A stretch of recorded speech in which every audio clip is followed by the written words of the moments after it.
Hello, hello. There we go. Much better. Yeah, surprise. I was actually going to take the day off, but... oh, it's my own stream. I was actually going to take the day off, but... oh, it's my own stream. I was actually going to take the day off, but... oh, it's my own stream. I was actually going to take the day off, but... that was crazy. It was just like, wah, wah. Ah, alright. Let's let everybody know we are live. Since this was kind of a surprise, even to me. Present, what's up? How you doing? As I said, this was more of a surprise, so 7 seconds and 1 viewer. Pep fell off. Damn, dude. Bro. Oh, shit. I know you're joking, and I like how quickly you were just like you walked it back. You're just like, oh, that's mean. I don't want to do that. Which I appreciate, but no, it's cool. Here we go. Surprise! Yeah, man, surprise, guys. Like I was kind of. You're actually live, yeah, yeah, on a Thursday. Full disclosure, D&D got canceled, so... What's up, Stanky Danky? Brandon, I'm surprised. I know. Yeah, I was going to, if I was going to stream at all, it was going to be like around 8 o'clock my time. It is now 7. Full disclosure, I could have probably started an hour ago, but... I needed a little break. Because I went to the comic shop today, and man, I got some real bad news. Like, just for me, my local comic shop owner, his main distributor, Diamond Comics, which they're huge. They're the ones who used to run Comic-Con, and they're like the main distributor of most comic books in America. So, actually, around the world, really. Yeah, just found out that they're going bankrupt, and because of that, it's really affecting his business. So, really sucks. So, dude, Kirk, what's up, bud? Thank you for the $100 donation, man. Like, Jesus. Yeah, I fell off. I totally fell off. Holy crap. Bro. Actually, guys, also good news. All right, here. All right, I gotta change this. Hold on, give me 1 second.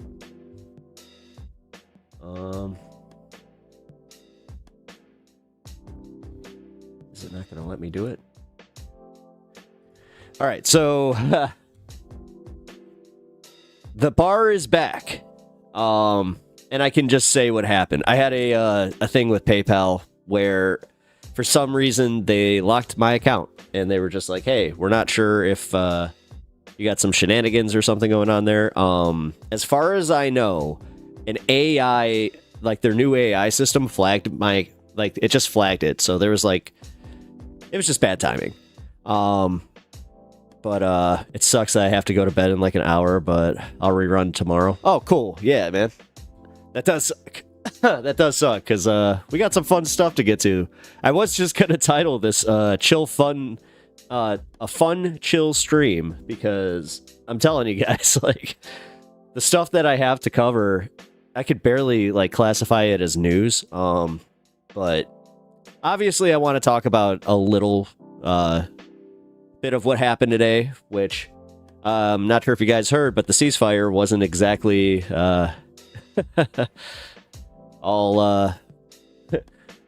all ready to go on one person's end, and that being Benjamin Netanyahu, which, yeah, he says that Hamas was just like, nah, but it's almost Friday. Hell yeah, man. It wasn't kosher. Bro. Oh, dude. But dude, I mean, that was like one of those legit, just, hey, I'll be here all weekend. I'll be here all weekend. Try the veal. But yeah, just to get this out of the way, yeah, I can actually put this back up. I officially have my my main tipping place is back. So thank you for the $100. I kind of wish you would have waited. It's okay. No, brother, thank you so much. Like, for real. I can't like it. Why can't I like it? Wait. What's up with that? Hold on. I usually get to respond to that stuff. Give me 1 second. There it is. Wait, no? Oh, there we go. It's on the creator side. All right. Premature celebration. Dude, okay. I actually had that moment where I was kind of feeling really bad for everybody in Gaza that was celebrating as hard as they were yesterday, because I was just like, oh, they woke up. They literally woke up to the same thing. I'm not even sure if they woke up to it. I'm pretty sure that they just got the news alert as they were celebrating. They're like,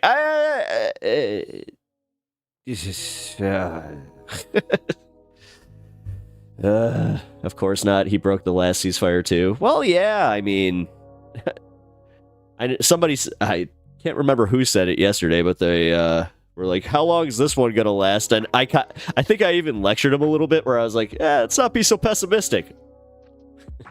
Oops. You know, every once in a while. It just so happens where I'm like, oh, well, I guess it was warranted. Claim to be right about everything here, guys. Then the magic flu, or monster flu. Sorry, I'm all over the place. How are you? He was right. I like how... All right, yes. Now's the time for smug magic 2. All right, cool. Yes, let the smug come through, guys. If you guys said that the ceasefire wasn't going to last, give yourself a nice little pat on the back, a little round of applause. Maybe not the round of applause, because that seems a little insensitive, but the pat on the back, I'll allow it. I hit that like button. Oh, yeah, guys, can you please hit the like button on the stream? It really helps push it in the algorithm, especially when I start at like these weird times. So, speaking of starting at weird times and having something happen. So I hopped off stream last night. And I don't usually do this. I usually, when I hop off, I'll make it a point to go either play a video game, just off my computer, just go veg.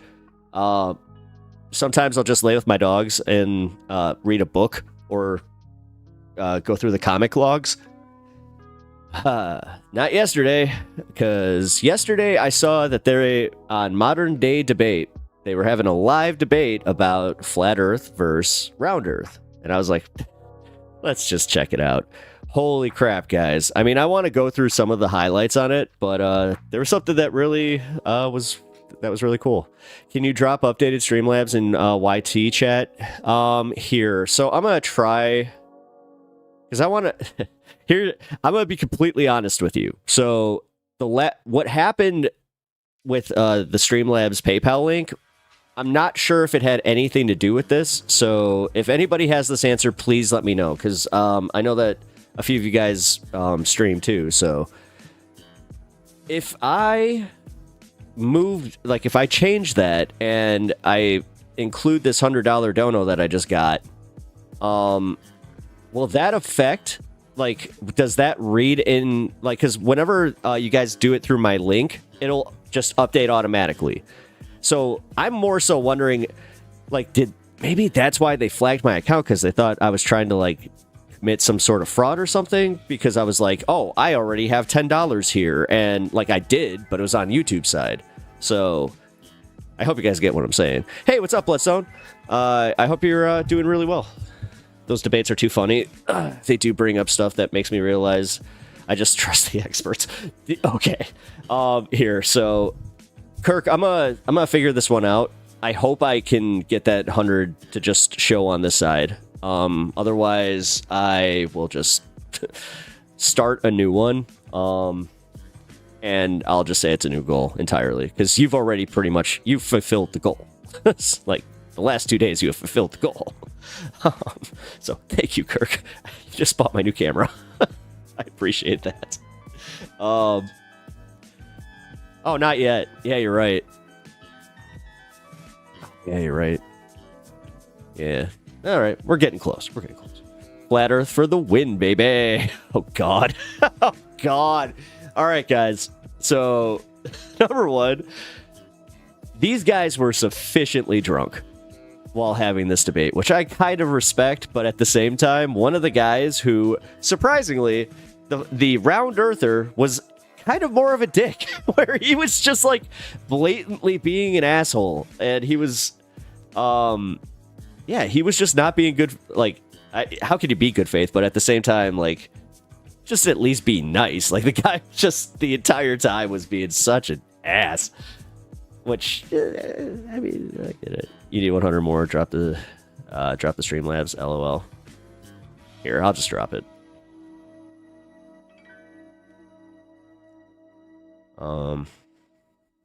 Here.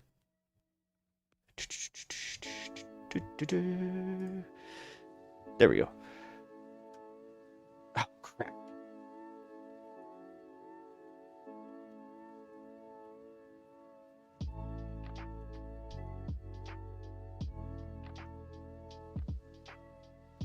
There we go. Usually it's on the same one. Ah, damn it, Bandit. Is it the Fight the Flat Earth guy? Here, you know what? I'm going to just pull it up. Because, yeah, guys, real quick, I stun locked before I got to the actual cool part. Just from being in the chat and watching it, I got shouted out, like, at the end of stream, and it was like it was a really cool shout out from Ryan, so I really appreciate that, man. Like, that's so, like... That one was cool. And what he said about me was pretty cool too, where he was just like, yeah, if you like long streams in politics, it was just like, yes. Although I think he said if you're a sucker, a glutton for punishment, I was like, wow. Make it seem like I'm kind of hey, how you doing, Inverted Mystic? I'm doing I'm doing very well today. Last night, like, pretty much during stream, I think I passed whatever I had going on with my kidney, so I feel so much better. Like, so much better. And then, yeah, I had a situation with my PayPal, which I can say now.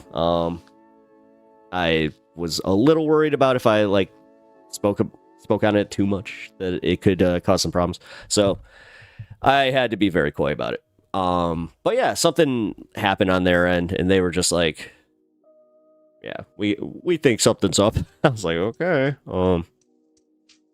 So appealed it. We all good. And now, yeah, I just don't know if I can do this, though. Because that's how I technically got that 15 in there. Here, give me 1 second. Why is my voice doing that vocal fry thing? Give me 1 second. You see, gravity affects the flow of time. If the Earth was round, how would it be that time flows the same for the side of the Earth the farthest away from the sun as the one closest? I was at work, checked on my trans-streamer friend. Oh, nice. Changed her hair wavy, looks better on her. Nice.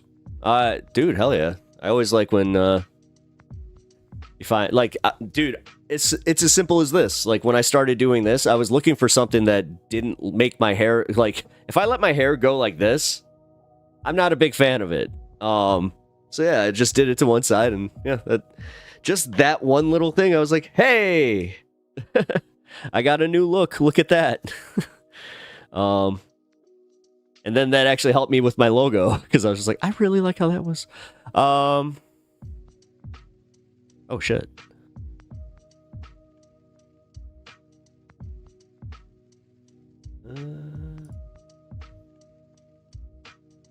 Cattery Stony. How are you? Welcome to the stream. I appreciate you popping in. Also, Bandit, Chicago AF. What's up, buddy? I love that. If you guys can't see it, it's on YouTube. I have one of, like, the best emotes. I have to put that over on Twitch here. All right, so let's see. What'd you say here?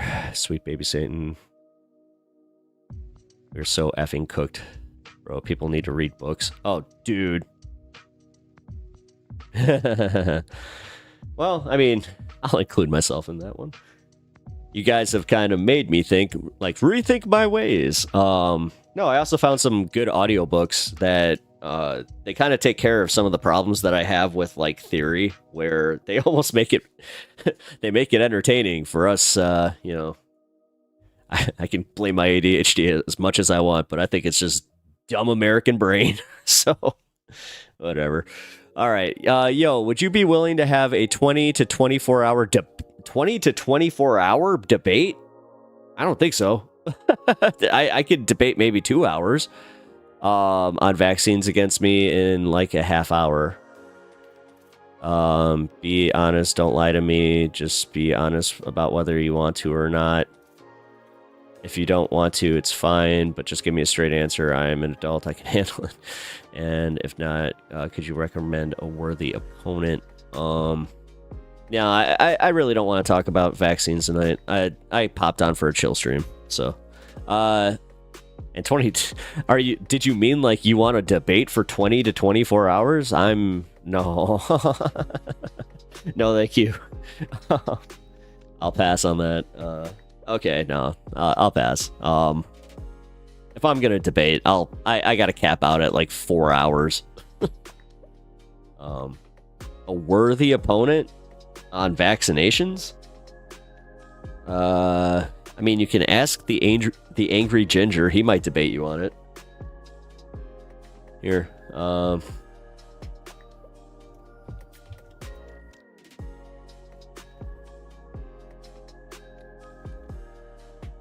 Here, I'll link you here.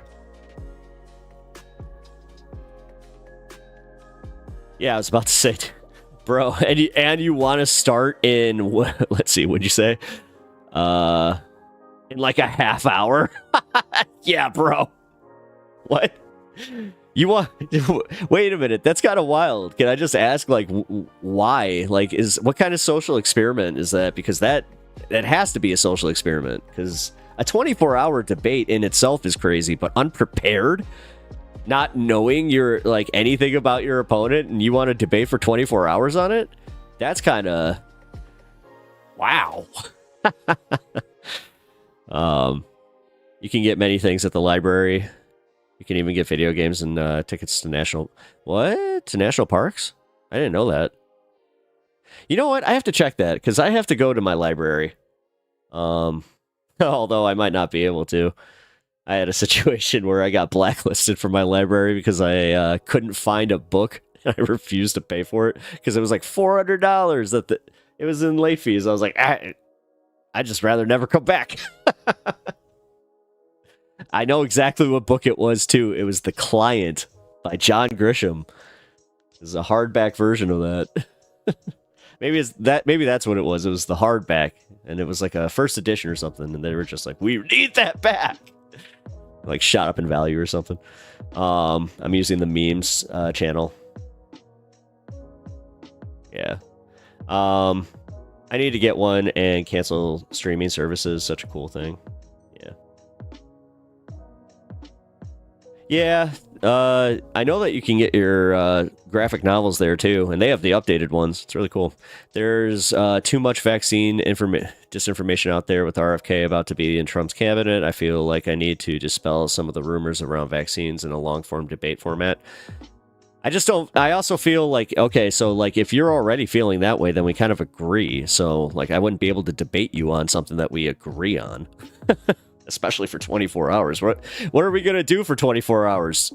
I mean, especially, dude, you're going to get me going. I'm going to start doing my RFK impression, and yeah, this kind of hurts a little bit. Thank God I have some throat tea. You don't need to dispel it for 24 hours. There's not even that much disinformation. I'm just one. Is the 24-hour thing, like, why are you doing that? Is it for... Usually 24-hour streams are like for some kind of like charity or like promotion of some kind? Like, are you just? This seems arbitrary. Nah, bro. Anti-vaxxers are crazy. They have so many talking points. Oh, so you're looking. See, that's the problem. Okay, never mind. I thought you were I thought you were on the other side. Ignore that. The angry ginger guy. Actually, no. What you should do is while you're on Twitch, look into like people that are just in the politics section. I swear to God, half of them are right wingers or Russians. So I'm pretty sure that you could get a few of them to definitely take you up on that. But also, yeah, I'll. I mean, you seem really interested in debate, so do you do this like professionally? Like, are you a streamer? Like, or word, thank you, bro. You have good hair. I like the cut of your jib. Thank you. Appreciate it. And thank you. No, I appreciate that. I need to invest in physical media. Corporations are going to take our stuff away. I literally I went and bought Godzilla -1, Deadpool Wolverine, and Final Fantasy Rebirth, like all physical copies, because they were all on sale. So I was just like, oh, you know what? I'm going to go get that because they're on sale. I'm that guy. Like the second that they're just like, we have $10 DVD or $10 Blu-rays. I'm like, oh, ooh. But that's also why I have a extensive Blu-ray collection, because I'm kind of the same way as you. Like, and I started thinking that way long time ago. I started noticing, like, once they started taking, especially when they took it out of Best Buy, that was the writing on the wall I needed, where I'm like, okay, I'm buying every piece of physical media that I can, just to have for myself, especially 4K discs, because they don't deteriorate. Those are good. No, but I've been studying politics and vaccines for the last couple of years and want to get more involved in debates. Well, that's cool. No, it's really cool. I admire that. But I feel I feel like you jumped in here, and I don't think you had a full like grasp on the fact that I'm like, yeah, I'm a lefty. Like I'm for vaccinations. I think vaccinations do work. I've had my vaccinations, not just COVID ones. Like, I just got my HPV vaccines. I got my third one at the end of last year. And, they say it hurts, but it doesn't hurt until the third one. Oh boy, it doesn't hurt until the third one. Like, it's the worst Charlie horse you'll ever get. Just talking about it, I'm getting like the pain right here. It's just like, oh, it felt like they took the needle and just went right into the bone. Even if he wasn't a 24-hour debate within 1 hour is crazy. To debate vaccines for that. No. Inverted Mystic, you know what? No. Well, yeah, it was the prep time that got me, where I'm like, wait a minute, you want to do this in a half hour? I'm like, wait. just so you know, it might be easier to reel them in a little bit. Like, you like my little action there. If you just want like a 4-hour debate. All right, here we go. Give me 1 second here. I gotta update this.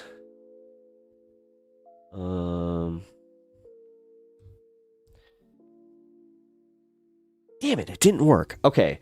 Kirk, this actually this confirms my suspicion. That might have been the problem. So yeah, I might just have to take the dashboard down. That sucks. I have to figure this one out. Because actually, wait a minute. No, you know what? I know that OBS was also having problems today.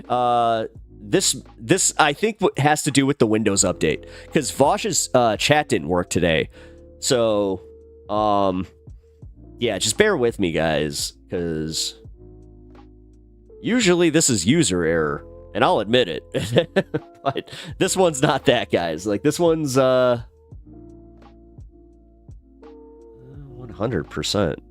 on this. I followed you to oh yeah, hey man, thank you. Thank you for the follow. But also, just realistically, man, like if you're looking for like debates, the way to do it, specifically like with someone like me, is if you are just listening and you actually have like a true disagreement, and you want to just like then go to a debate. Here, I'm gonna drop the Discord link in the chat here, and yeah, then you can try and hit me on the voice chat, and then I can have a conversation with you on stream about it. Switch 2 trailer. I know, guys. I'm super excited. It looks like they solved the drifting issue with the Joy-Cons, and I had one issue. My only issue is the magnet, and like I hope that it like that it's thick and like that it stays in, because there are times where I play a Switch game pretty hard, so like if it like wings out, that could be a problem. Specifically, Tears of the Kingdom. That one. There's a few boss battles on that one that got me to just like straight up, I'm gonna break this screen. It's just like, ah. Actually, I know exactly which one I'm thinking of too. It's the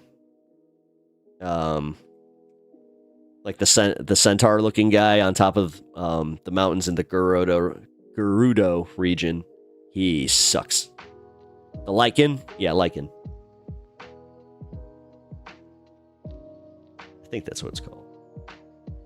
Some of the puzzles in Zelda frustrate me. You know what? I actually didn't have too many problems with the puzzles.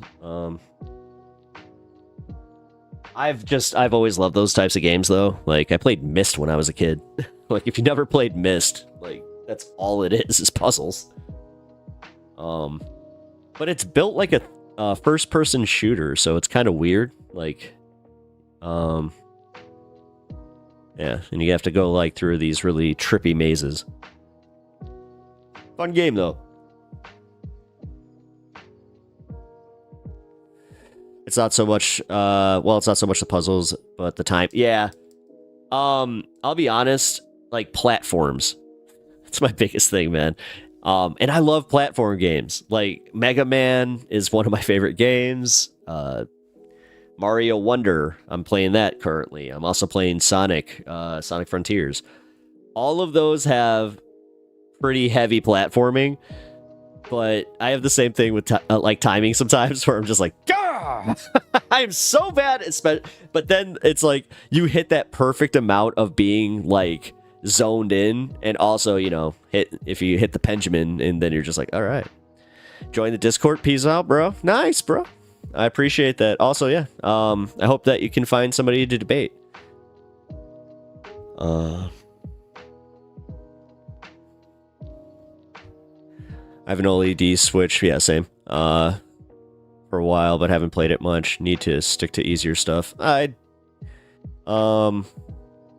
Yeah, we've been playing the new Mario Party. Like, we've been playing that almost like every weekend, which it's nice when you can get, you know, 4 people in a room and play video games. That's like why I love the Switch so much. It Takes Two. I've been playing that on PS5. I need to clean my PS5. It was rough. Thing sounds like a freaking Harrier jet. My phone doesn't like your stream. It keeps green screening. That happened yesterday too. Yeah, PP Jackson. Yeah, you know what? Here, let me check something. I haven't actually checked my latency on my phone. Huh. Says it's fine. Okay. Oh.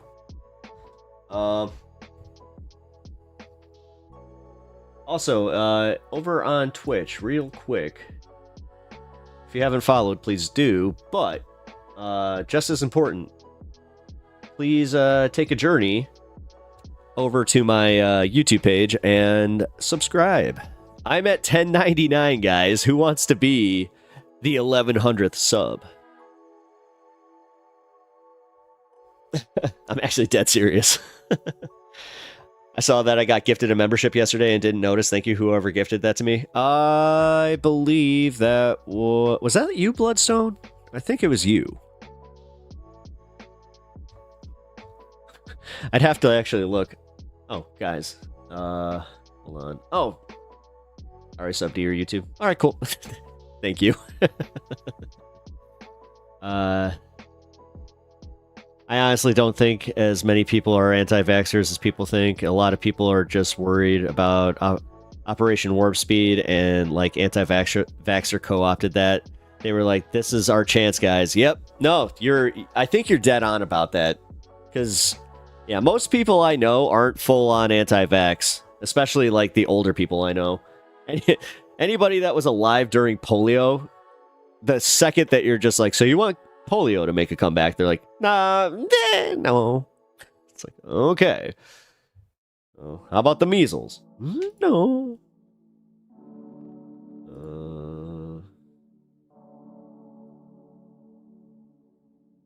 All right. Sorry, guys. Over on YouTube, I do have to turn on the ads.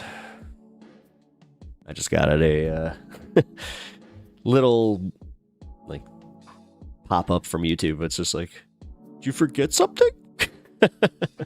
I was watching on my TV and I can't see the chat TV. Thank you, Bloodstone. Oh, there you go. Yeah. Like I've never gotten my shot, but I just got my tetanus shot. Yeah, nice. I don't know. After I had RNA vaccinations and like how that whole thing works, I was like, oh, okay, that made a lot more sense to me than just, it was so fast. It's too fast. It's like, I don't know about that.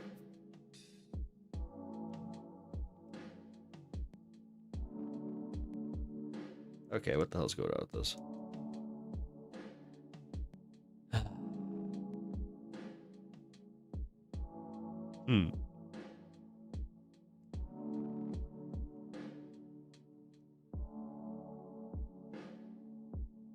Yep, that's it. That's the end of the super silver cookies. It treated me well.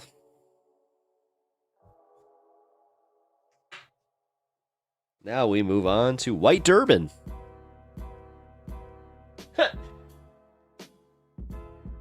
Nice. I get a little soundtrack for it too. All right, vibing.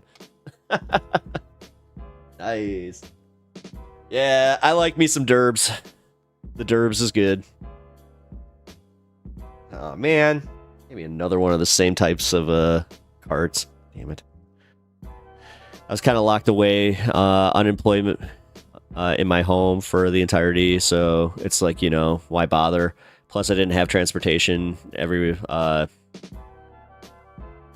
Okay, so that actually does make a lot more sense. So yeah, you know what? Yeah, you're not even one of those like types of people that was just like, it's too soon. And you're telling me like the ones that really bugged me were the ones that like were anti-maskers too, where they're just like, don't tell me what to do. Don't tell me what to do. It's like, oh my god. Wow. And then, ironically, these were the same people cheering for the abortion bans, and we were all like, your body, your choice? Wait a minute. Just gotta love that. No, but I understand that.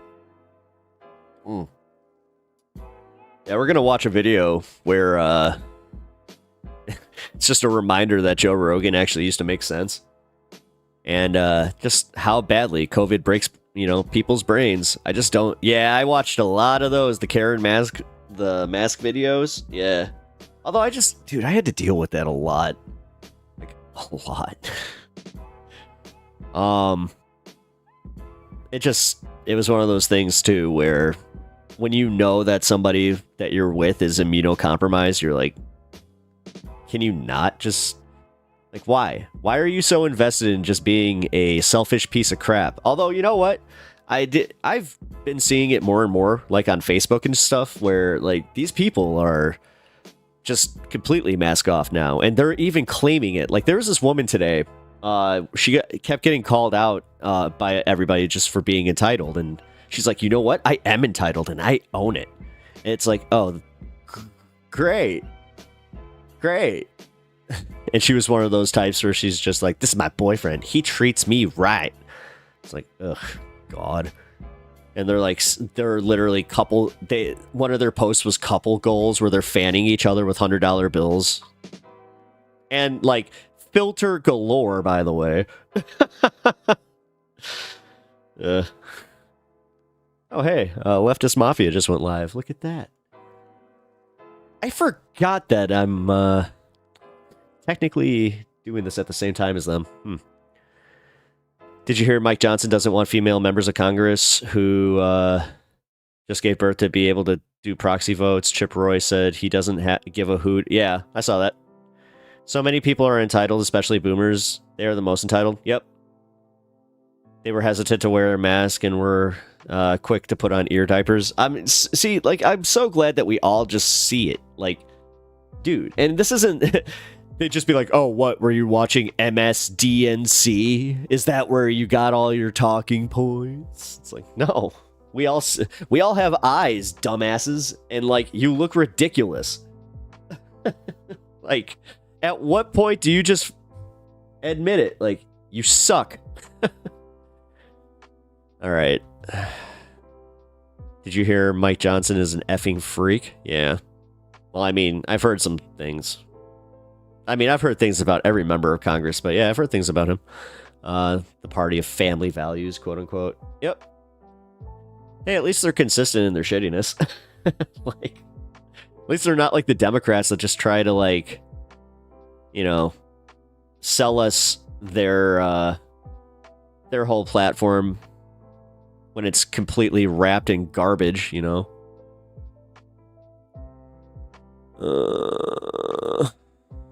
Give me 1 second here. What the hell is this not working? There we go.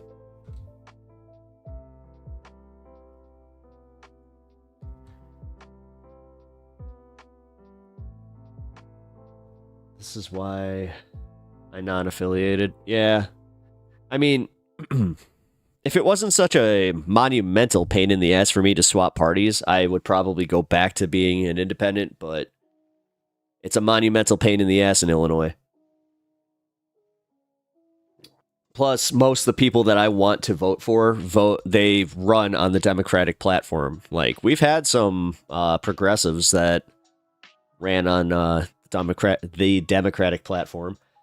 Technically, our mayor, Brandon Johnson, he technically ran as a progressive. I'm not happy with him because he got into the job and started doing everything that Lori Lightfoot was doing.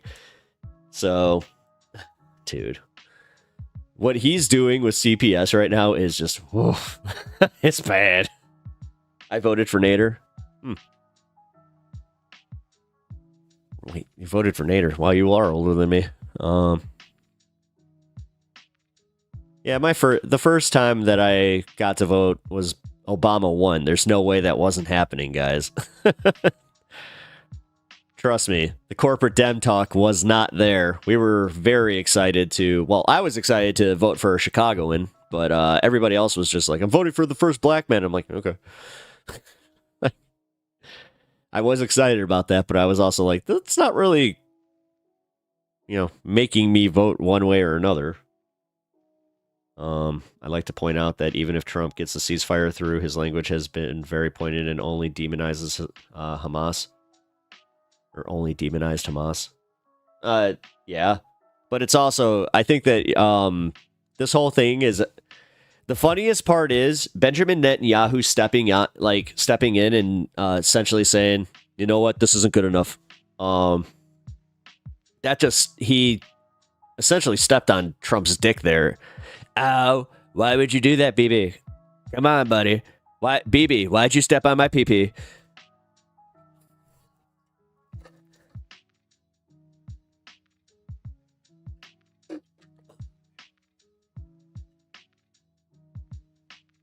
L. Fetterman. Yeah. No, he sucks. I'd like to point out that even if... oh, sorry. You just doubled up. This is the part of about having my chat up twice. His name is Matt Walsh. He is so boring and cookie cutter, and he adds nothing to... Matt Walsh? Matt Walsh is from my essentially my hometown. He ran in my district when I was living in my hometown. His name is Matt Walsh. He is so boring and cookie cutter. He adds nothing to the conversation. He has such lukewarm, try-hard lukewarm, try-hard, not to stir the pot, conservative bullshit. You know, typical anime hating, Gen Z hating, gamer hating. Like, yeah, he was. That was his big thing. Was like GTA. He was like, these kids, they have video games now where they can just commit crimes. Yeah, he's a dipshit. Like, at least Ben Shapiro can make it a bad take. Matt Walsh is like such. Oh, wait, Matt Walsh. Sorry, I thought you're talking about the commentator. I thought you were talking about the politician. I think that I might be mixing that up now. Either way, both parties will gleefully spray us with diarrhea. The difference is that at least Democrats will give us a washcloth to wipe a little off. Yeah, I mean, I'd rather have the washcloth. I was never into politics until my 30s, never voted until Obama. My mom made me vote by dropping me off to stand in a long-ass line, and she would come back later. I mean, kind of glad that she did it, because that made sure that you were registered, so your mom's kind of based. Republicans will say you aren't covered in crap, you're just imagining it. Meanwhile going, what do you mean? You're not covered in crap. Matt Walsh's mumble rap reactions are beautiful, though. You should listen. No, I now that I remember who it is, it's that bearded idiot who did the What is a Woman? When I was a right-winger, I didn't even watch them because they suck. Wait, so Inverted Mystic.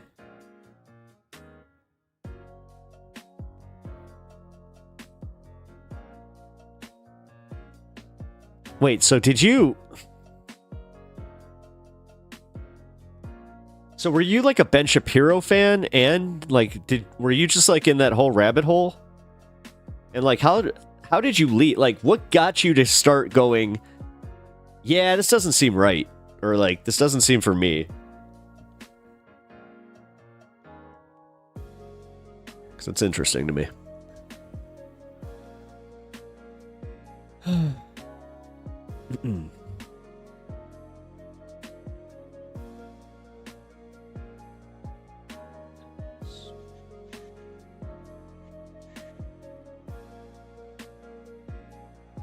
on.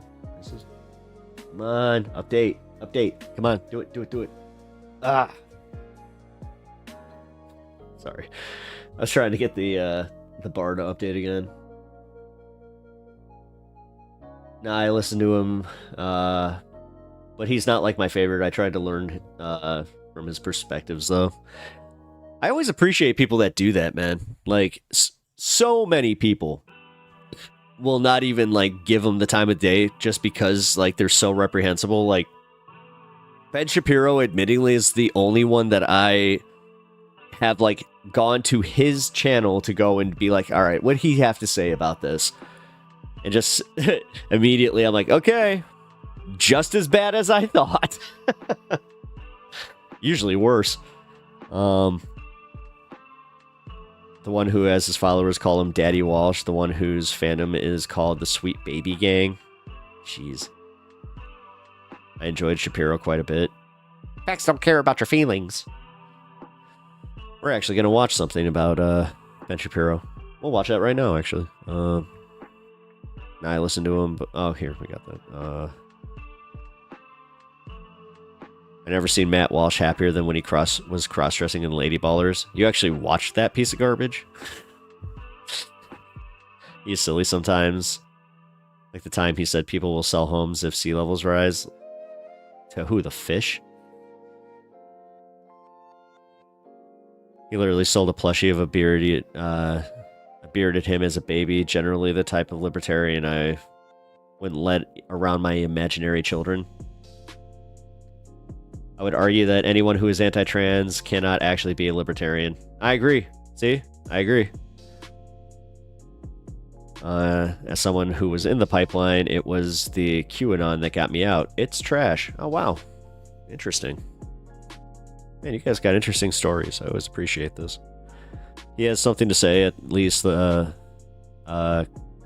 some conservative people, like, literally don't add anything to the conversation. Yeah, the thing is, he adds nothing but bullshit, though.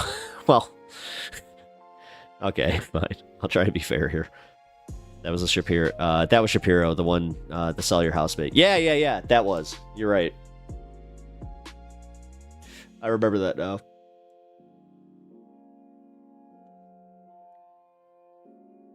The smart libertarians aren't actually libertarians.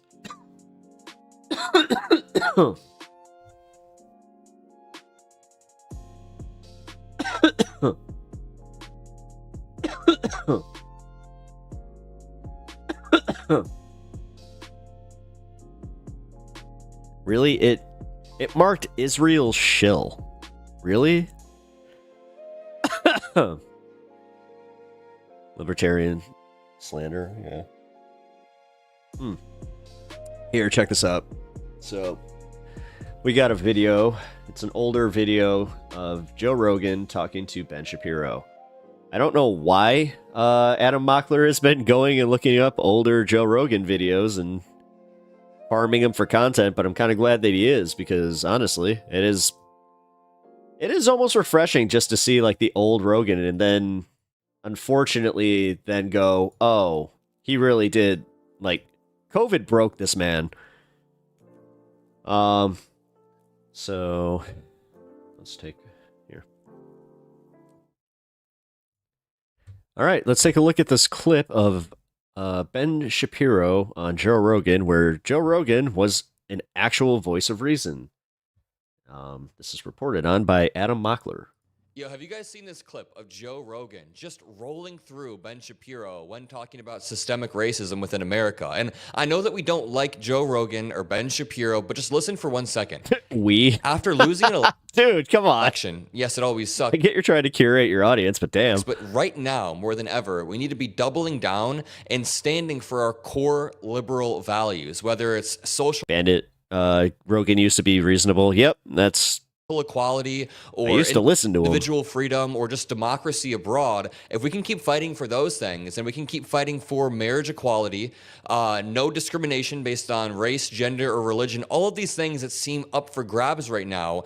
Quick update. We just reached 1,100 subscribers, so I really appreciate all the support, guys. I really do. Thank you. And how that relates here is liberal positions are actually quite intuitive. I mean, Joe Rogan just a few years back was arguing with Ben Shapiro that systemic racism in America not only exists, but that it's a problem. And, you know, people in my comments are always like, Adam, don't give air to Joe Rogan. You need to realize Joe Rogan is the air right now. I'm not giving Charlie Kirk a platform. Charlie Kirk is the platform. He ran the ground operation. So I always get these comments like, Adam, why would you ever platform Charlie Kirk? I just think you misunderstand the situation that you're in if that's what you're thinking right now. But we need to break down this argument. Rogan's head used to be smaller too. Between Joe Rogan and Ben Shapiro. And while the clip is from 2020, Ben Shapiro has his whole argument dismantled by Joe Rogan, which is really funny to see. Let's break this down and let's show you that systemic racism. That's actually very rare, Inverted Mystic. I'll watch him, but I'll never like say like, yeah, this is my opinion.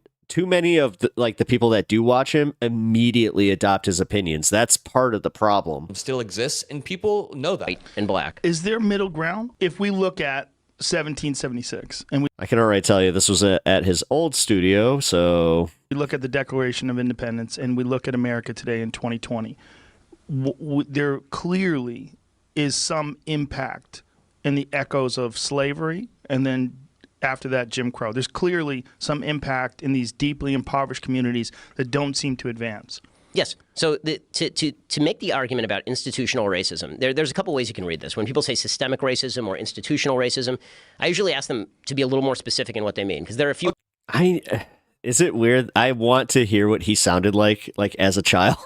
Like, I just want to see like a home video and just be like, was he like this, or did he sound like Alvin and the Chipmunks? Yeah, I can do that really quickly. Like, institutional wow. racism doesn't exactly mean that there are laws on the books right now that are racist against black people. It's not even that explicit. What systemic or institutional racism is, it just means there are downstream effects from laws from the 60s, from the 50s. I'll continue playing this in 1 second because it gets good, but I think we all need to be on the same page with what systemic racism is. So we can look back to the 60s where redlining laws existed. Redlining was a federal policy that said black Americans or people living in predominantly black neighborhoods could not take out loans for their homes because they were deemed too risky. Man, I'm glad that this kid is putting this out there, because this is while white Americans were deemed safe. So white Americans were able to take out loans, buy homes, pass down this wealth through generations, and you can see the ripple effect. Bro must have sounded like KK Slider. Mean that in 2024, there are KKK members on every corner like trying to systemically oppress people. It just means that without access to affordable homes in the 60s, black families couldn't accumulate wealth through property ownership. We can even go back to slavery. White Americans were able to build up wealth for hundreds of years off of the back of black Americans. And then black Americans weren't really treated as equals under the law until after the civil rights era. So we're expecting black Americans to catch up. It's a cyclical thing where families are not able to accumulate wealth over and over. And now, if there is a black American who's 70 years old, they lived through an era where there were racist laws on the books oppressing their parents, oppressing them. If you don't listen to your opponent, then you can't argue with them. Honestly, I was kind of hoping that guy that wanted to debate wouldn't jump out so quick, because, he could be learning some good lessons here. When they were kids. I was in this class about 2 years back in college, and it was called Black American History. And there was this older black woman in the class with us, and she was telling us that when she was a kid, she wasn't allowed to look the white teachers in the eyes. And if she did, they would smack her hand with a ruler. She had a bunch of... I love when right-wingers talk about the lockdowns and mask mandates, etc., which all started under Trump. They just conveniently forget that. Stories like this. We ended up... But at the same time, he was even it was all his cabinet, but he was just they're making me do it, guys. I don't want to do it. I don't want to be the bad guy, but they're making me do it. Talking for many hours, and it just really shows you how... most powerful man on the planet, he still says this, where it's just I'm not even allowed to say that. I wasn't allowed to say that I was watching Fox News. No, there don't need to be KKK members on every corner, but there are subtle downstream effects that have happened over the past few decades, and Joe Rogan talks about this pretty perfectly. I never thought I'd say that, but Joe Rogan has a good explanation. Make sure you drop a like and subscribe to help boost this, and I'll let this play. A few ways you can read that. One Ditto. is history has impact. Of course, that's true, right? That's true for everybody. It's true in your family history. Right? If you have a grandfather who went to prison on a particular charge, that leads to poverty for your... I can't imagine somebody. I can't really fathom somebody hating someone over something as arbitrary as skin color. Yeah, you know what? Me neither. Parents dude, seriously, my grandma, she was super racist. It was wild to me. My dad, he's not racist. He's definitely the start of you shouldn't say that, but he still says some stuff where you're like, bro.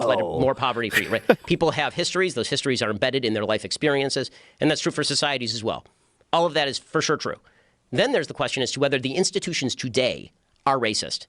And that's not quite the same thing, right? Because history has consequences is not the same thing as saying the rules today are racist. The rules today aren't racist, but there are individuals still acting... He refused to wear a mask because he knew the makeup would wear off. ...within the system. That I'm not even kidding. There was a report that came out from his own team, and they... someone anonymous on his security team just said, he doesn't want to wear it because his makeup will come off. A disproportionate amount of power that can enact racist stuff. For example... It's hilarious to think about. I've worked so much on my contouring. I really can't do it, guys. I can't do it. I got the perfect shade of orange today. There is a judge from Tennessee, And there are stories of this happening. If there's a judge from Tennessee who's 78 years old and he's got a history of racism and he's got this implicit bias deep down, he is going to convict and he's going to sentence black Americans in a harsher way than white Americans. Sorry, I'll keep playing. Because the rules today are not racist, actually. The rules today are quite not racist. So, but historically, it's fairly recent. If you go from the civil rights movement to 2020, we're really not talking about that much time. We're talking 3 generations. 50 plus years. 60 years, yeah. Yeah, I mean, it's 50 plus. Right. My dad was I don't see color person, but complained about black people a lot. Oh, dude. In the world. Yeah, my dad. Okay, yeah, so my dad. I would say he is not exactly racist, but he would always mention like if a black family moved into our neighborhood, he'd be like, "Oh, there goes our property value." You know, in the vast span of human history. So yeah, he might have been a racist. small amount of time. Right. So clearly, there's some impact of both racism Absolutely. and then Jim Crow laws. So that's where I'm saying there's a middle ground. Yeah, and it is important for people on my side of the aisle, conservatives, to acknowledge and recognize the importance of history in people's living situations now. And it's important for people on the other side of the aisle to, at the same time, not attribute every single thing to history. Because right. But people isn't who there are born, always something like that? There's always like extremes on each position, and the truth lies somewhere in the middle. Yeah, but I don't think that it lies as far in the dead center of that as people, I think, want it to. Man, seeing Joe Rogan just from 4 years ago saying that the truth lies in the center. Just so you guys know, Joe Rogan wasn't always like a right-wing, useful idiot. He used to just kind of be a bro. I mean, he still is just a bro. I don't want you guys to always think Joe Rogan was this like hard right. It was kind of like recent. COVID broke a lot of people's brains. What I mean by that is that right there. That's a really good take. COVID, like I think I said at the beginning of this, like it just did. It just broke so many people, good people too.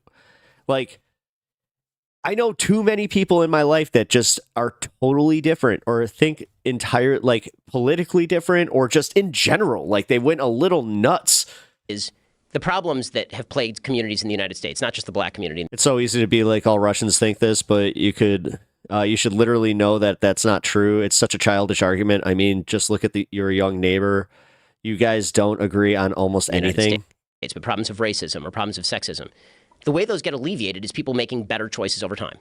Right? That is the problem. That's the way that those issues get alleviated. When Jews arrived in the United States in the early 20th century, to talk of my people, when they came, they were impoverished. They didn't speak the language. They were banned from country clubs. There was open discrimination against them. They were banned from Harvard. Right? It's just such a simplistic way to view the world. What he's doing right now is saying, pull yourself up by the bootstraps. Yeah, he literally thinks like a child who took college courses and then still came out thinking like a child. He's saying that you have to make good decisions yourself, but he just said about a minute ago that there are cyclical problems. I don't understand how someone like him is one of the most powerful voices in media. In the 60s, a black family isn't able to accumulate wealth. What kind of decisions can their grandchildren make 60 years later to be on par with white Americans? It's just not that there are exceptions to the rule. Like just because we've had one Justin black made the funniest joke about this. I'm not sure I should say it, but it was outrageously funny. President in the form of Barack Obama doesn't mean that racism was magically solved, you know? Harvard Law School had quotas on Jews. The way to fight against that is to make good decisions. And so you fight against the system to make sure that the system has rules that apply equally to everyone. Right, but you clearly see that there's a big difference between people coming over here willingly and doing so in order to better their lives versus someone whose ancestors were dragged over here to be sold as property. And then dealing with the repercussions of that. You remember when Rogan was like this? I remember. Being your Pepperidge Farm remembers. Family history. And I just got and red line laws and all the other things that were put in place to sort of keep them in very specific areas. We'll just call it Pepper Farm. Which to this day remain crime-ridden, gang-ridden, deeply impoverished communities. Well, I don't even know if Joe Rogan today would agree with him back then, but yeah, just to build on what he's saying, the idea that you can just make good decisions when black Americans were brought over here against their will, they were enslaved, then denied. I wish everybody, like when they got bodied, like in an intellectual manner like this, that they just, their brain made the involuntary sound that Tim the Toolman Taylor would make, the education, then stripped of the ability to build any sort of generational wealth, and then even after slavery, There were Jim Crow laws, redlining. Even today, there's voter suppression. You can't make a decision if your vote is being suppressed. This perfectly equal utopia is weird. Shall we treat quadriplegic people the same too? I mean, yeah. And black people are I get where you're oftentimes going with that, excluded but- from major wealth-building opportunities. COVID and having more and more rich friends broke Rogan's brain. His friends were always complaining about nobody wanting to work during COVID. Yeah.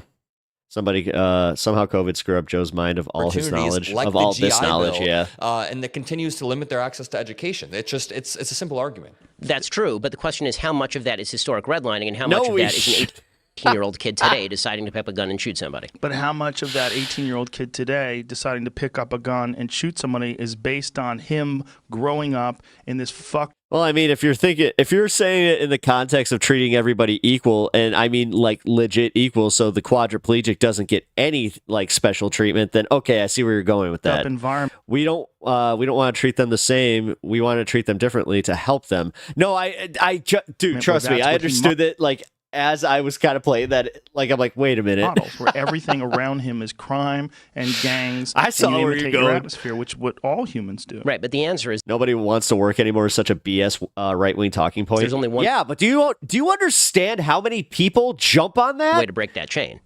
What I feel like Joe Rogan went Anna Kasparian, like when people called him an alt-right person, he was like, yeah, well, I might as well be alt-right if they're going to call me this anyway. That's great way take. is that? That way is Great to not take. pick up a gun and shoot somebody. I think Hilarious that's a misunderstanding. simplistic way of looking at it if you're on the outside of that community and you're not one of those 18-year-old kids that grows up with the incredible influence of all the people around him. And that's Sorry, I'm freaking out over here because Joe Rogan is making some good points. No? Joe Rogan is actually pushing back in a really solid way. What happened to this? That's those freaking out, bro. 18-year-old kids that Come on. grows up with the incredible influence of all the people around him. And that's all you see. And that's all you know. Well, but the problem is the only way that's going to be the thing that your kid doesn't know is for you not to do it. At some point, personal agency has to come in. It does, Because but what's his- education, and teaching them about personal agency. Hey, what's up, Real Meatball? Good to see you. And letting them understand that there's a way out of this and that the path Those paraplegic that people. they see being replicated over and over again by these people that wind up dying young, that wind up going to jail, that there are other options. There's a lot of kids that never get that other information, or if they get it, they get little blips My uncle used to have a joke. He's just like, what do you call quadriplegic in the South? A hood ornament? of it, but the vast majority of the information, the vast majority of the influence they get is terrible. Well, It's like Ben Shapiro saying, I just swam across the river. My kids and my parents swim across the river. Why can't you swim across the river? And it's like, you're Oh, ignoring no. the fact Yeah. that the black Dude.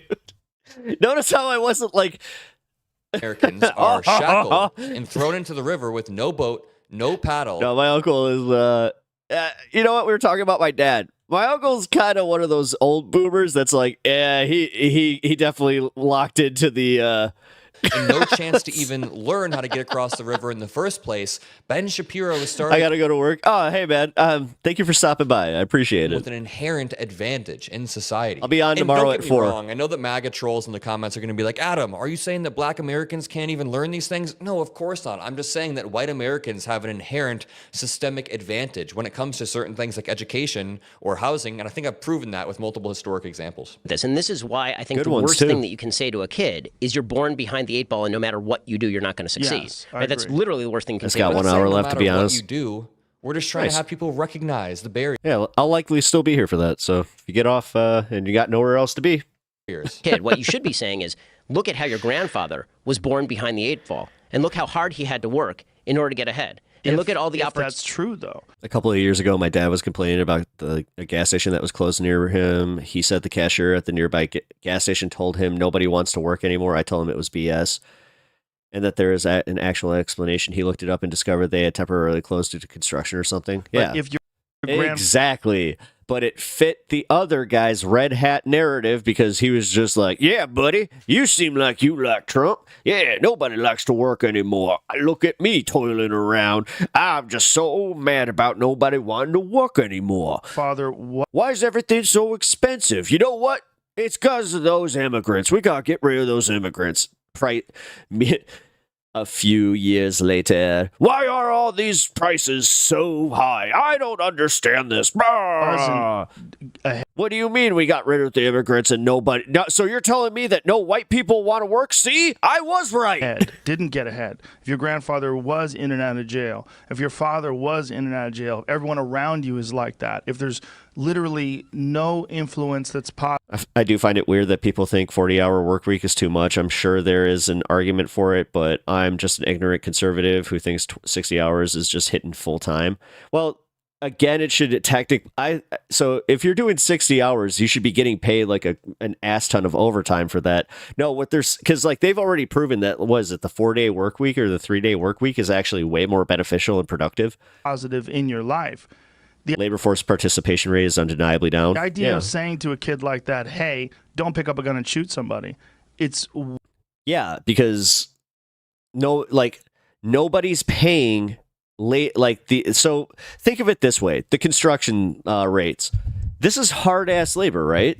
Why do hard ass labor when you can just go get a job working in an office at a call center or doing whatever the hell, you're doing, working from home and making some bank doing that? Like, why go break your back for that stuff? And this actually goes back to what I was just making fun of there, where, they can't see then, well, then there's a shortage of the construction jobs. Okay, so then we get some cheaper labor, usually illegal immigrants, to do said labor.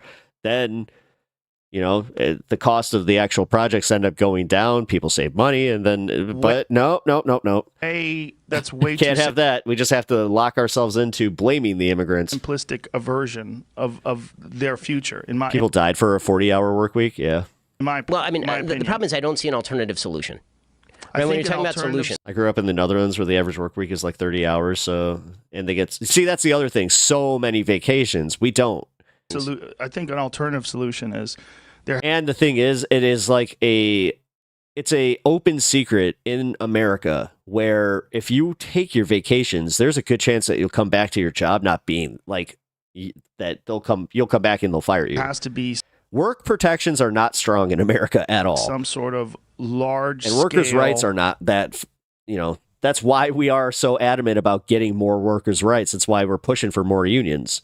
Intervention in these communities to do something about what has already been set in motion and the momentum that keeps continuing decade after decade. I don't know what could be done. But that's the problem, is that I think that a lot of the solutions that have been proposed have already been tried. Meaning like that, for example, LBJ thought that the way to alleviate a lot of these inequalities was the war on poverty.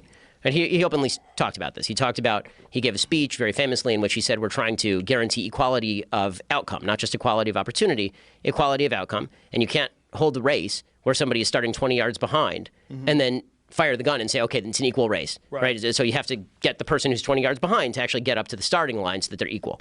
And so the idea was, we're going to fight this war on poverty and alleviate poverty largely through transfer payments and through the government taking a forcible step in favor of alleviating people's lives. We've now spent $22 trillion in the war on poverty, and we have about the same number of black Americans living under the poverty line as were living under the poverty line by the late 70s. The real issues that are creating intergenerational poverty, everyone knows this, but it remains true. The number one predictor of intergenerational poverty in the United States remains single motherhood. The single motherhood rate in the black community was 20% in 1960. It is upward of 70% today. 4-day work week is silly. 7 days is the way to go. Don't be beta. # you're not American unless you make love to bald eagles. That's not unique to the black community, by the way. It's true in the white community as well. 5% of white kids were born out of wedlock in 1960. Today, it's upward of 40%. That is not, something has happened, and it is not a matter of increased racism. That's not happening because of increased racism, right? That is happening because there's been a cultural change that does not place... Firing workers who take vacations is self-defeating. Turnover is expensive and risky. You don't understand how they don't see it that way. These big corporations, dude. Hell no, it's not. And its emphasis for black or... Risky. No, it's not, dude. White or for anybody. He actually just made an argument in favor of Joe Rogan. And I'm so sorry I just played that much of Ben Shapiro's voice, but the MAGA talking point that single motherhood and the black culture is just inevitable because of this or that. Number one, it's just a little bit racist. But number two, it again ignores the systemic factors that have contributed to single motherhood. He's conveniently leaving out the war on drugs, for example. Trump's Project 2025 essentially stripping overtime away. What are you talking about? I thought they were working. I thought they were for the workers. I thought they were for no taxes on tips. Everybody on the right was telling me how based he was. What are you talking about, man? Come on. What? The war on drugs disproportionately targeted black men. There are studies about this. Many studies. They removed but my eggs. Black fathers from households contributed to higher rates of single mother households. And then again, it's a cyclical problem. Even if you want to go back to slavery, which you don't have to go back that far to see what's happening, but black families were forcibly separated during slavery, and the institution of marriage was not even legal. I'm literally talking about the way that it works, dude. I've worked in enough industries and seen it this way. Like, they don't give a shit. Recognized. Like, dude, if you work like as a mechanic, sure, it's a little bit harder to fill that position because it's a specialized position. We're talking about retail workers. We're talking about the ones who just go toil at, Target or Kohl's or whatever the hell, and, they can just be replaced. But they're the ones who are literally treated like this. I had just seen something where they were talking about how their aunt died of a heart attack because she didn't go get checked out because if she had to, she would have had to miss work to go get checked out. So instead of getting checked out, she decided, okay, I'll do it when I have time off. She was on her way to work and she died. For enslaved people. So white people even... Guess what? They had her position filled within a few days. Had a head start. So no, man, this isn't just the anecdote. Like, it's an anecdote about America, but this is like what America experience. Like, this is the average American experience right here. Being able to get married, own homes, own property. It's just, there are a bunch of systemic reasons for this, and that's why we call it systemic racism. Again, never get caught up arguing that today there are racist laws on the books, because most Trump supporters will be like, no, there aren't. There aren't racist laws on the books today. But what you can do is really easily make the argument that, hey, 50, 60 years ago, there absolutely were, and there are downstream effects. Personal responsibility and personal agency. There needs to be a mindset change. We do this, by the way, in all other areas of American life, except for the most important decisions. In the area of sports, nobody does this routine. This is a point Shelby Steele makes. In the area of sports, if a kid does not have a good jump shot, nobody says to him, you know what, you don't have a good jump shot because your father didn't. This is why you should develop differentiated skills, more unique and harder to replace skills, offer security. The jump shot, his grandfather didn't have a good jump shot, and the game is biased against you. We say, okay, if you want to be on the team, you're going to have to learn to shoot a jump shot. Why is he comparing intrinsic factors that you're born with external factors? Right. That sounds harsh. That sounds bad. But sports are different. And here's why sports are different. Because sports, you enter them independently of your culture. You base what you're trying to do on the parameters of the rules and the people that you're competing against. That's how you look at it. So whatever culture you're from, you walk into this new thing with this very rigid set of rules. I don't think white people or Jews or Asians have a monopoly on valuing education or a monopoly on hard work or punctuality or anything. I think that black people have exactly the Kirk, I'm figuring it out. Give me a sec. Capacity as any people of any other race to do all of these things, and those are the preconditions for success. So you either meet them or you don't. I mean, that's true for everybody. But for success. But don't you think that a lot of that is predicated on the environment that you develop in, and the people that you're around, and the lives that you imitate, and the influences that you have around you? Someone has to do something to influence those kids in a different way. Look, I made a really good video about this yesterday. You should go check it out. But just to build on what I was saying, there's this monopoly analogy that was mainstreamed by Kimberly Jones, an activist during the BLM protests. And she says, just imagine a game of Monopoly, right? You're playing Monopoly with a bunch of players, and one of the players had over 200 rounds, meaning 200 years, to build up wealth, to accumulate property, to establish financial dominance. They built hotels, they created monopolies on the board and stacked cash, while the other team was only able to build wealth for the team that had the upper hand. Now that's black Americans who were literally enslaved, and white Americans were building wealth off the back of black.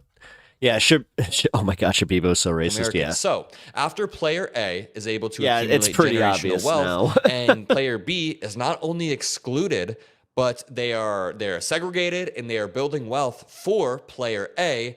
Finally, when slavery stops and player B is allowed to join the game, player A already has a bunch of property, and even then, player A begins to burn down player B's stuff. I know this analogy is getting messy, but white Americans Yes, I've seen the movie Trading Places. literally slaughtered black Americans during the Tulsa Race Massacre. You know, Tulsa was known as Black Wall Street because black Americans were finally building their own infrastructure after being enslaved, and then white Americans came and burned it down. So then finally, after all of this, in the 60s, both players are working under the same rules. That's during the Civil Rights era. After the Civil Rights Act, then both I'm actually pretty sure that this was the same one where they had Sam Harris on and they all went to dinner. players are roughly Pink hoodie. working with the same rules. And Ben I love it. Shapiro's Okay. coming in here like, hey, player B, pull yourself up by the bootstraps. It's not that bad. You can make whatever decisions you want.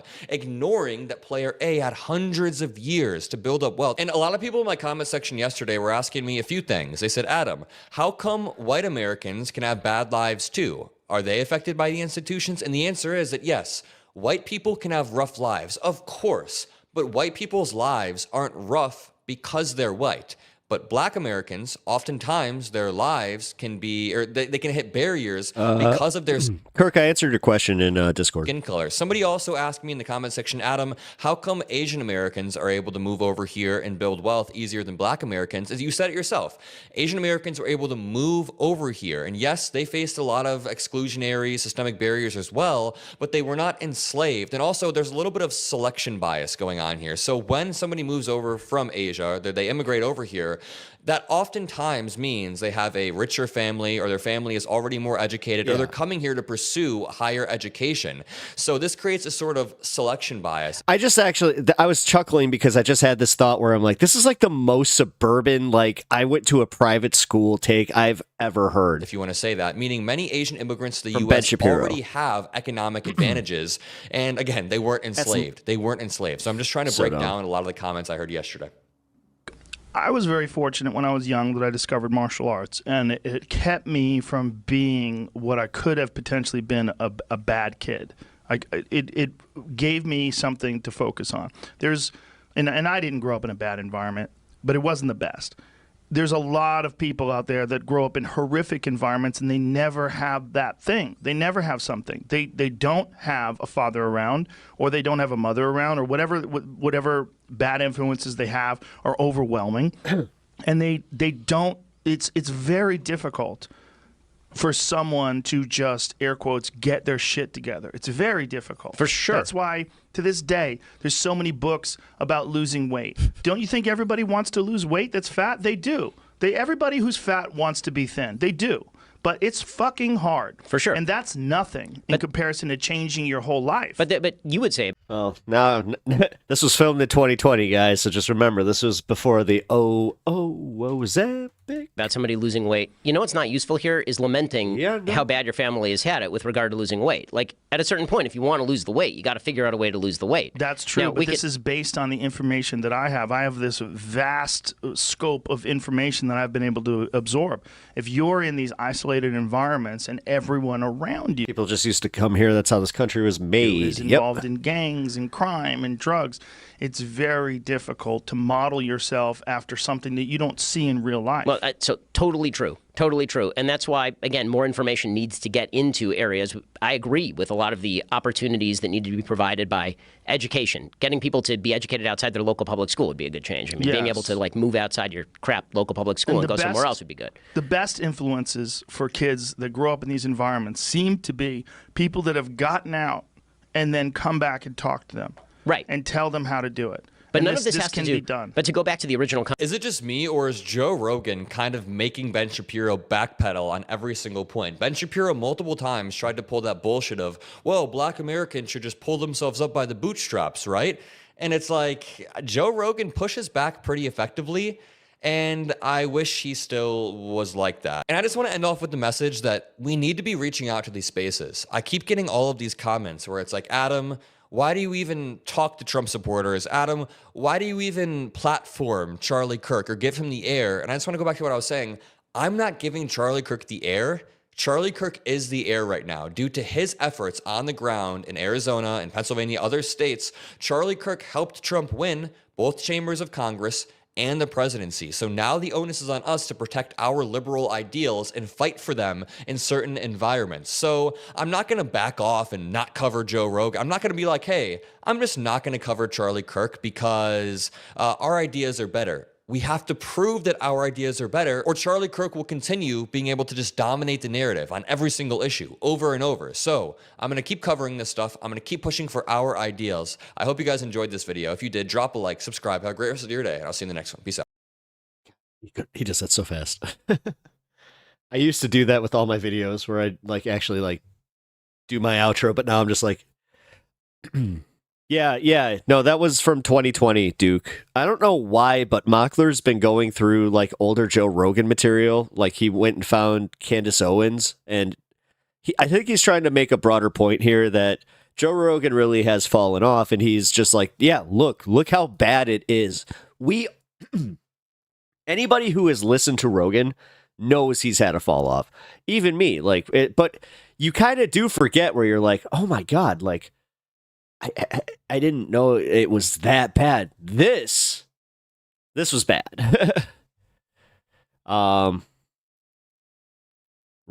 Give me 1 second. There we go. But speaking of, if you like this content, leave a like and sub to the channel. I really appreciate it. It really helps me out. That algorithm, man, it's a killer. But no, I do appreciate it. Monsieur, is it Monsieur? Oh God. Here we go. Monsieur. While you're watching Rogan, perhaps you should read a book and get your head out of the gutter. Probably never is too strong. Just meant it is easier to eat healthy when I grew up eating. Yeah, no, that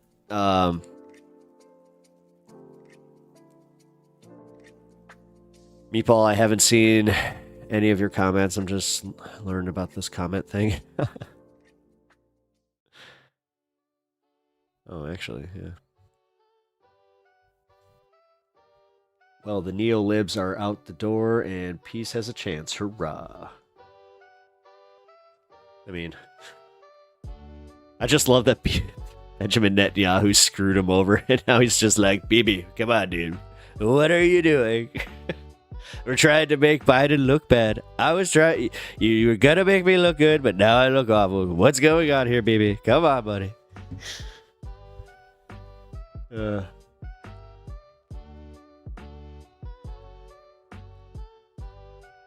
Oh, yeah, by the way, guys,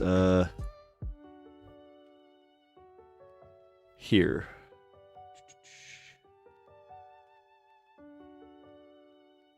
All right, there we go.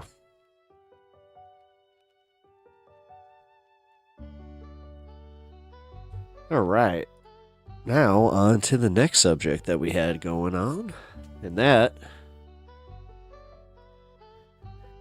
Did you guys know that apparently Cenk Uygur has been caught using some of Hasan's IP? And this came from other people around the internet, so this is not actually coming from Hasan himself. So this is going to be really funny.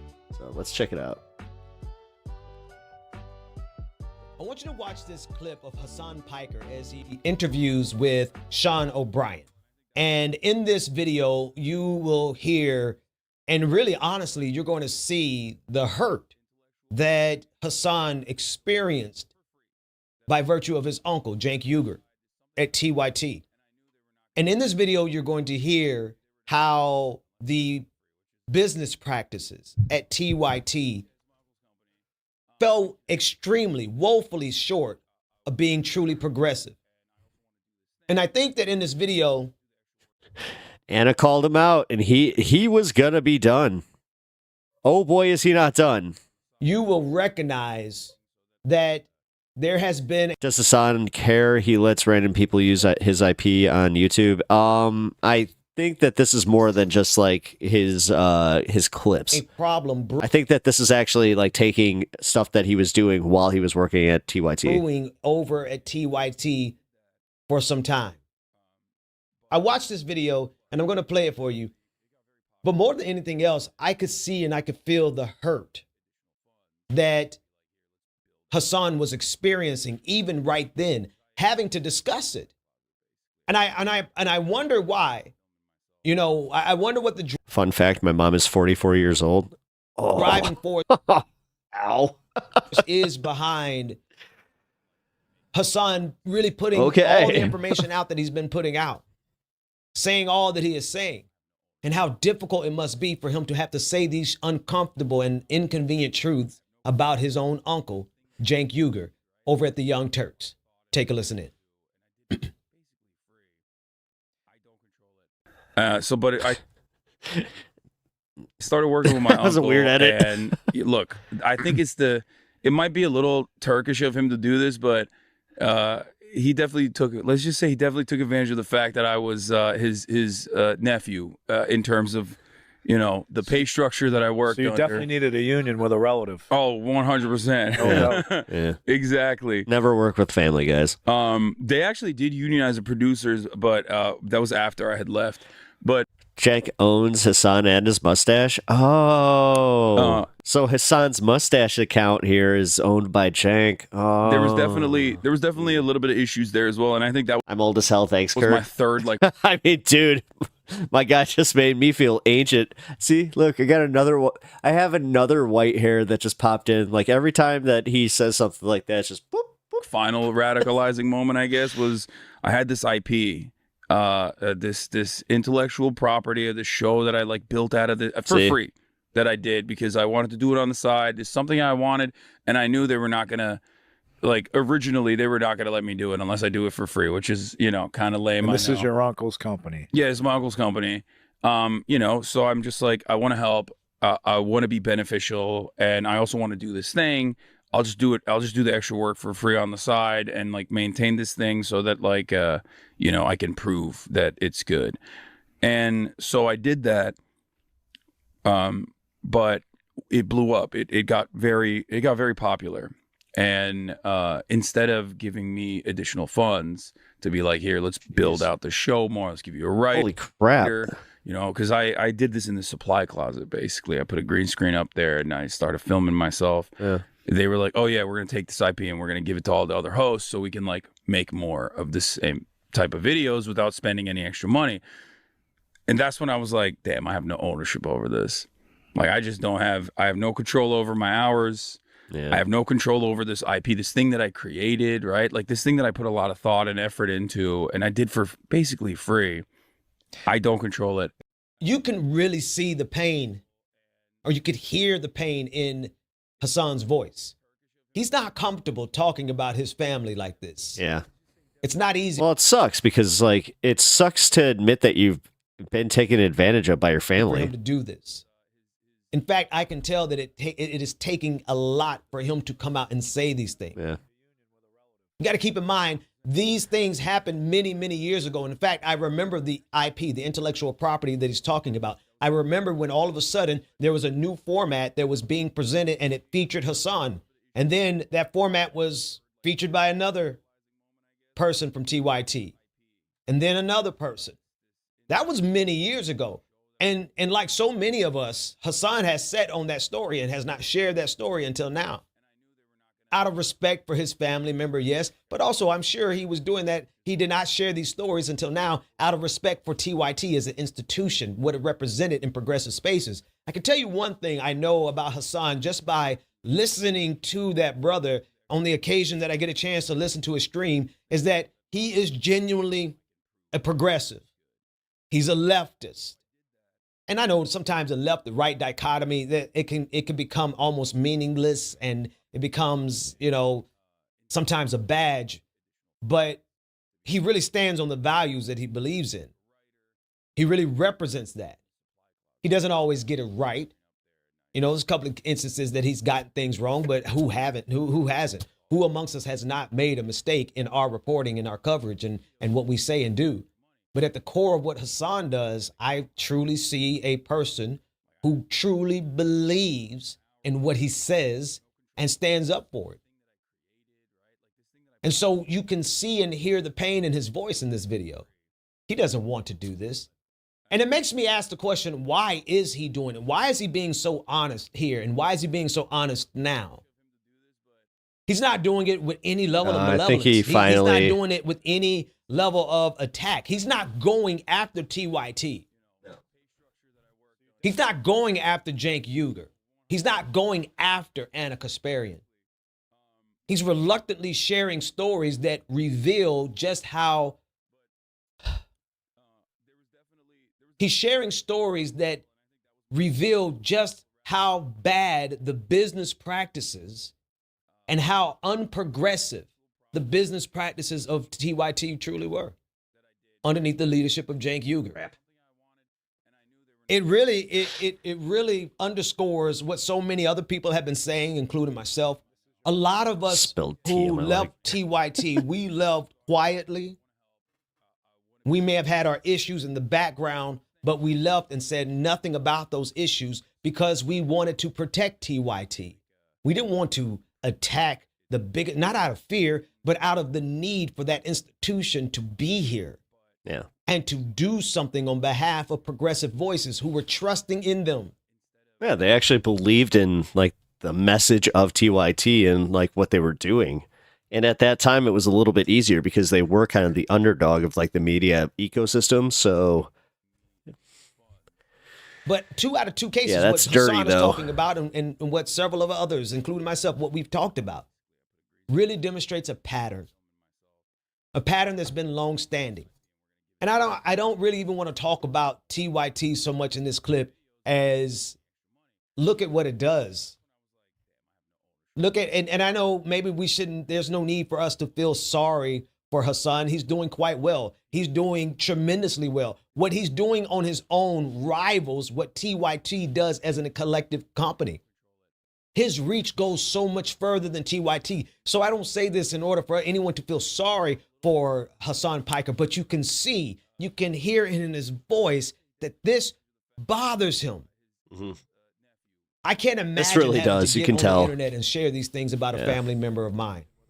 But something is happening at TYT that is requiring Hasan Piker to speak out.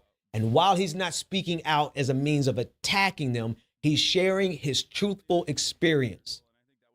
And so what does that matter for you? What does that matter for me? How do we move into action? Because one of the things I'm asking every content creator to do is to have a call to action. Here's your call to action. Yeah. In every one of your business dealings, in every one of your relationships, in everything that you do right by your neighbor. Do right. My don't tread on me neighbors have the dog barking in the snow at 9:30 p.m. Awesome. By your friend. Do right. Is this a recent interview? Yeah. By your business partner. Yeah, do like this just right happened. Thing. Do the correct thing. Do the ethical thing, even if it costs you a little bit more money. Even if it costs you a little bit more time, even if you have to sacrifice a little bit of your notoriety, it is so much more important that we do the right thing. It is so much more important that we simply do what is right, because when we do what is wrong, people are hurt, and that hurt does not go away. And sometimes that hurt takes years to manifest, and we can see that hurt on the face and in the voice of Hasan Piker as he describes how he also was robbed, taken advantage of by TYT, specifically by his own flesh and blood, his uncle, Cenk Uygur.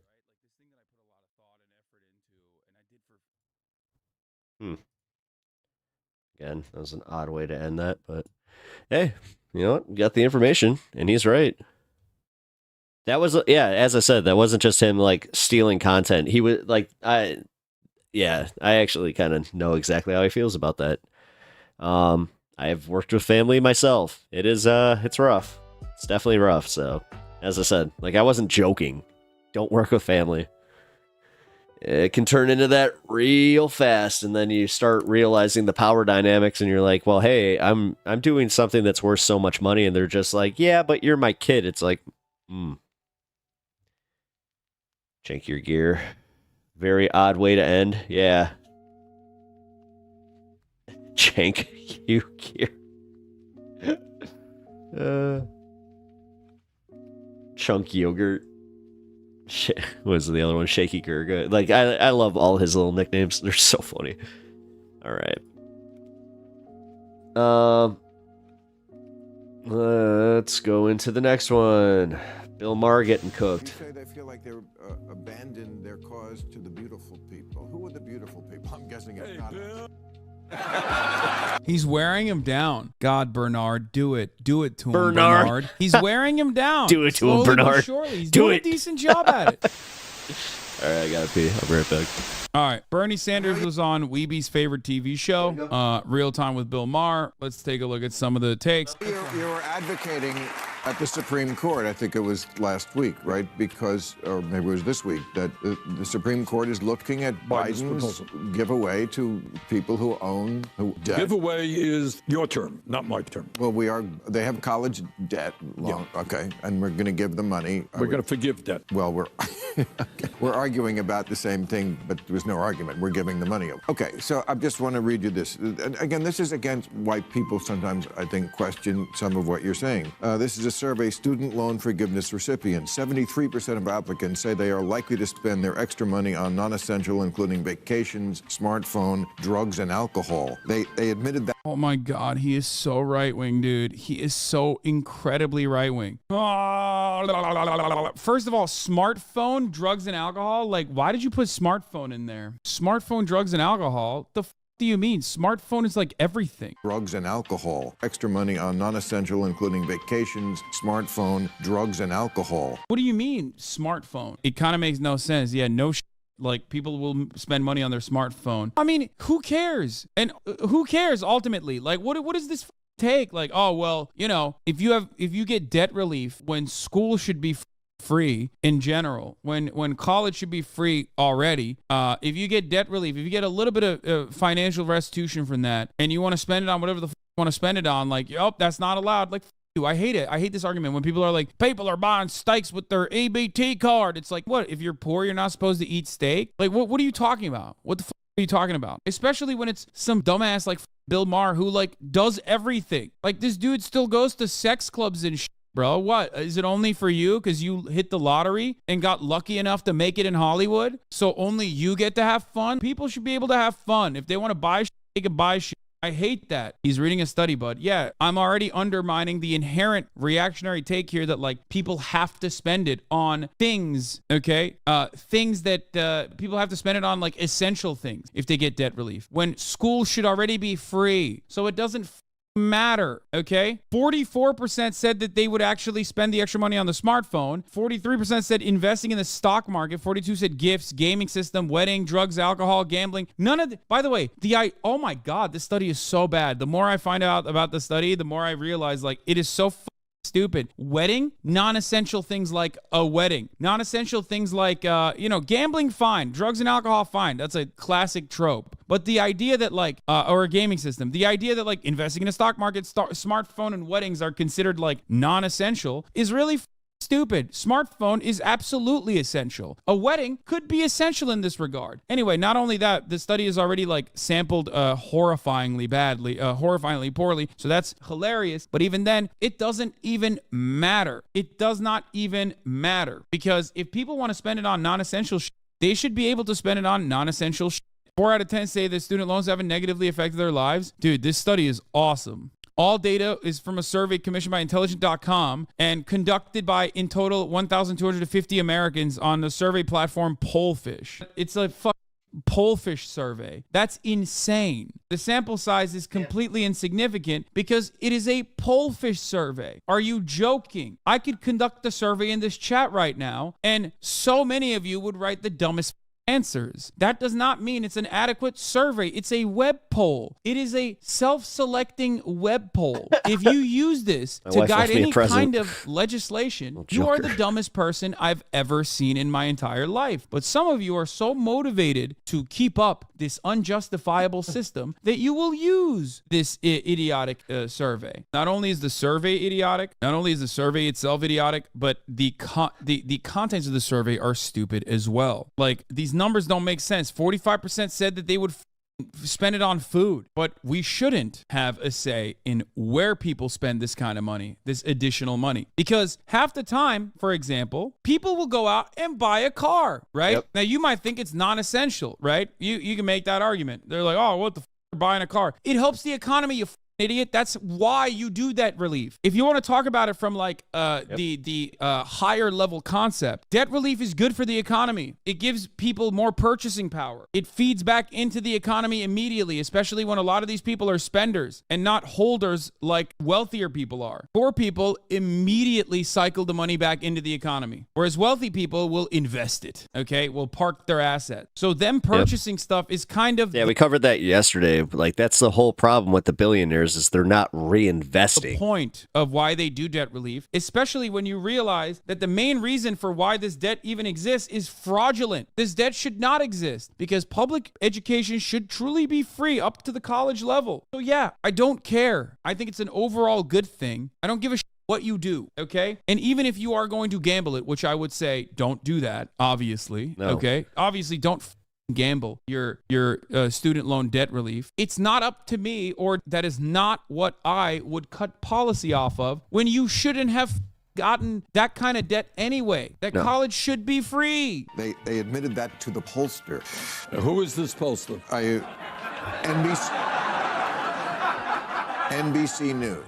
That's bullshit. That's not NBC News. He's lying. 52% they are likely to buy new clothing. 46% they would use the money for vacation and eat out at restaurants. This is why people have a thing about, I would never call it free money. Oh, I guess I just did. But Well, I mean, let me respond to that in two ways, Bill. Talk about giveaways. Under Trump, the Congress voted for $1 trillion in tax breaks for the richest people in this country and the largest. This is a good way to avoid the copyright hit from HBO. Corporations. That's a giveaway. We just increased military spending with very little discussion. I don't know if you know this, by $80 billion. Great take. I think my parents bought a used van when Bush Jr. gave us poor money for each kid. Industrial complex. I know exactly what I spent my George Bush money on. I went and bought an OZ, baby. I'd vote for it too. Yes, absolutely correct. Absolutely right. Of the but good, that's socialism. of the danky danky. Socialism. Well, that's right. Crony capitalism. Oh, actually, that stanky danky. There you go. That's the government. No, but it's who owns the military industrial complexes. All right, but anyhow, all right. So when you talk about, wait a minute, isn't this background music for? It's either Final Fantasy VII. Wait, what is this from? No, it's 100% correct. Exactly. The military is, in a way, no different than, people talking about how, like, in China, you have people dying in Foxconn facilities, which, like, things have gotten significantly better in China, okay? But it's literally that. You got American men and women, young 17-year-old dickheads, getting enlisted to go and, like, kill people overseas and get up specifically so Raytheon's profit margins look better. That's like at least China threw its labor force at the problem and then collectivized the gains so that like they could uplift themselves and eradicate extreme levels of poverty in less than a couple decades. Not racist in America, MAGA. What's off? HASAN is very uneducated, in my opinion. Bodies at the problem so that Raytheon executives can make a tidy profit. There you go. All of our output is about destruction, and that destruction is at the behest of the military-industrial complex, and the profits of that destruction are not... Hey, what's up, Jeff? ...even socialized. The gains are not socialized. Only the losses are. Do you just defend China law? My friend, you might be new here, but, China has defensible qualities, and I defend it regularly. I am a fair and honest man. But, of course, socialism is not when the government does things, and the more the government does things, the more socialist it is. That's a silly notion. It's incorrect. It's false. And I don't Socialism believe that. causes cancer. Oh, okay. Of course, Bill Maher's going to take advantage of the fact that most people are unfamiliar with this process. Giveaways. You have major corporations in this country that make billions in profit, don't pay a nickel in taxes. Billionaires have an effective tax rate lower than that of a truck driver or a nurse. You have a generation. You talk about this younger generation right now. I got around the country and I talked to a lot of people. people. You know, I don't know anything about that poll, but I can tell you, I've talked to nurses who are working their asses off, doing the right thing. They leave school $70,000 in that. They can't afford now to get married and have children. They can't afford. That's a fact. I read it on The Onion. Desperately need. So the truth is, you got a generation that, everything being equal, the younger generation will have a lower standard. Guys, can anybody tell me what this music is? I feel Of living than their parents. You and I, and I'm a little older It's bothering than you, me. can remember 50 years ago, what did it cost to go to the University of California? Remember? $50, Yeah. 500. Virtually free. City University. He's wearing him down. God, Bernard, do it. Do it to him, Bernard. He's wearing him down. Slowly but surely. He's doing a decent job at it. New York, Right. virtually free. And right now, these young people are leaving school deeply in debt. They're struggling economically. They deserve a break. Yeah, I couldn't agree more. Oh, yeah, I couldn't agree more. Why didn't you agree with it before then, you So asshole? you feel like the Democratic Party, you take your shots at them, and you're not, you caucus with them and you run as one, but you're not completely part of them. You say they feel like they're abandoned their cause to the beautiful people. Who are the beautiful people? I'm guessing it's not us. Bill, you're looking really beautiful tonight here in L.A. Me? Thank you, Bernie.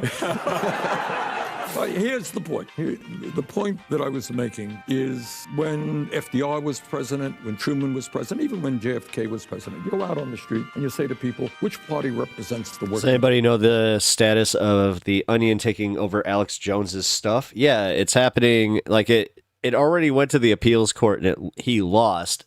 He was like, I'm gonna try and take it to the Supreme Court, and then I don't think he understands how that works.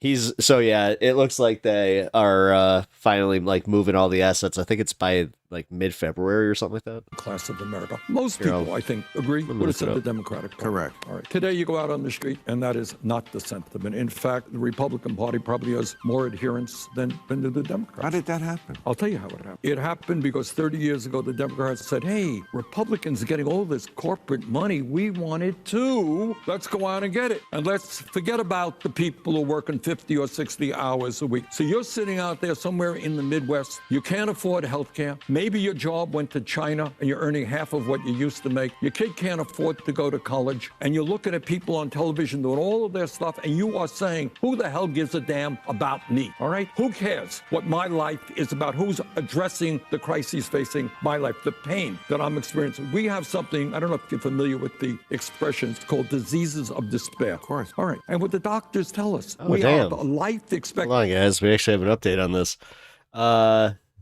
I don't know why this wasn't reported, but I have a feeling it was because it wasn't great news. There's a hold on it. A federal judge in Texas rejected the auction sale of Alex Jones's InfoWars to the Onion satirical news outlet, criticizing the bidding for the conspiracy theory platform as flawed, as well as how much money families from the 2012 Sandy Hook elementary shooting stood to receive. The decision, late Tuesday night, this was on December 11th, is a victory for Jones, whose InfoWars site was put up for sale as part of his bankruptcy case in the wake of the nearly $1.5 billion payout that courts have ordered him to pay over falsely claiming that one of the deadliest shootings of the U.S. in U.S. history was a hoax. Family, blah, blah, blah. To kick Jones out and relaunch InfoWars in January as a parody. We are deeply disappointed in today's decision, but the Onion will continue to seek a resolution that helps the Sandy Hook family victims. Lopez cited problems but no wrongdoing with the auction process.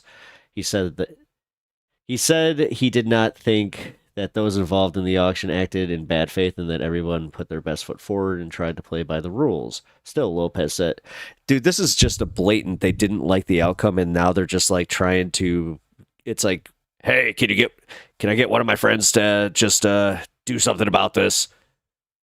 Although this could bite them in the ass because if they start blocking sales like this could be turned around when they try to start monopolizing things again. You got a scratch and claw, although the Onion's cash offer was lower than the First United American. Blah, blah, blah, blah, blah. Action overseer Sears putting forward up for auction. He's appealing the money he has been ordered to pay in judgments and citing free speech rights. Cool. So if you're a right winger, apparent with COVID, connections, political connections, you can just get away with everything. Like it's all this blatant shit. And honestly, like for any conservative to sit there and feign like, oh my god, did you see the pardon of Hunter Biden when this shit's blatantly happening? You know what? Maybe, just maybe, you might want to actually step outside and stop sniffing your little tree air freshener and actually go sniff a real tree. It's in decline. It's in decline because people feel hopeless. That made more sense in my head before it came out. Them nowhere, worried about their kids, and they're turning to alcohol. Who goes and sniffs trees? Alcohol, drugs, and even suicide. All right, we've got to restore hope to the American people. Working class are the majority of people in this country. They are hurting. After 50 years of exploding technology, they're earning less than they did than they. Someone related to Alex Jones is buying it now, right? No, nobody's buying it now. There's a hold on the sale. Did before. All right. You sound like you're running again. Third time. I'm just talking about the book here. Third time the charm. People usually write a book when they're about to run. No. I mean, I don't give a f. He runs again. I vote for him again. I vote for him as many times as he wants to run, you know?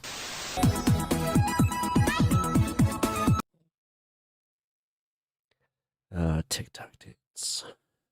Is TikTok over? Can we do we not have to worry about TikTok dances or anything? Those haven't been a thing for a while. Although, dude, I remember when those like first started, seeing people just doing them in like grocery store parking lots. Like, okay. Omar is a lefty that I actually respect. Very smart. Yes. There's. Thank you. I always knew that I was the smartest one in the room everywhere that I went, so that's why I just developed this natural candor. What a putz. What a putz.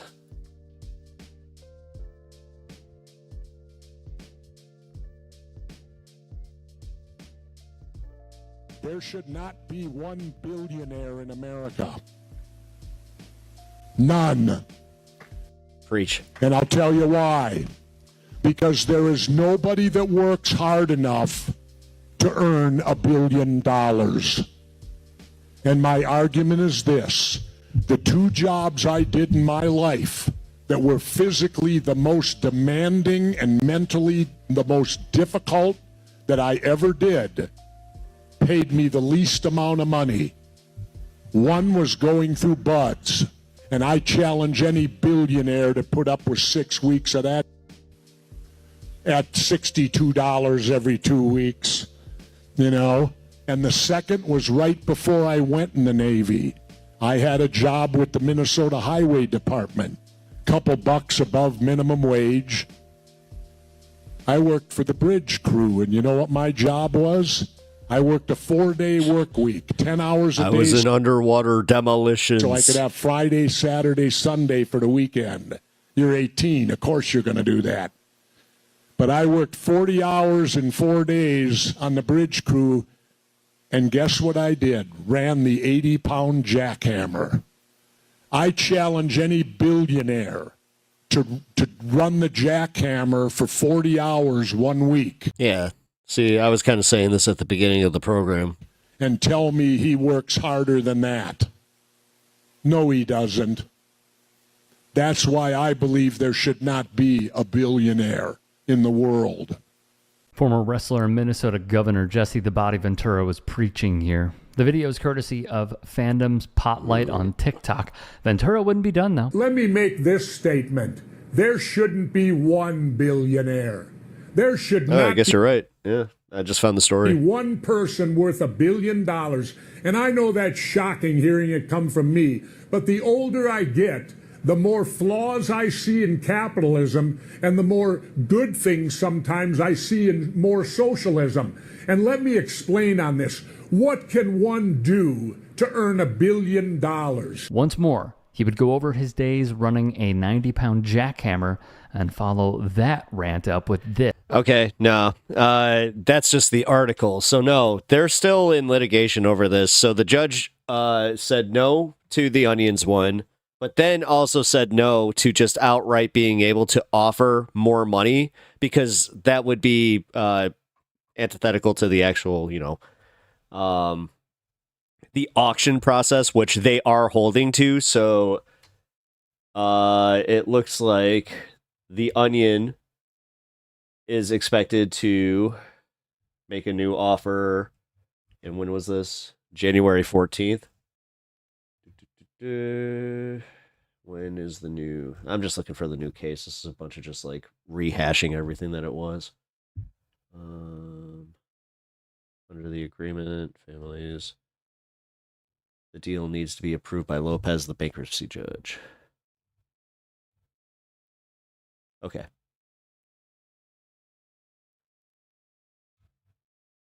Yeah, so this is still pending. Good to know. Yes. And And you're also, telling I wasn't me technically that wrong. These billionaires I just didn't know. who are now doubling their money, doubling their wealth, that they work harder physically. Hard work doesn't pay anything. It just gives you more work and less pay. Yep. Someone spending 8 to 10. Yeah, the worst thing you can do in America right now is actually be really good at your job, because they're just going to make you work for a lot more hours for a lot less. Hours a day on a jackhammer. Bull crap. If hard work paid anything, we wouldn't have homeless veterans or people working 2 to or more jobs still not being able to pay rent. Yep. Is what I got to. Well, yeah, and then the condescending BS that is the, oh yeah, these, low skill jobs. When anybody calls like fast food a low skill job, like, look at the way that Donald Trump handled being at the fry station. That should prove to everybody. It's like, yeah, maybe we need to bury this myth. These people that kept us alive during the, the pandemic. Yeah, let's just shit on them even more. Say to that. They earn their money by pushing pencils, and they don't even need to use deodorant, because none of them ever sweat, I doubt it, at work. There should not be a billionaire. It's my money. It's my money. Use it when I need it. Call J.G. Wentworth, 877 cash now. Going on record to state this. Everybody talks about a minimum wage, a minimum wage, a minimum wage. I say it's time. I'm just like noticing right now, like, oh, he's actually working for RT here. Time for a maximum wage. Jesse, come on, Jesse. How about $12 million a year, $1 million a month? If you can't challenge any rich person to survive off $2,000 for a full year, yeah, no, for real. Live on $12 million a year. Oh, 20 grand. $1 million a month. Maybe we should bring back capital punishment. Well, they already have, haven't they? This is one of the best dialogues I have heard in quite a while, yet there's more, and it comes from Haas. And hey, just a quick break in the action. You should go subscribe to my new show, The Rick Strom Show. I'm going to be interviewing people from sports, music, journalists, authors, sports doctors. It's going to be fantastic. Is an incredibly stubborn guy. I mean, dude, you're talking about a guy who was a Navy SEAL. Hey, I kind of did this. Went into professional wrestling, became I have an annuity and I need a governor. Like, it doesn't get any better than that. Like, he's just the I survived off 18 grand. Sorry, I heard the annuity, or I looked at the annuity part and I was just like, I also think he's the type. Oh wait, I actually just mixed up two comments. My bad. I have an annuity and I need cash now. Type of dude who could. Do you think he could be? No, it's I have a structured settlement and I need cash now. President? No. Unfortunately, America's not ready for that. Okay. And then we all together go call J.G. Wentworth. But the reality is, cash I now. would vote for him if he actually ran for president. I don't know. I feel like he is like our Donald Trump. He's like the leftist Donald Trump, I guess. You know what I mean? If there was ever one, like a really unique dude with a lot of psychotic perspectives in many respects, but also is like last year I survived off 18 grand. in the right place overall. I don't know. He'd be great. SEAL Doesn't Team he have 3. some conspiracy theory weirdo takes? He does, which literally I think would genuinely be a benefit. I'm not even kidding. I think that his weirdo conspiracy theory takes would make him relatable and would probably make him more likely to win. Don't know if I would go that far or if Haas is talking in hyperbole, but it was entertaining. More from Ventura. The numbers speak for themselves. Were you high when you sued Chris Kyle's widow? Was I high? You know, that's a question, and I expect it from someone from Fox. Just No. a serious question. No, it ain't. All right, be right back after this segment. Because I never sued. What? You don't like listening to the governor of Minnesota getting disrespected by a little shithead? The widow. I sued. I have a name for him. Have you ever seen the movie Predator? It's what I called everybody in the helicopter. It's a very naughty word nowadays, but I called him slack-jawed. Him. Okay, well, she's suffering a lot of pain right No, she isn't.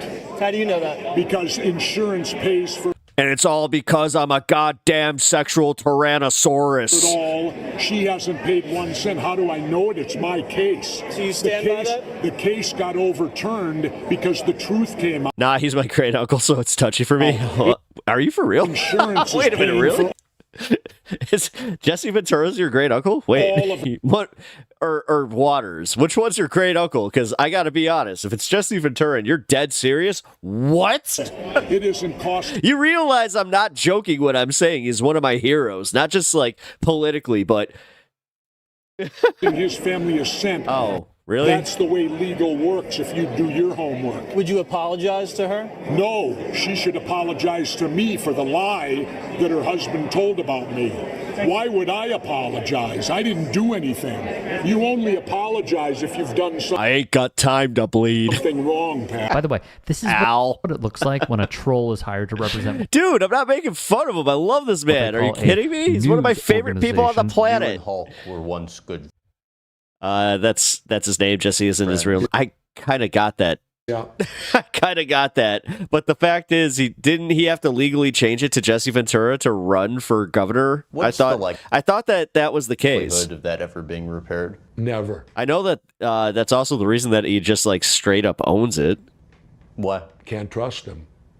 He did. Yeah, that's what I thought. I'm not friends with anyone I don't Dude, that's crazy. It's your great uncle. trust. What, bro? I have to have a trust. I'm not even kidding. Like, I'm kind of like fanny. See, now this is where you will see me kind of do like a little, oh, what? No way. One of like the most base ass politicians and wrestlers ever to exist. What? You mean, oh my God, dude. With someone to be their friend. And, Wow. he's the one that ratted me to Vince when I tried literally, dude, that's his action figure behind to me. unionize.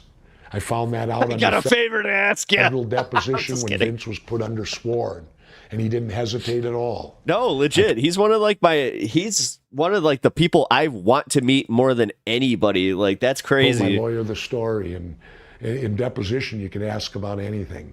And so I wanted to know who ratted me in the locker room because Yeah, right there here. were no I want to talk just to him about this, just WrestleMania 2. I wanted to, agents. dude, there's no one so from the much. office was in there when I did it, so it had to be one of the boys. And when my attorney said, Mr. McMahon, has there ever been a union in wrestling? And Vince said, no. He said, has anyone ever tried to? And Vince said, well, I think Jesse Ventura spouted his mouth off about it once. The man can hip fire a minigun. Hell yeah, he can with a cigar in My mouth. attorney said, did you hear Mr. Ventura? No. Well, then how do you know he did? With no hesitation, Vince went, Hulk Again, it's because he's a goddamn sexual tyrannosaurus. Hogan told me. Yeah, my grandmother's side are, that's... And I didn't show any emotion, but I almost tipped over in the chair because he was my friend. Of course, who could forget this as well? Now then, it goes without saying, in this capitalist system that we do live in, it's not about who does the work. Oh, by the It's way, about- guys, on Twitch, I did reset my my ads. So they should only be popping up once every hour for 1 minute. Who can take advantage of others? If they're playing more, please let me know, because that means that I have to stick with my settings a little bit more. And throw them crumbs while you keep 98% of the cookie. That's what this is. And that is why when I got into watching wrestling, he was at the end of his career. Same. I only saw him for a few times. I saw him for 2 Saturday night main events, and like that was enough for me. My first Saturday night main event was at my cousin's house in Minnesota, and that's when I got hooked on wrestling.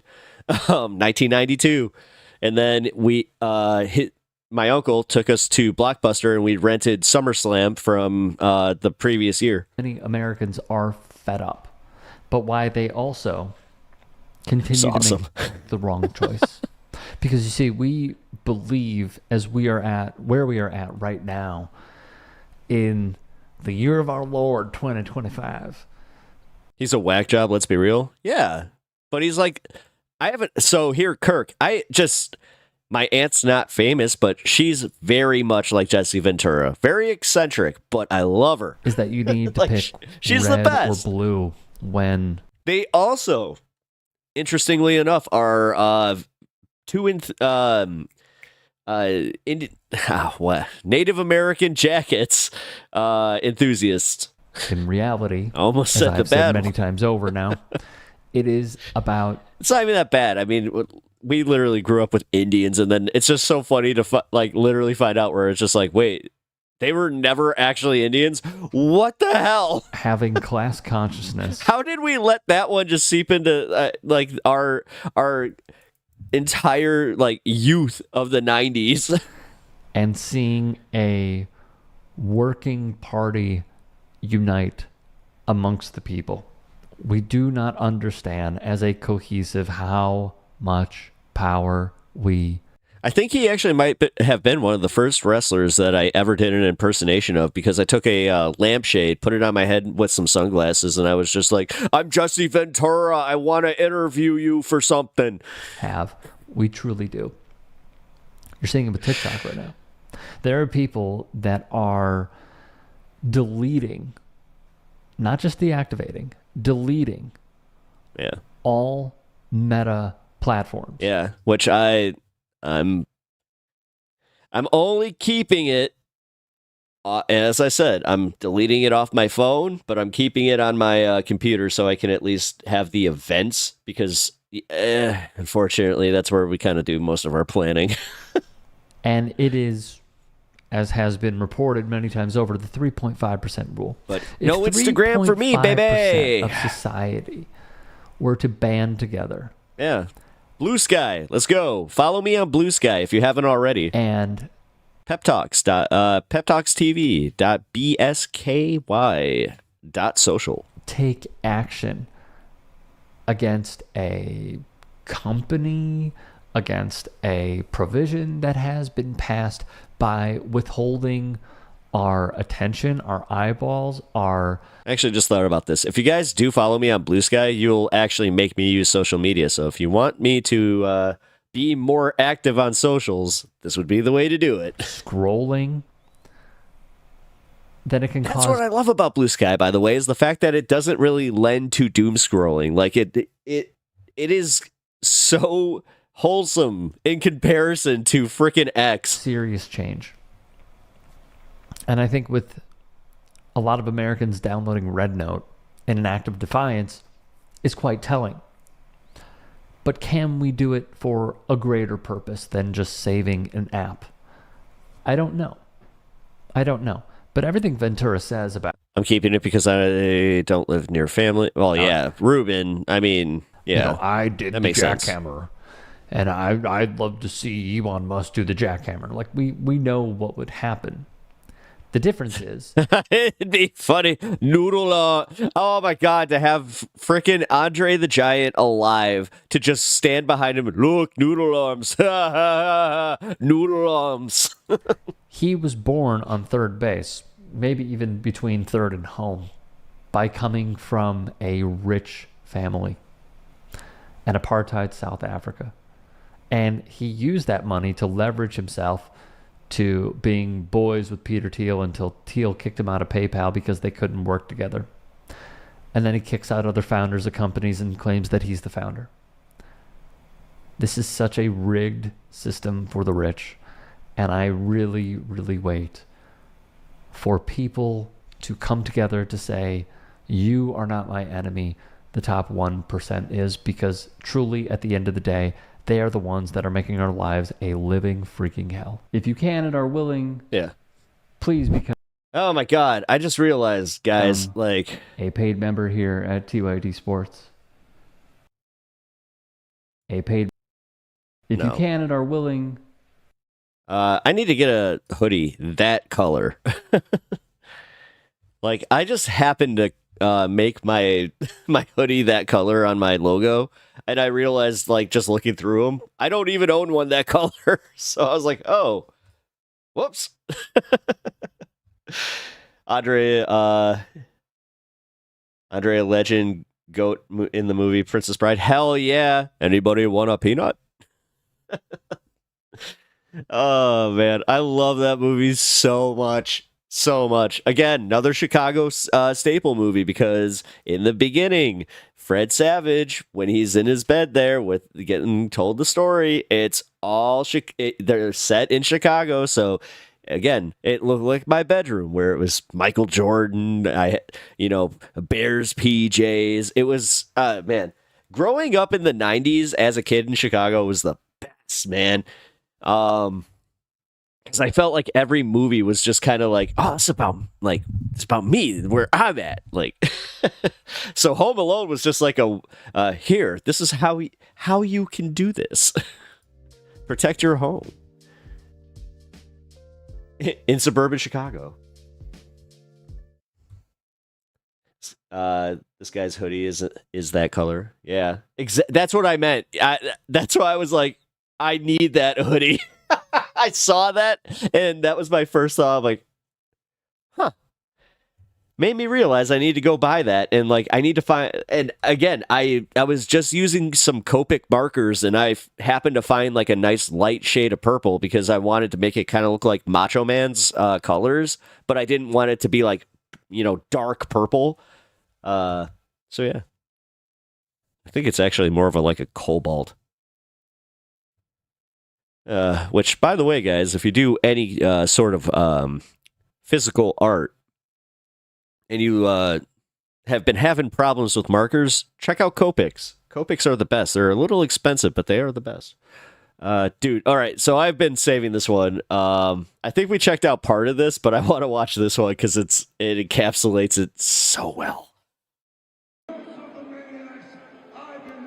For over 40 years, and the greatest part of my life was being part of WWE.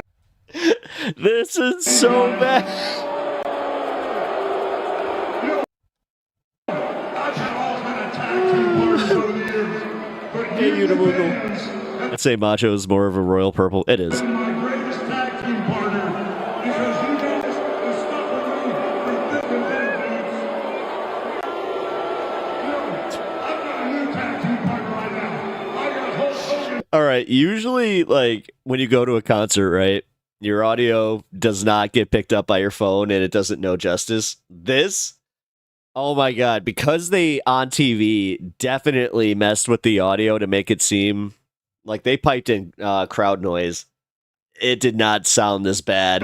Real American beer. Dude, he is getting cooked. Oh my God.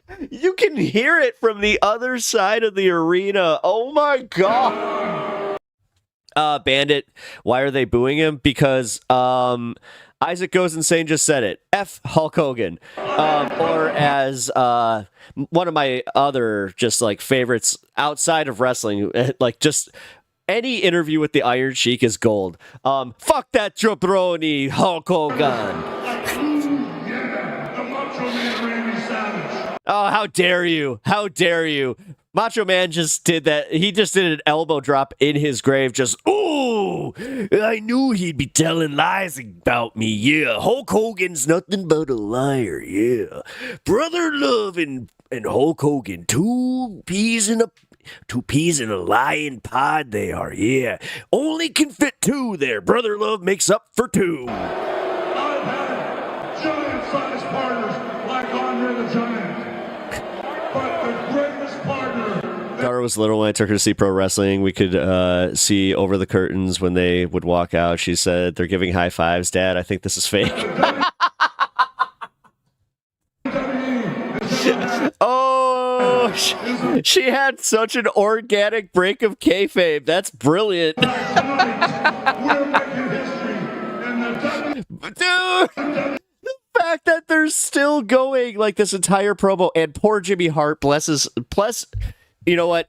I got no problems with Jimmy, despite the fact that he is like, a Hulkamaniac. The fact that he's standing behind him just going with a giant flag for like 4 minutes.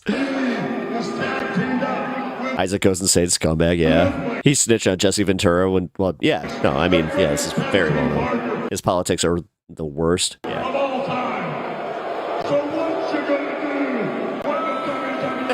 So what you gonna do?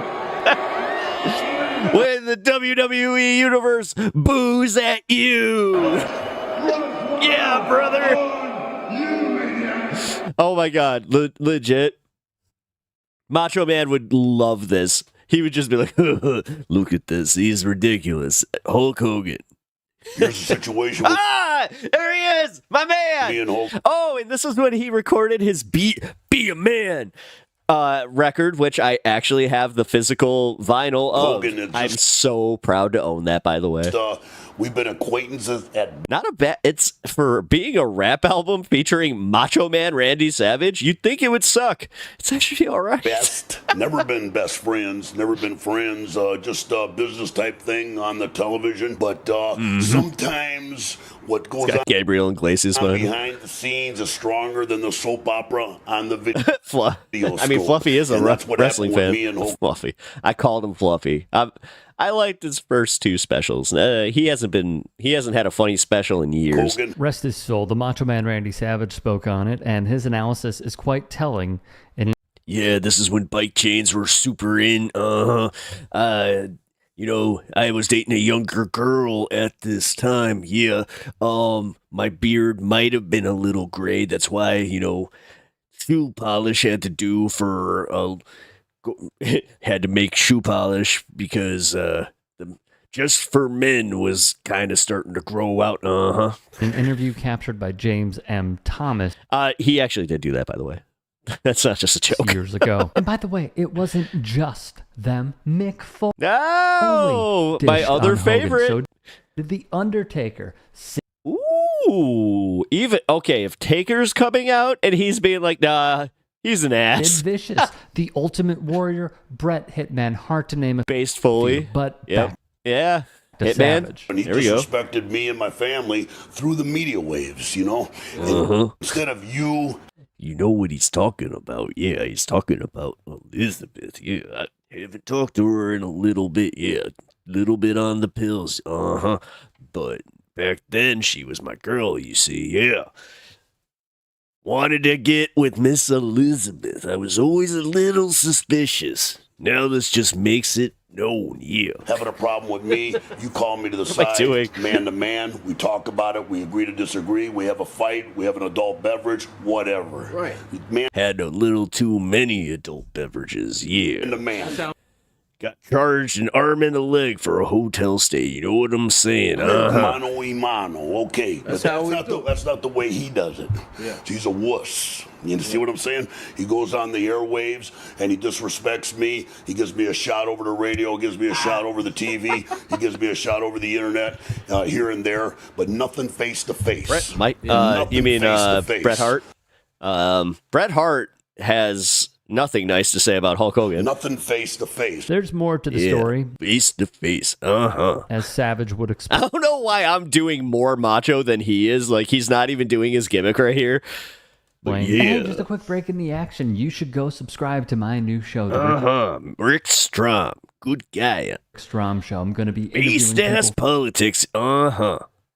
From sports, music, journalists, authors. Leaving TYT.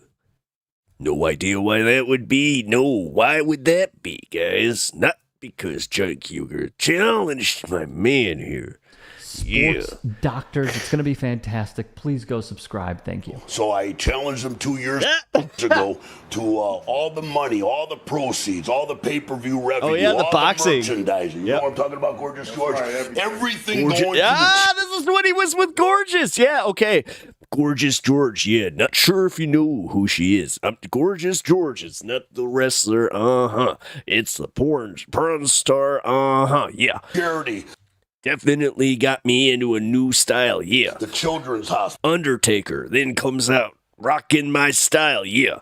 Thinking Vince McMahon saw me this interview and went, "Hey Taker, I got something new for you." Yeah. Bro, what's wrong with that? What's wrong with the Children's Hospital? What's wrong with supporting the Children's Hospital? See, dude, he was base as fuck. He's done well in this business. I've done well in this business. I'm talking about giving back. And then calling him in the ring, and we have the first real fight in professional wrestling. Yeah. What's wrong with that, Hulk Hogan? Oh, yeah. What's wrong with that, you coward? Let's pause here. The reports would read as follows. In December of 2001, Macho Man Randy Savage was in the news. He would challenge Hulk Hogan to a charity boxing match to benefit a children's... He's not doing his gimmick because it's real. Yeah, I know. That's the thing. He actually started living his gimmick like back in 1982. Hospital in Florida, St. Petersburg to be exact. They had a dysfunctional the Heartbreak Kid, relationship, though at first it was not dysfunctional That's Shawn Michaels. at all. Randy would Sorry. I could see how you mix that up, though. evidently never forgive Hulk Hogan for allegedly helping along with his then... I love Shawn Michaels, even though he was kind of... Yeah, he had some touch and go moments before he redeemed himself, but he actually had one of the best matches with Undertaker. wife Linda But his match with Rick, the retirement match of Ric Flair was one of my favorites. to harbor Retirement match. Savage's ex-wife Elizabeth Hulett, or aka Miss Elizabeth, yeah. Elizabeth, when she left him many years ago. And by the way, they had allegedly set this up, at least spoken with different networks. You know who the manager will be. Yeah. Miss Elizabeth. Come on down. HBO One of my Showtime favorite about reveals. doing a pay-per-view, though many felt Don't worry about it, John. conspicuous about this actually going down.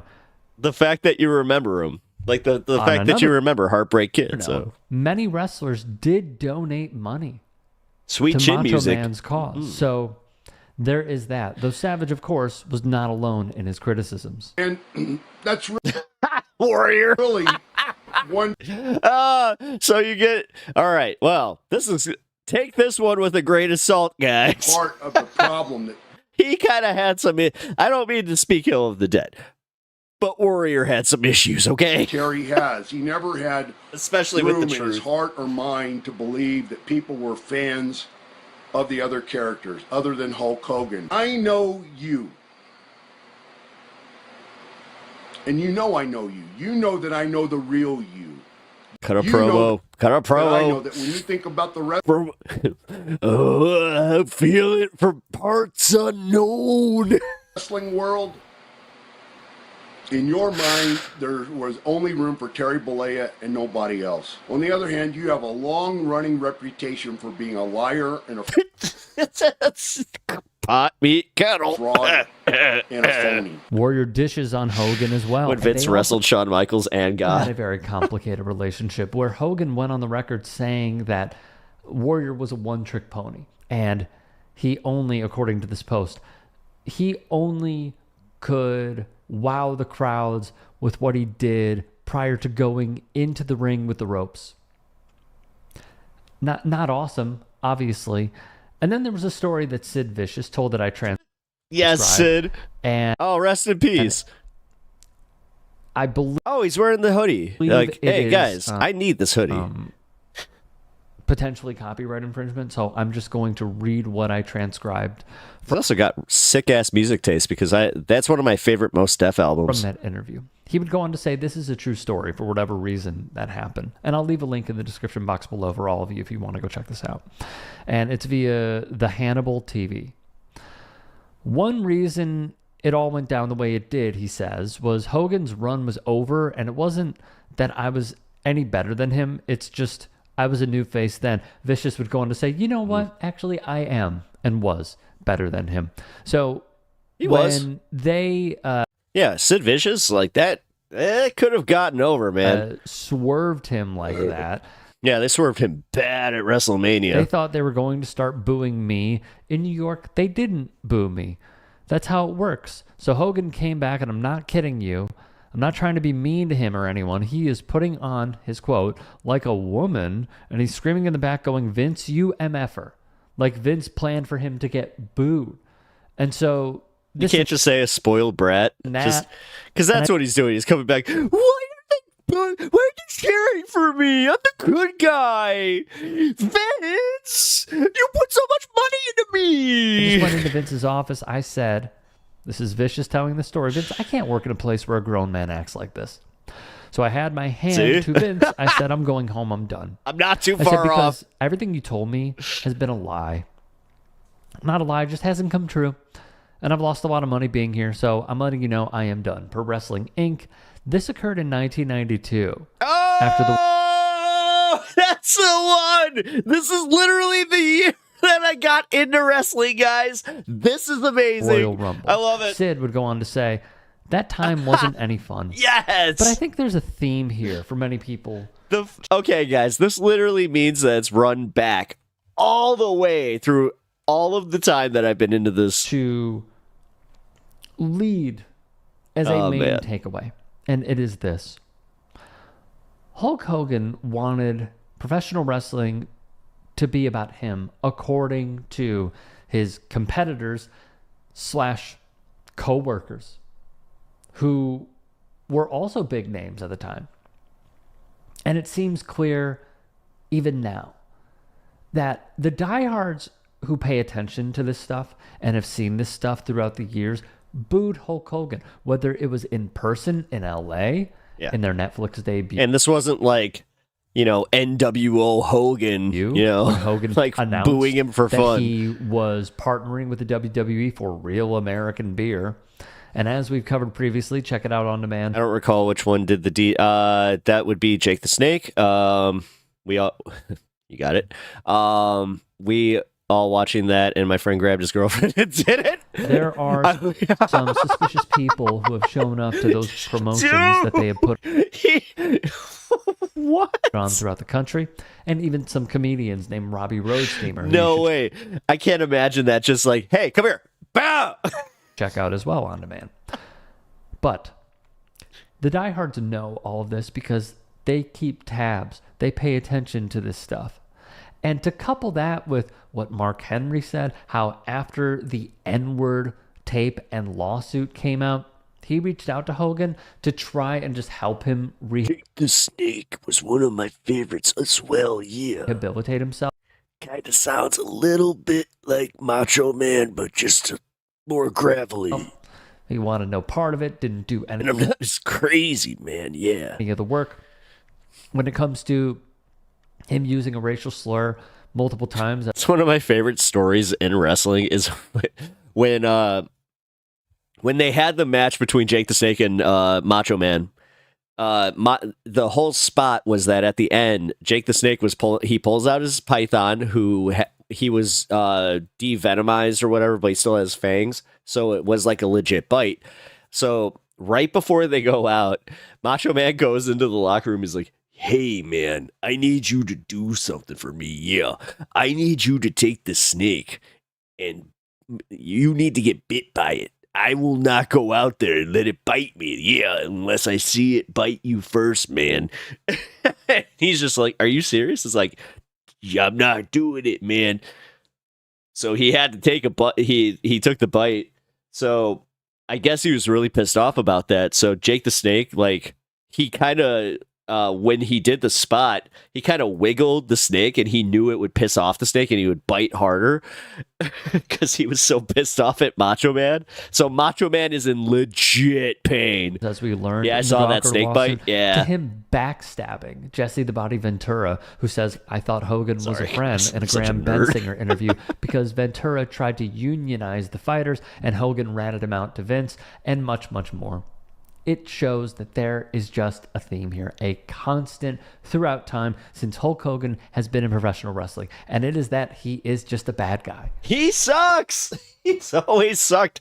Nobody likes him. He's not a heel, per se. Nobody. He's just a bad human being. Notice how nobody's just like, yeah, he was my hero. Even the people that had him as a hero are just like, he kind of fell off, man. I don't know. I'm done. I'm done with Hulk And he Hogan. doesn't care about anybody but himself. If you can and are willing, please become a paid member here at TYT Sports. And or go to tyt.com/join. In addition, you can follow me on Twitter, Instagram, and Stop. I don't agree with the TYT bit there, so I'll support you, Rick, but I won't support the TYT. They don't get it. Uh-oh. TikTok. Appreciate it. Have a great day. Wait, ex-Hulk Hogan teammate? They called him a teammate, eh?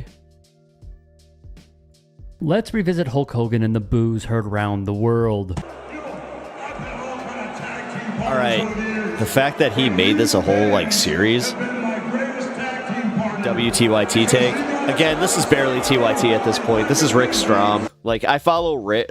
Rick owns TYT Sports the same way that Jimmy Dore owned TYT Comedy.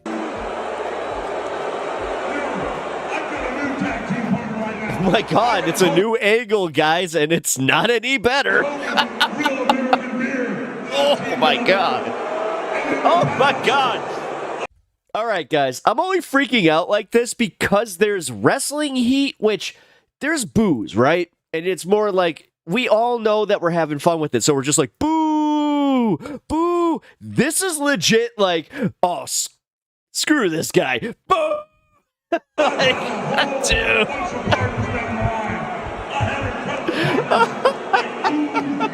The fact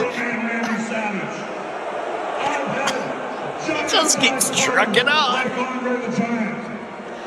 Following, of course, the fallout from his laughable appearance at the WWE's opening broadcast. Guys, it really was all over the arena. This is this is uncomfortable. Netflix. And we hear from fellow wrestling legend. Hey, we got Big Daddy Diesel. Kevin Nash in the house. If he wasn't ponied up financially with that Real American Beer with the W. Friend of mine had a huge python. I was sitting on a couch and it came over on the other side and crawled on me. Not cool. I had no idea. Jeff, I have and I think my audience that has watched for a while knows. I hate snakes. When I say that, I always equate it to I have the Indiana Jones level of snake hatred. So WWE. No, because the last thing you want to do is with your logo. People too busy hating with all their hearts to take a better video. Right? Likeness on a can of beer. That's how you know it was true passion too, or they're just like, oh, screw the video. Beer that you're selling kind of promo on the crowd. Yeah, I mean the fact that so at that point turn it to NWO Hogan. If he had done that, he might have even won me over a little bit, where he'd be like, all right, he's doing the heel thing. Even though he sucks, he's doing the heel thing. His co-host, Sean. No, the fact that he just trucked through it, just give me my money, brother. Real American Beer. Yeah. Would then pose this question. Do you think a cool heel could... I'm Usain Bolt when it comes to same. Product. Nash would refer to the Hulkster's appearance at the RNC. I found a snake nest this last summer. Underneath my porch, and I freaked out. A cool heel didn't come out on Trump's at the RNC. I got a buddy from Arkansas. He's a transplant, so anytime I have something like that, I'm like, hey, you gotta come over. And tear his shirt. That wasn't a cool heel. Although that one did not require him. That one I actually got to call the city for. So. Him a heel. Not to. Oh, it's click this. No shit. To the red, it didn't. He's over. He was over. You got to look at the play. The play was come out and then tear that All-American shirt off and have a Netflix shirt on. Yeah. He thought that what he did at the RNC was going to work in L.A. They would continue their discussion on Hulk getting booed mercilessly and how he likely did not care in the slightest. And hey, just a quick break in the action. You should go subscribe. That was him talking about Benoit. Subscribe to my new show, The Rick Strom Show. I'm going to be interviewing people from sports, music, journalists. Which I could do an entire episode on that. Authors, sports, doctors. It's going to be fantastic. That was a crazy 2 days in my life. As soon as he realized that he was, I hate to say it, guys, like before we knew what he did, I was a huge fan of him and Eddie Guerrero. Especially Eddie Guerrero. So they were turning on him. He said, man, I've been doing this for 4 decades. Sad. Like, in other words, you guys, like, I'm Hulk Hogan. Like, if you don't have enough respect for me to not boo me out of this place, then you. I'm going to say what I have to say. I'm going to get my thing out. Oliver then says this. Are our friends, the McMahon family, so ensconced in the bubble, and I don't mean the wrestling bubble, I mean the MAGA bubble, that they don't realize they're in L.A., not their demo, as you said. We have now heard this question and talking point a lot. So just to clear it up, Kaz spoke with Ariel Helwani on why Hulk was booed. For many reasons, whether it's his questionable history with racism, whether there's his political affiliations, which I'll tell you what, I know a lot of these guys in WWE, if political affiliations stopped me from being fans of some of those dudes, I probably wouldn't be fans. AJ Styles, 100%. I love his in-ring work, but man, is he a dipshit. With a lot of professional wrestlers. Yep. I can assure you, it didn't have much to do with that. I just think the wrestling fan over the past 15 or 20 years have gotten to know who Terry Bollea is. No, I have not seen that. I'll check it out. The past several years. Wrestling's not wrestling. And they let him know exactly what they think about him. And when it comes to that sort of stage, it was a chef's kiss. It was like, thank you, WWE Universe. Thank you, fans, for not disappointing me. Yeah. And letting me know that we are going to the future. That was nice. Like, I was worried because they announced that he was gonna be there. So the entire time I'm like, when's it happening? To take pro wrestling to new and bigger heights than it's ever been before.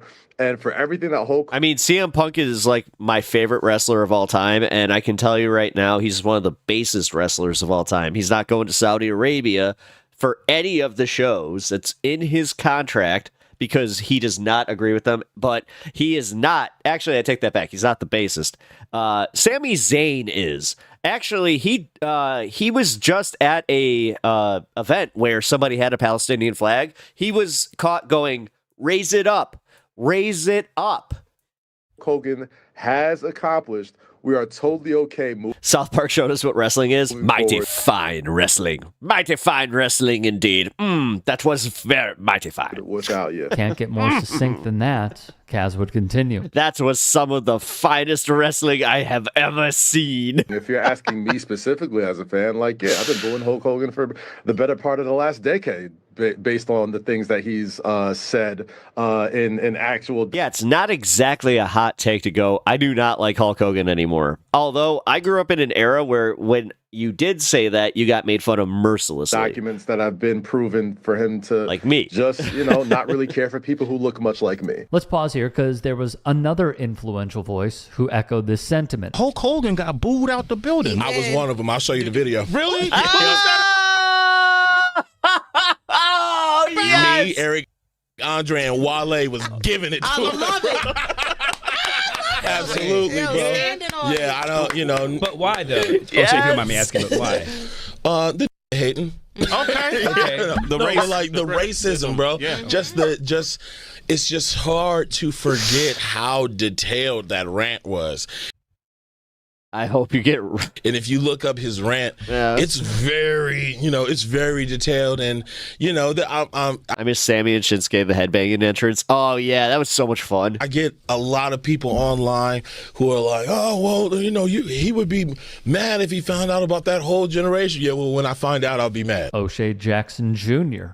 would I totally respect further craft. Hell yeah, Jeff. Hogan is hurt. Dude, no, I've always hated, like, because I knew that it was, like, fake pretty early on, and just knowing, like, stage combat and also knowing gymnastics and, like, actually practicing martial arts and, like, playing hockey and, like, doing sports, like, just in general, knowing how much goes into it and how, like, tired these guys have to be after any of these matches, and the fact that they can do all of these like fantastic like backflips and all of like the performance stuff.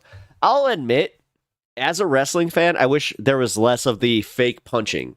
I've always thought that was dumb, but they always argue it's per tradition.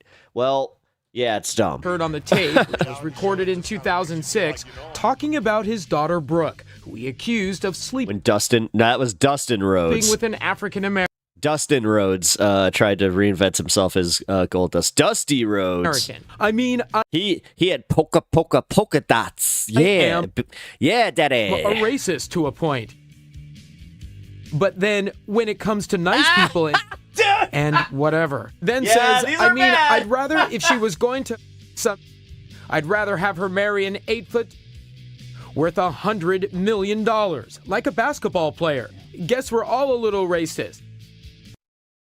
On top of that, I don't think political leanings had that much to do with it, because just a few moments earlier, the Undertaker comes out in his motorcycle, and nobody seemed to boo him. He came to rub the motorcycle. He was a Trump supporter, or is a Trump supporter. And we all know where the Undertaker leans. He had Donald Trump on his podcast. Nobody booed him. I think it was a combination of a lot of things. I think most WWE fans have gotten to know the real Terry Bollea for the past several years, whether it's, messing up the union that was probably trying to be put together for WWE that he openly snitched on in the Vince McMahon documentary, whether it was, the lawsuit with everything he said about black people and wanting to date his daughter that was inflammatory and supremely racist, whether it was supremely racist. I'm sure there's some people who were booing him because of that, but to say then you have it was Cody just with the one worst neck thing or tattoo in history. If I was Brandy, I would have left him to enjoy that by himself. Another thing, I just don't buy that. I think it's a combination. Here is where I stand on all of this, and I will reiterate a previous point I made in a different video when we covered Hulk Hogan getting booed initially. I agree with Kaz that it is all of the above. It's a combination. And to say it's one thing is asinine. Those saying, and there were reports that Hogan even said this behind closed doors, that, oh, it's LA, it's Libby Lib LA. Oh, yeah, that's what he said, yeah. I'm not going to deny that there were some people there who probably felt a certain type of way that Hogan stumped for Donald Trump in order, in my view, to propel his real American beer product. And if you want to see more about that product, check out the clips on demand. But that point is negated in its entirety, as Kaz and others have made, that The Undertaker was there too. And he was out there, huge Trump supporter, had Trump on his podcast when he buffoonishly said, yeah, you made politics fun again. Politics is not supposed to be fun.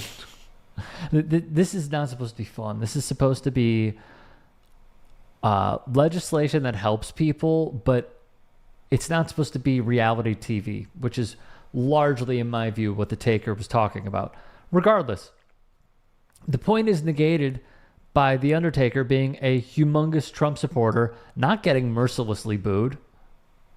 So I think the bigger thing to take away is this. The fans made it quite clear that they feel that this act is just tiresome.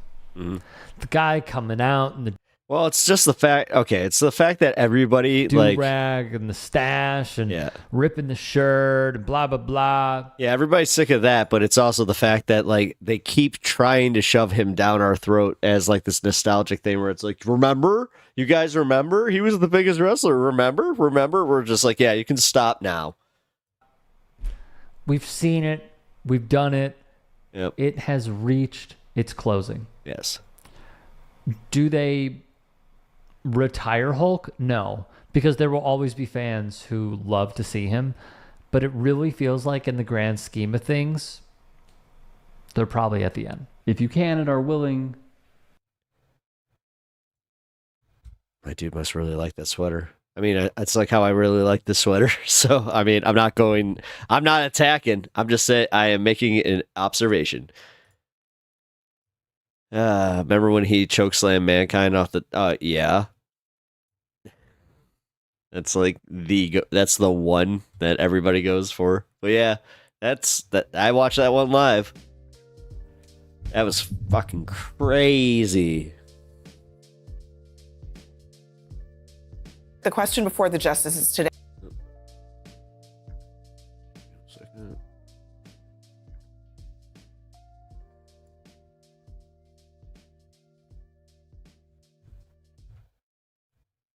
The question before the justices today was, should states be allowed to require porn sites to enforce an age limit?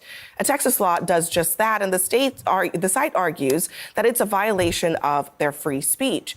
The subject itself is no doubt an important debate, but there... Watch it. What? I mean, oh crap. I mean, with your mom being the age she is, maybe. With one humorous, a little cringeworthy moment that happened today. You whippersnapper. It captured how the court is dealing with technology in real time. One of the parties here is the owner of Pornhub, right? Yes. And what percentage of the material on that is not obscene as to children? Well, Your Honor, if we're talking about the youngest minors, I would agree that most of it is, and that is how we read the law. Is it like the old Playboy magazine? Mick Foley, Mankind, Dude Love. No, it was the Three Faces of Foley, and then he just had Mick Foley. You have essays there by the modern day equivalent of Gore Vidal and William F. Buckley Jr. Not in that sense, but in the sense you have sexual wellness posts about women recovering from hysterectomies and how they can enjoy sex. That's on there. Anna? No puedo. I don't know. No puedo. I don't know. Ew. Why you're making me think of a little guy. Call on you. Maybe now I understand why his. All right, Anna Navarro is hilarious right there, just because she's like, "Why? Oh, I don't want to be part of this." Wife is hanging if you the were flags 16 upside and your down. mother caught you with a Playboy, I'm only reading the articles, Mom. I'm reading William F. Buckley. Please become. I'm just sitting here reading William F. Buckley. Yeah, guys. Yeah. Oh my God, that was weird. People are weird about sex. Hell yeah, they are. Hell yeah, they are, dude. I mean, especially how I grew up. Fucking A. Hell yeah. He had no issue admitting that he took a chair shoots for real. Yeah, chair shots for real. Yeah, like didn't fake it. And yeah, that's why guys like Stone Cold, for how based he is, he does have like some, like he doesn't believe CTE exists, and I'm like, this judge pretending like he hasn't gone on that website. Yeah, right. I'll cringe. Right. No bueno. No bueno. Bro. Yeah. No, I needed to just bring that one to your guys' attention, because that was pretty funny. All right, here. Trying to ban prawn in this sexual repressed country is funny. Yep. It's gonna get so much worse. And then you have like the weird articles where they're like, Gen Z's not having sex. It's just like, you don't think that's a problem? Mister, I had kids, so they have kids. So now you're just like, I'm happy they're not having sex, so they only have sex when they need to procreate. And then, I mean, how's that work? I don't know. Like, is that true? Like, is that something they're just saying, like, out in the media? Like, the youth are not having the sex. They are not drinking the booze, and they are not smoking the pot. Which, oh god, millennials, did we do it? Did we officially make it so uncool to just be cool? Oh no. Probably such an issue for a lot of men too, without banning it. Yeah, what can we do about this? That's my answer. I don't know. I live in a based ass state. They ain't gonna do that to me. Gen Z reporting, we definitely fuck and we we just so it's safe. Just so safely, yeah. All right, cool. All right, Stanky Danky. Nice. nice. All right, hey, did you get the email from my son and his music? Yeah, I did. I sent him one that all he needs to do is I sent him a link that he just needs to give me like permissions on. So, why Stone Cold? Can't I just have a couple hours of happiness each day? It's just one bad take. It's literally one bad take here.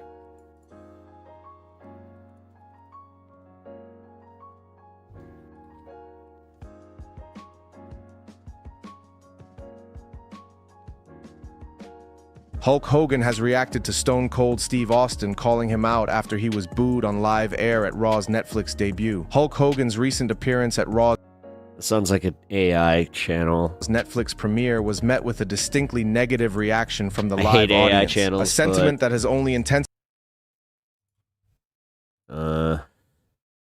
Banning doesn't usually work for things. People are repressed because we connect shame with sex instead of viewing it as a natural part of our lives that needs to be experienced with knowledge and safety. Yep.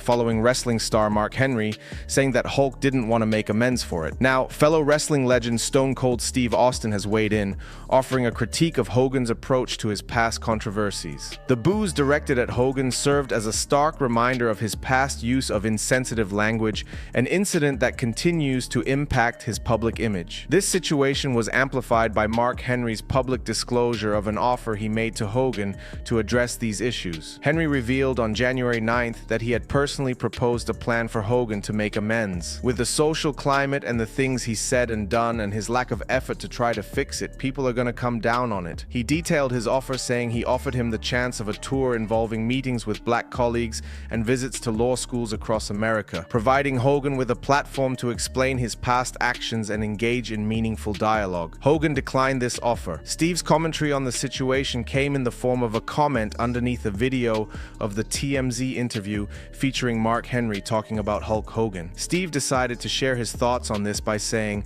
"Some people never want to learn and grow. It's what life is all about. I don't know why some people cannot do it." Steve's perspective implies that while past mistakes are a part of life, genuine growth and a willingness to make amends are essential for redemption. He suggests that Hogan has not adequately demonstrated this willingness. Henry's disclosure and Steve's subsequent commentary have further fueled the existing debate within the WWE fanbase. Some fans continue to support Hogan, believing he has already atoned for his past actions. However, others maintain that his right. How can we fix prediction 2? Past transgressions are too significant. I'll get back to you on that one. To be easily dismissed. I don't know. And that WWE should distance themselves. I'd say limit their exposure, but that's kind of hard. From him. And now, even Hulk Hogan himself has spoken out on this. He did this in a comment underneath a fan page's post on what Steve said about him. In Hulk's comment, he said, "Everyone wanting to dogpile on me, but it's not gonna get rid of me." So it seems that Hulk doesn't care that some of his wrestling peers do not like him, and he's wanting everyone to be assured that he isn't going anywhere, and he feels he deserves his spot. For this video's comment question, how can Hulk Hogan make amends for what he said? Before you go, be sure to give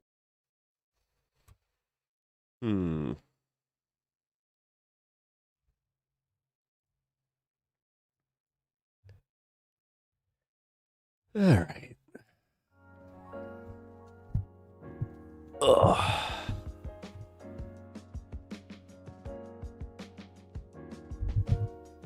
The government will never regulate what I can and cannot jerk to. I mean, they already kind of are. I mean, you got your VPN, but I know that Pornhub is doing something with VPN blockers, so you got to be careful with that one too. Which I think that one's just to stick it to Florida. They're so mad at Florida and Texas. They're like, you repressed dumbasses. Like, at what point do people just go, our politicians suck, and we keep voting against things that actually hurt us? Meanwhile, they're getting us to vote for them on things that don't actually affect us. Weird how that works. Banning will only lead people to websites with worse stuff that could be made illegally. Sex trafficking. Yep. 200,000%. I live in an affected state. VPN definitely works. Oh, it does? Okay, cool. Nice. You're like, trust me, I know VPN work. That's funny. Yeah, I actually find that funny that the only ones that aren't really able to get their jerk on are the ones that don't know how to use a VPN, and that's a bunch of old folks that are just like, oh, share it, I can't get this to work. Try not to jerk if you can. It's too easy to use it as a crutch. What? Oh my god, Kirk, are you one of those no jerk people where you're just like the never jerkers or whatever? Brother, I'm 38 years old. I jerk mostly now just as it's medicinal at this point, just to, get the poison out, if you will, or clear the pipes, Got to keep that prostate nice and fresh, You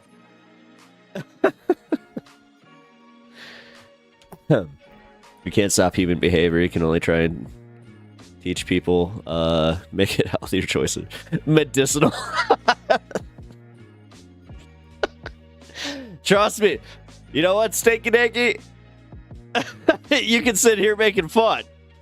At some point, it's going to happen to you where you're just like, oh. Try and seek sex over jerking. Okay. You do know that, like, my wife works, and just overall, it's like it's not practical to do all the time. Plus, it desensitizes you to sex for real.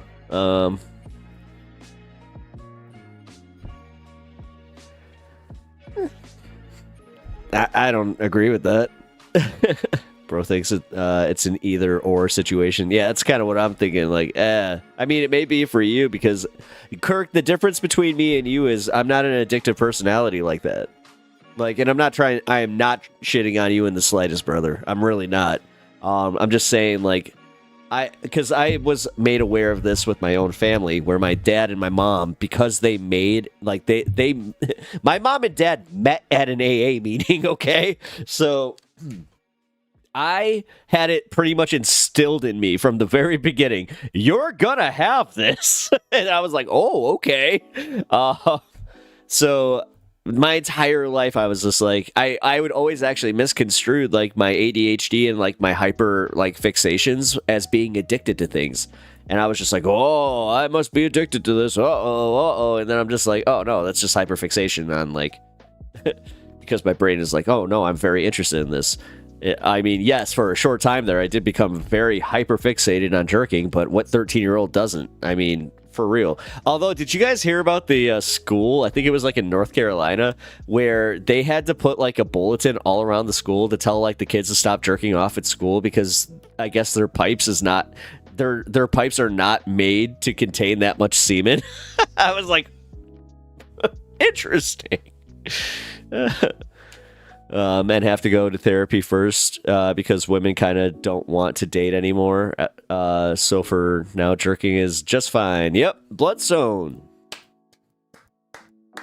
I recognize that. Trust me.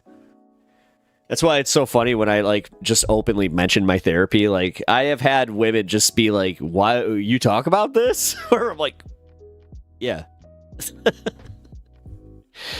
It's like, wait, oh, and, oh my god, it's so funny. I figured out just through making a joke to my therapist the other day that the other guys that were in the waiting room, they were there for court mandatory or court mandated therapy. I clearly said try not to jerk if you can. Well, I mean, the older you get, again, Kirk, with all due respect, it just happens naturally. You just kind of don't. That's why I was saying it's kind of medicinal. It kind of goes like, you know, you go a few days and you're like, oh, I gotta clean the pipes. Yeah. Yeah. If you over jerk it, then you'll be desensitized. Listen, me and my friends have had this discussion plenty of times. I have. All right. No. All right. We're doing this. Because I've had the argument that dry jerking leads to desensitization of the dick. It does not. It totally does not. And this idea that that dry jerking, like somebody literally said it to myself. They're like, "You dry jerk? You hate yourself?" I'm just like, no, no. Sometimes it's just a matter of convenience. You know, if I have the time to make it a luxury where I'm like making like I can light a candle or whatever the fuck you think I'm doing, but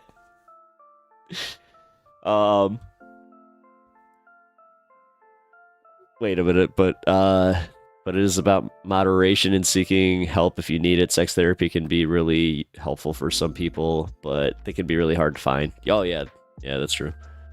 There was a shootout last night near here. Dude thought aliens were coming. Oh geez.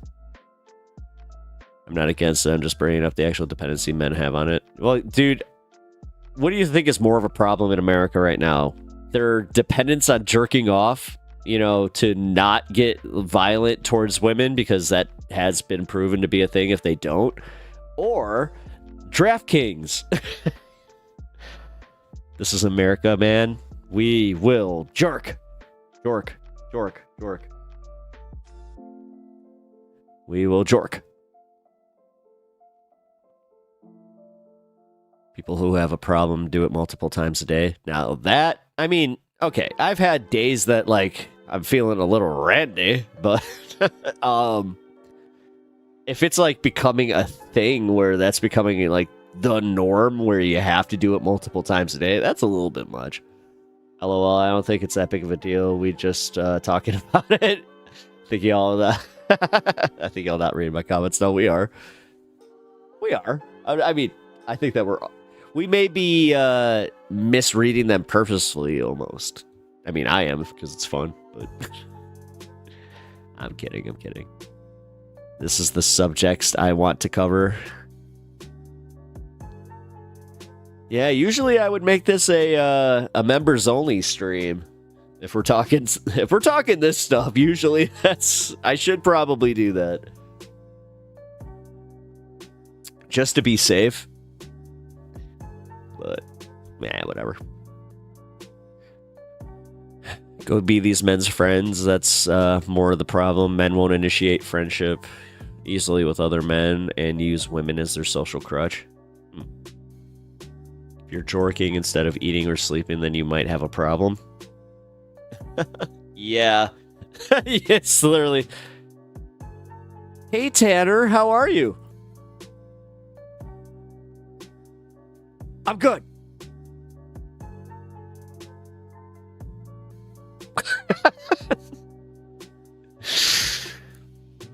Tanner, your left arm is looking a little noodly. I was laying on it weird. or if you were doing it before anything stressful because it's a drug. Or no. Not stressful.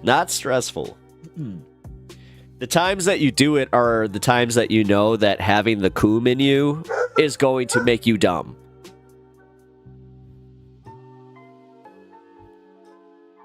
Because come on, man, you gotta get that poison out. You also gotta, oh, hold on, I gotta let him up. Ugh. All right.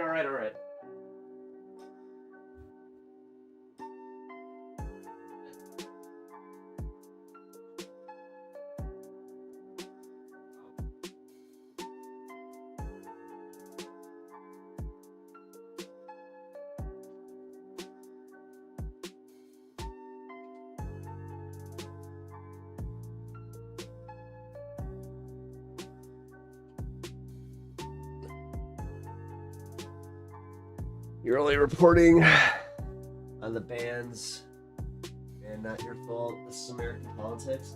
Yep. Yeah, but for some reason YouTube's weird about this stuff.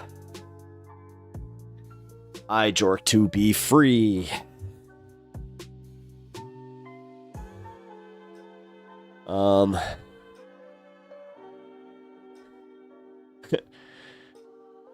Again, cool. God, I remember the good old days where I used to do it because I was addicted.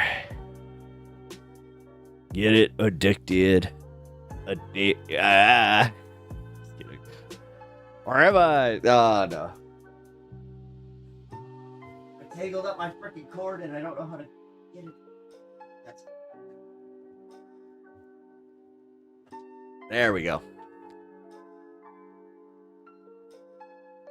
I can't spell ambidex, but I can use both hands for everything. 3 languages working on 4.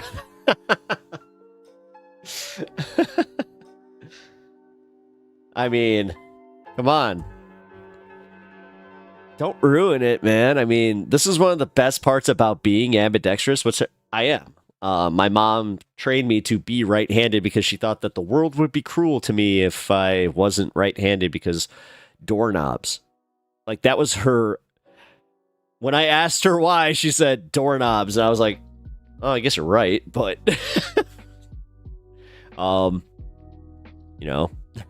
being able to do things with both hands is...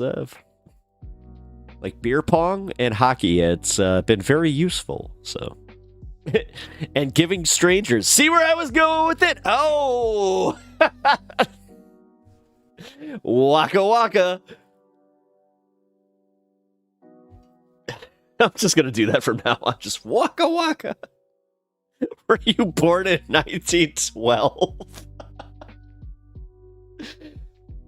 Well, son.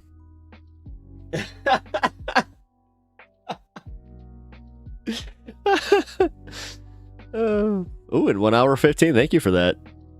Mine did because they said they didn't want me to smear the pencil when I wrote. Yeah, see?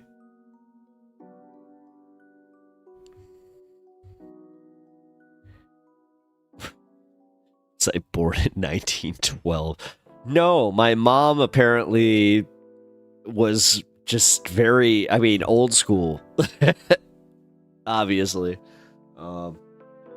She wasn't necessarily wrong, though. Everything in my house is built for a right-handed person, except for toilet handles. The toilet handles are always on the left, so I'm just like, ha. I don't know why I don't even know why I got on this, but it's kind of funny where I'm like,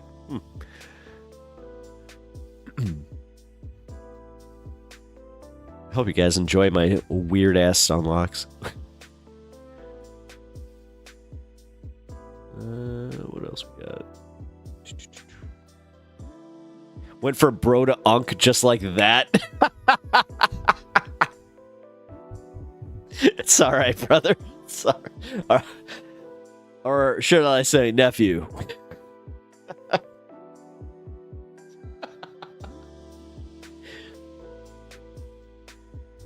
Hey, if you're gonna call me unk, I'm calling you nephew. That's what's happening. All right.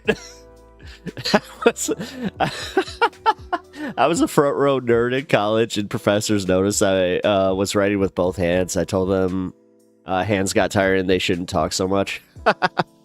I used to do that. I used to, swap. But that's also when I realized I was getting ink on it, like my, Unimoogle was saying here, like it's smeary. And I also draw, so like it actually worked out for me. Otherwise, with my left hand, I would have had to train myself to draw like this, like to hold my pencil like this. Which there's a Eric Larson. He is a famous artist. He created and draws Savage Dragon, and also draws Spider-Man. And yeah, he draws like this. It's very odd. Whereas I draw like this. All right, I have to go. My wife said if I don't get off the computer, she's going to slam my head into the...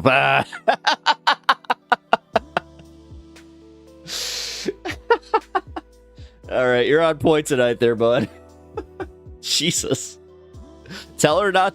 Silence to the violence. I mean, if she heard this conversation, I have a feeling she would... Well, wait a minute. No, if she heard this conversation, she saw where you're coming from, she would be very proud of you, Kirk. No, you get wife points tonight. You tell her you get wife points.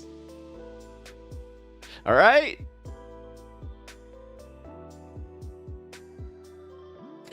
Also, get something for that head. But yeah, I'll see you tomorrow, man. If you're taking off. I will be on at 4. All right, guys, we got a few more things to cover. I'm at least hanging out till the 4:20 mark tonight. That's happening for sure. So, I ain't going nowhere. Bros definitely chalks 0 wife points acquired. Yeah. Although right now, yeah, I'm losing some. That's for sure. I have a feeling I'm about to hear, hey! Although, wait a minute. Oh, God. No, I was about to say, no, he definitely, unfortunately, I do not have a libido, so she isn't too happy about this, LOL. Anyway, y'all have a great night, all right? I love y'all. Take care, brother. Oh, man.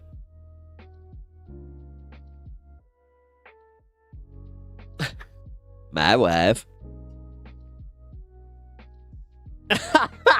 Just no. Be good or no nachos for you? Oh, God. Oh, God. Did I ruin nachos? If you guys haven't figured out, Unimoogle is my wife. So, uh-oh. I think I'm in trouble. I ain't married now, but after I barely missed buying a Ferrari on eBay, I wasn't allowed near the computer if I'd been drinking. All right, I'm not that bad. I don't... Actually, no. To be fair, my wife is the one who makes the drunk purchases in this house, so, yeah. Kind of glad on that one. Brian 2.0. No, nobody wants that. No, that title shall not be handed out. Squishmallow, I did not know it. Unimoogle. yes, Unimoogle's the wife. She's my wife. Pep likes that because I visit Amazon while drunk, he usually makes out with me.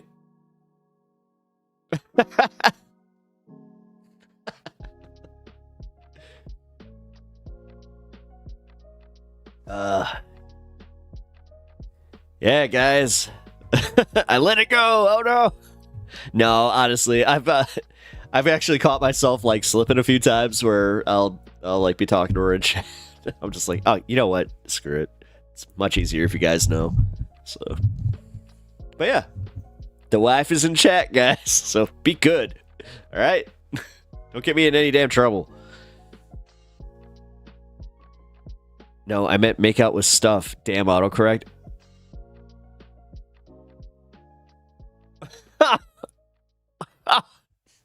My wife. All hail Unimoogle. Oh God. My chat. Oh no! They've officially turned. Well, now I know who gets to keep the kids. Damn.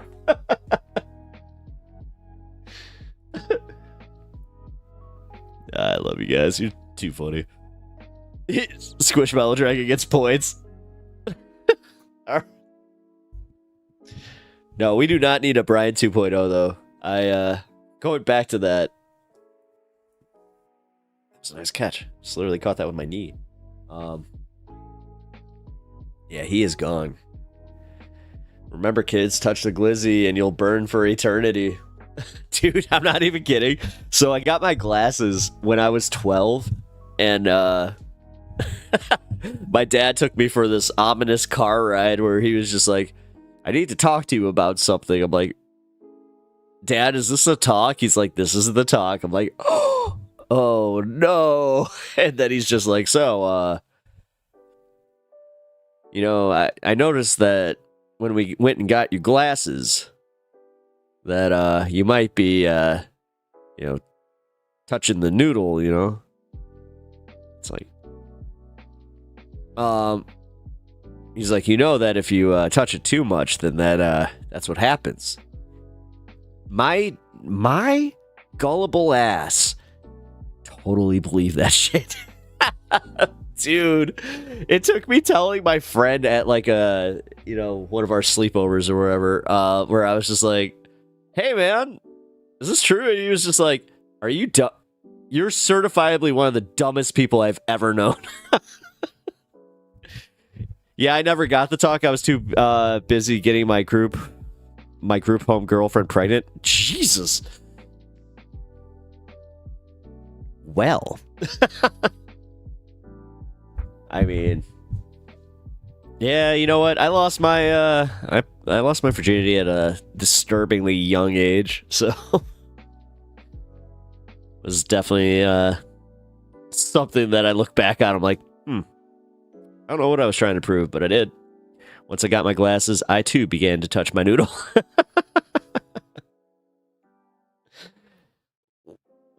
Wait, it was so after? No, see, see, I was touching the noodle first, and then the glasses came.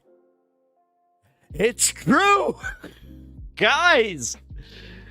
I would be 20/20 vision right now if I just kept to my good Christian ways, but I just couldn't do it. Did your father ever get you to buy blinker fluid? No. Nah, he knew that was the one thing about him, like, having me work on cars with him, that he knew I wouldn't fall for that kind of stuff. Although he did.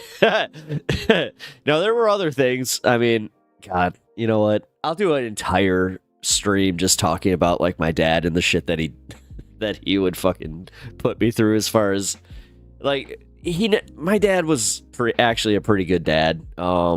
He was just... He had his own sense of humor, very old school.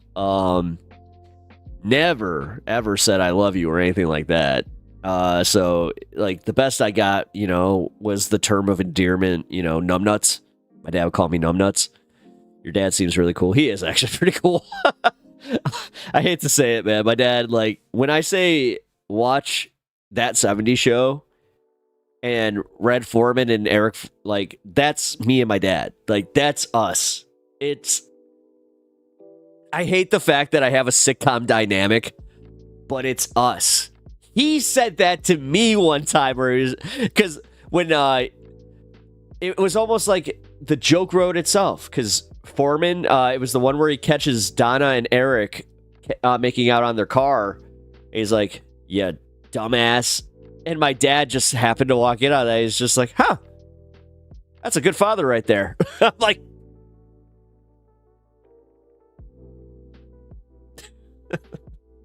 yeah, Unimoogle. Yeah, you are. God. 6 children in this family.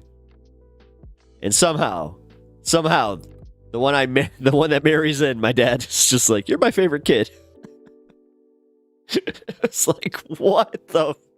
He said that at Thanksgiving dinner. Like, he really has no tact. When I was about to go for heart transplant, my dad kind of gave a side shrug, weird as shit. I hate to say that's kind of how dude. Again, I love my dad. I love my dad, but that's exactly how he would be. But here's the messed up part. I'd find out from one of his golf buddies that he's really worried about me, you know? Like, that's how that goes. I can't tell you how many times, I'm about to, like, you know, wax on my childhood a little. But no, for real, like, my dad was totally that guy where no matter what art I did, he would never say anything about it. Never. Like, we'd have art on the fridge, and my mom would be like, yeah, look what he did. And he'd be like, all right. But then, you know, I go to his office, and they're just like, your dad talks about how great of an artist you are. I'm like, he what now? What? They're like, yeah, your dad's very proud of you. I'm like, news to me. So,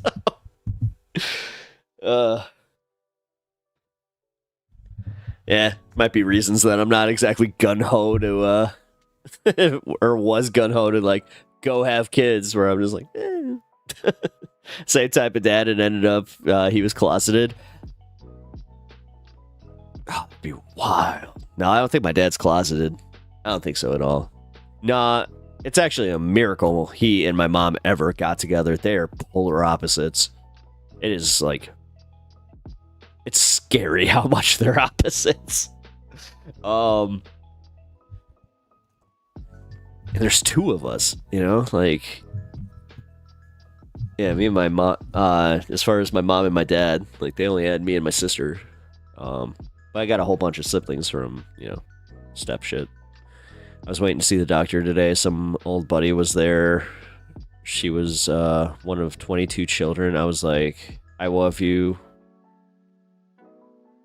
Wait, there was no I love you there either. Oh, yeah. Yeah, I never understood that. I never understood people that just keep having kids. 22 kids? That's got to be a record. Jesus. I don't know. You know what? Hold on. Stanky, I'm not sure how old your pops is. Like, my dad's 68. So, I don't know, man. Like, guys his age, it just, the more and more, like, I meet dudes his age, they're all very much kind of like that. Like, but they're all very aware of it because, like, my dad also had my brother very old. Like, he was an old parent at that point, so everybody was, like, damn near my age when he had my kid brother. So he kind of went, guaranteed poverty with 22 kids. Oh, hell yeah. Hell yeah. Also, what, your brain doesn't work like enough to go, maybe we should stop at a certain number? Like, what? Like, what? What are you doing, Genghis Khan? All right. Ugh, excuse me.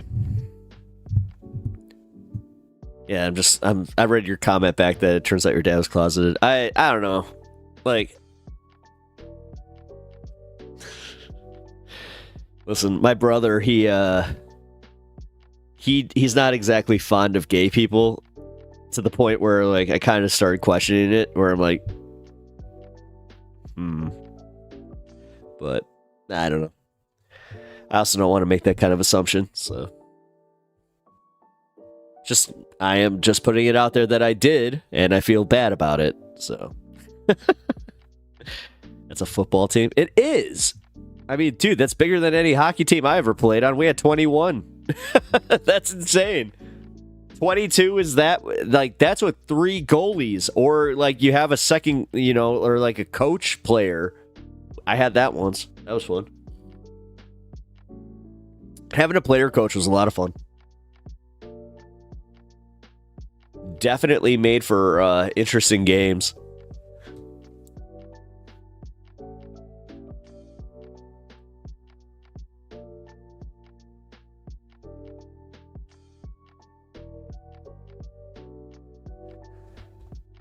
Yeah, but my mom, she's eccentric as fuck. Like, she is, I love her to death, man. I do. I love my mom. She's a little wacky. But what you gotta do, man? That's my mom, man. I still can't get over the fact that Kirk's mom is damn near... She's 6 years older than me. That just... Your mom was born in 1980. You have a millennial...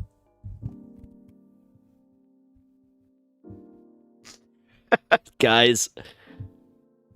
Another one. Look!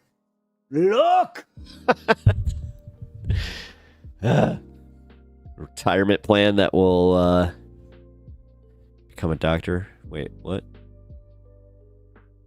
My mother had 5 brothers and 5 sisters. I thought that was excessive. 22 blew my mind. That's insane. I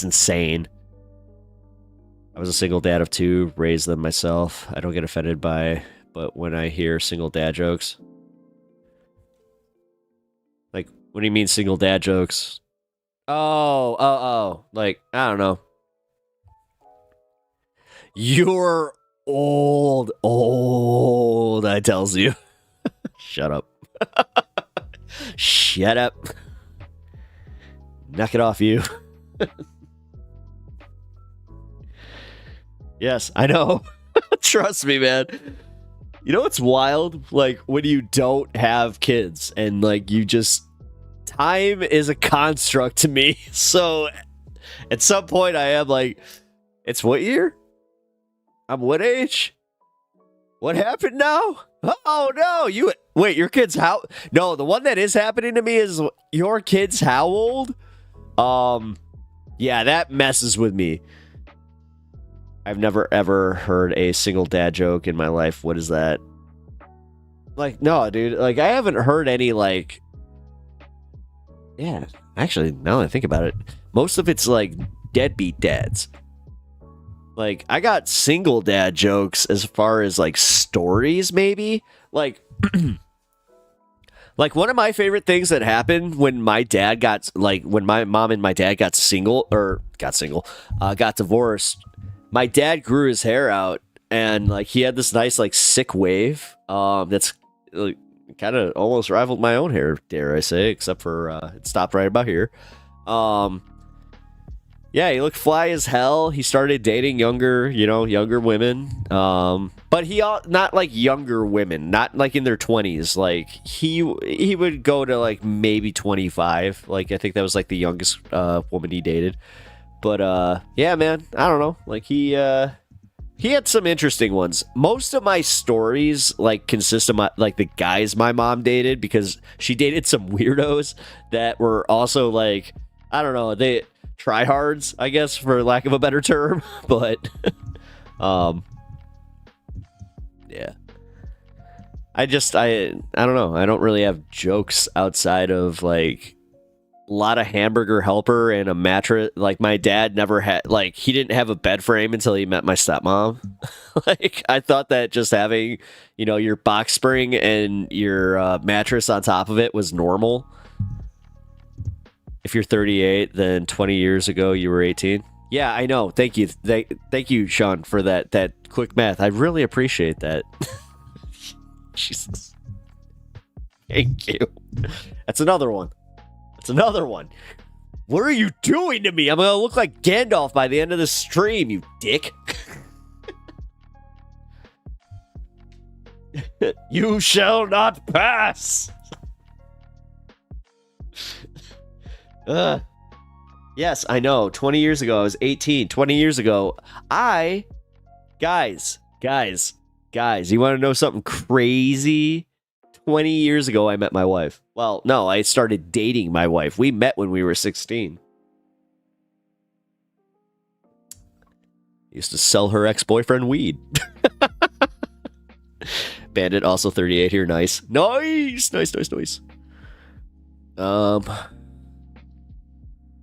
Gray hair shows you've been paying attention.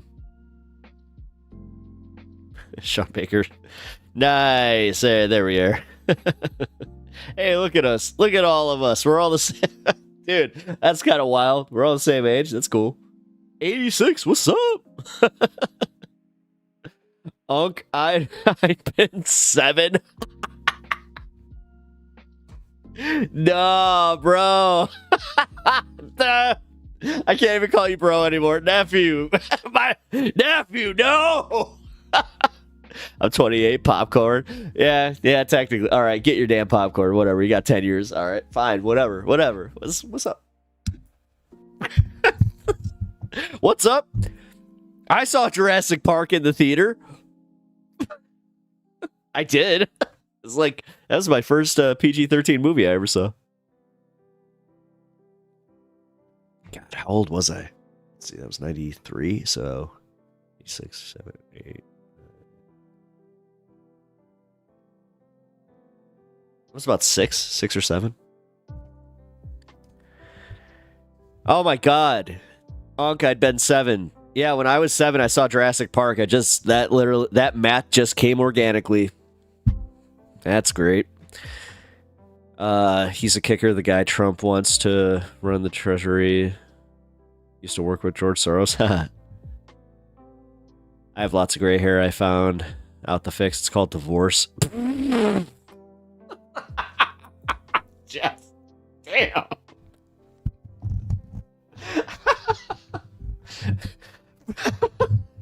Oh my God, that was like a Sam Kinison bit. That reminds me of the one where he's just like, yeah, you know how I know that? Yeah. Because I was married for 2 fucking years. The books were better, yeah. Of wait, what? Wait, of what? Wait. What was wait? Wait, Gray? Oh, wait. I'm so confused. I'm the oldest here by far. I saw Star Wars in the cinema. Ooh, damn. Okay, yeah. Saw Star Wars in the cinema in 1977. Well, hold on. Genie Bottle. Genie Bottle was born in 1969. Are you older than Genie Bottle? Who is not here right now, but I just happen to know that we've had this discussion. Instead of Jurassic Park, it was Revenge of the Sith for us. I saw that with my roommate. I saw that with my roommate when I was 19. It was like 18 or 19. Yeah, I was 18. No, that's what it was. I was 18, yeah. First movie in theaters for me was Pokemon 2000 with my dad.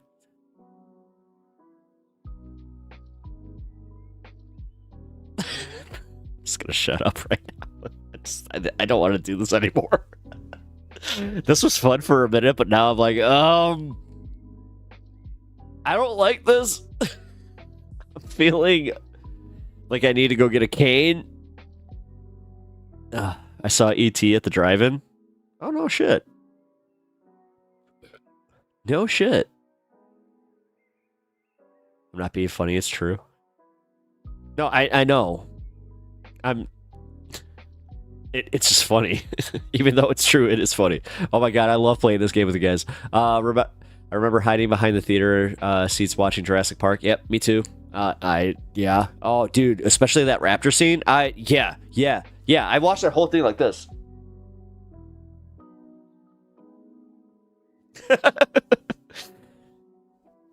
The first Batman I saw on Laserdisc at my buddy's house. I also got to watch Star Wars and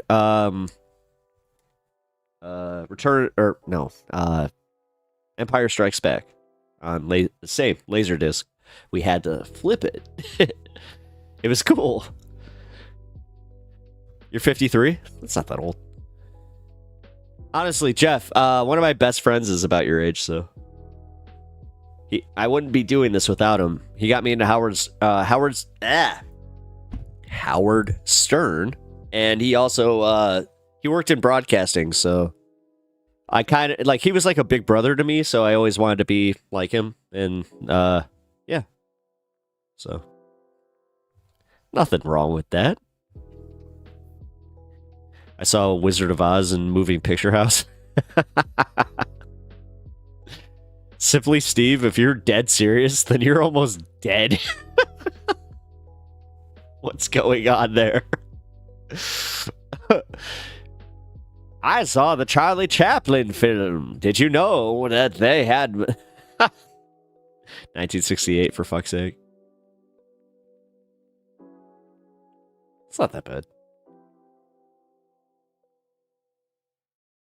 You are. Oh, I just realized that you are older than. Yeah, shit. Yeah, because her whole thing was I was born the year that Nixon got elected, and I was like, I had to look at that. Anyone seen the Rocky Horror Picture Show and Midnight Screening? Yes, I have. I had bread thrown at me, and I was very confused.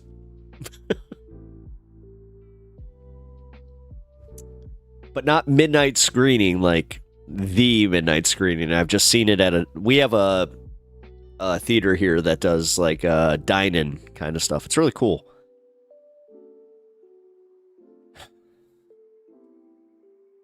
But yeah, they do like old movie viewings.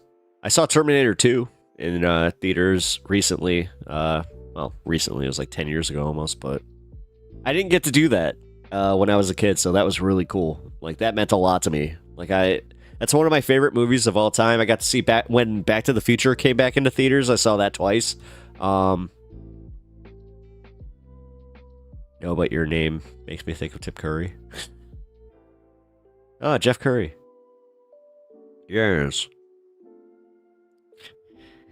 Makes you think of Tim Curry.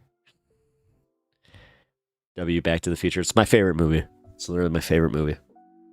All three of them. I don't care. I can watch those whenever they're on. Don't care. I love those movies. I love those movies so damn much. Actually, I kind of I had this thought today randomly that like all of my favorite movies involve time travel. Back to the Future, Bill and Ted, and then T2. So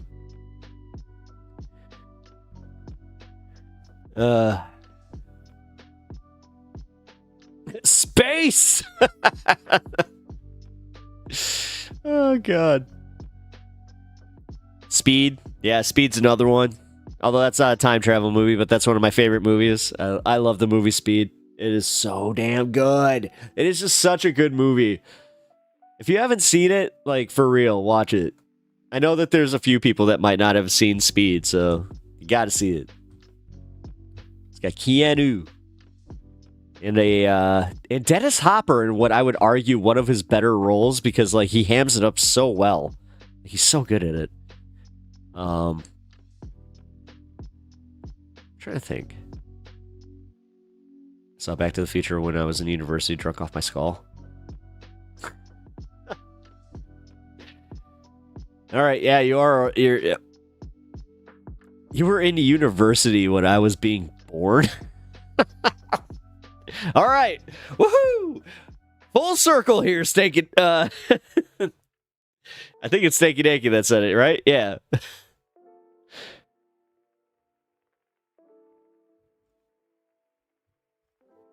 Wildcat. Bros bro again. Thank you! Thank you! Woo! It happened. Yeah! Parts of Bill and Ted were filmed in Arizona. Oh, no shit. I didn't know that. That's cool. I love that movie. I absolutely love that freaking movie. Wait. Are you talking about the water park scenes? I always wondered where that water park was. I got you 2 for VIP passes to Waterloo, home of the most bodacious water slides. 3 best trilogies, Back to the Future's Smoke. Come on! No, Smokey and the Bandit 3 sucks. Bro, 2 barely holds up. 1's a masterpiece, but come on! No, Smokey and the Bandit 3 was garbage.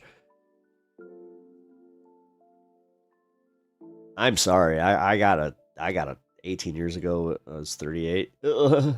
Dazed and Confused. Good movie. I love that movie. I love that movie. Terrifier trilogy has to make that list.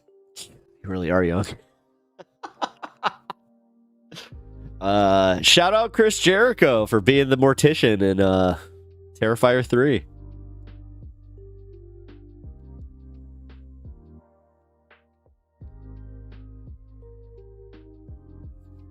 Let's see. Don't worry, Jeff. Don't be insecure. I think we got it. The water park and the gas station were in AZ. Oh, shit. Oh, my God. The Circle K? Strange things are afoot at the Circle K? That was you? Damn. That's cool. Dark Knight trilogy? Ruben's Train. No. That ending was bonk as fuck, dude. Die Hard. Yes. Die Hard counts as a trilogy because only up till Die Hard with a Vengeance does it actually matter. And then Rocky. No. Bandit, you win. No. Rocky, solid trilogy. Die Hard, solid trilogy. Ignore the other ones. No. God, I want to say Godfather, but Godfather also has that problem. 3 sucks. I gave suggestions to Dan from the web about who to raid when they are done with power reports, so you might get a raid. Oh, thank you. Oh, Dan from the web? No shit. I love Dan. He's awesome.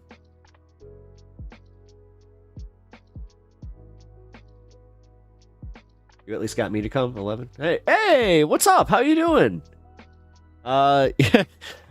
Right now, we're not exactly talking politics. For some reason, we're talking about like favorite movies. Like we're having a little bit of fun here, and we're discussing our favorite trilogies. And I am having a little bit of a problem because like I kind of realized that my favorite trilogy was Back to the Future, and even that one, people are arguing that number 3 is not that strong, even though I think it is. I love it. I love the fact that there it is, Lord of the Rings. Lord of the Rings. Lord of the Rings. Here's my first Twitch subscription. Oh, no kidding. No shit. Dude, that's awesome. Well, thank you for stopping by, man. I really appreciate it. Back to the Future trilogy is based. Yeah, it is. It is, but... guys. When you said Lord of the Rings, I hate to say it, that one might take it. Because that one, all 3 of them, and it ends with the strongest one. Return of the King, guys, is the... Yeah, because if we ignore the Hobbit movies, then Return of the King... Yeah, it ends on a high note. No, Lord of the Rings, it wins. I'm sorry. It totally wins. I got to see Stallone, Gut Shoot, Dredd. Enough to see Dredd get redeemed in 3D. Yeah, dude. Right? That's one of my favorite. That's one of my favorite comic book movies with Carl Urban. That's a good one. That's a good one. Wasn't there some shit called Oedipus? Oh my. Oh, Squishmallow, thank you for the gifted sub. Thank you. Oh my god, you guys are so awesome. I really do appreciate you guys. Thank you so much. I don't deserve my chat. You guys are so good. You guys are so good to me. But also, I am really thinking like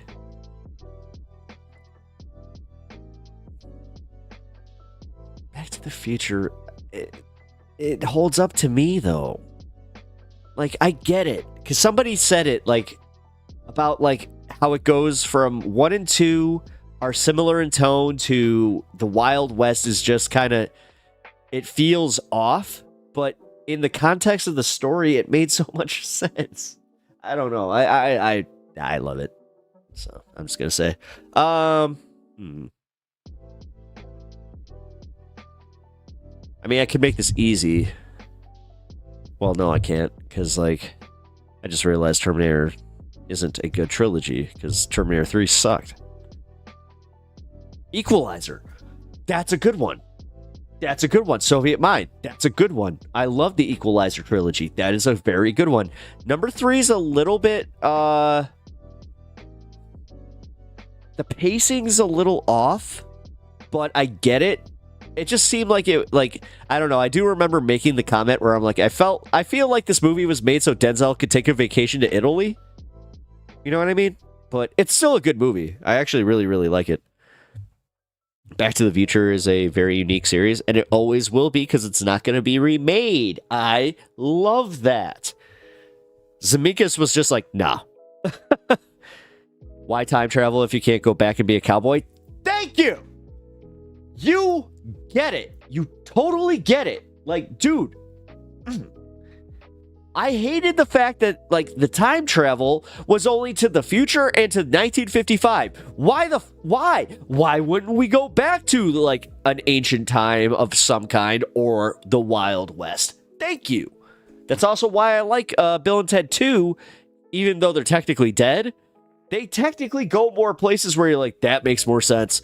John Wick's a 4. That's a quad. That's a quadrology. That doesn't make, I'm sorry, that doesn't actually count. I was thinking the same thing because I love the John Wick movies, but no, that's a quad. Something fell on me in bed and I slapped it and it turned out to be a stink bug. Oh no. The DeLorean and all the gizmos is so cool. I've sat in like 4 different DeLoreans. I've sat in the actual DeLorean too, like the one that was used in Back to the Future 2. They had it at Universal Studios for a little bit. It was the one that didn't get destroyed. Because the model that they used in number 2 was also used in number 3. The main one. So, I think I want to shower now. That's rough. Listen, my dog ate a stink bug, and that was like days of not just bad breath from him, but just, everywhere he walked by us, it was like, bro, what are you doing? And he would even look at us like, I know, I'm so sorry.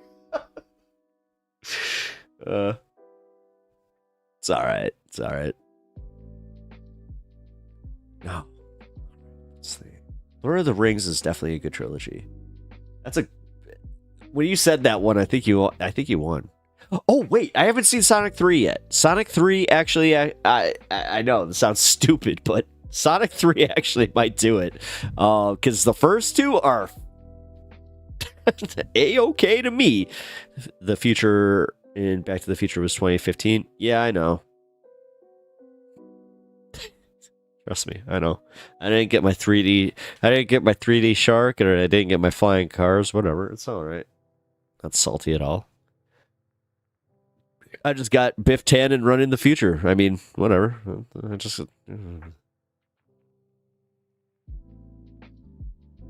Oh no. Good luck. What?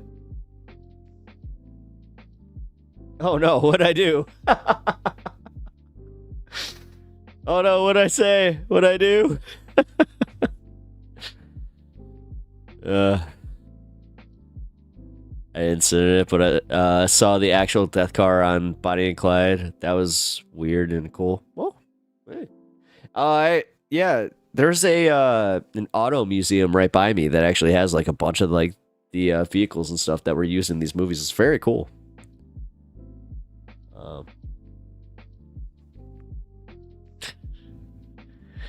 All right. Sorry, guys. I stunlocked so hard on that like whole movie segment. I feel like we should probably do at least one more. Our hoverboards in 2025 still have wheels. Yeah, man, I wanted hoverboards. Like, I wanted hoverboards. Damn.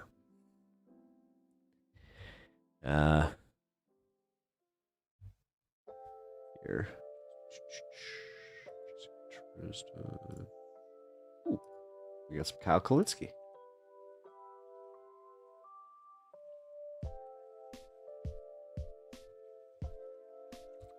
Yes, thank you for the follow. And yeah, I hope Adrian's doing well. I heard that she Did she make affiliate on Kick? Because I saw that she was doing that, so I hope that everything's going well with her or them. Sorry, sorry. I didn't know their pronouns until I saw their YouTube page, and I was like, oh, they them. Okay, like I kind of felt bad about that. So, I want dehydrated pizzas. Oh, that'd be awesome. Yeah, dude, those I gotta say that Pizza Hut pizza when it came out of that oven, it looked it looked pretty good. All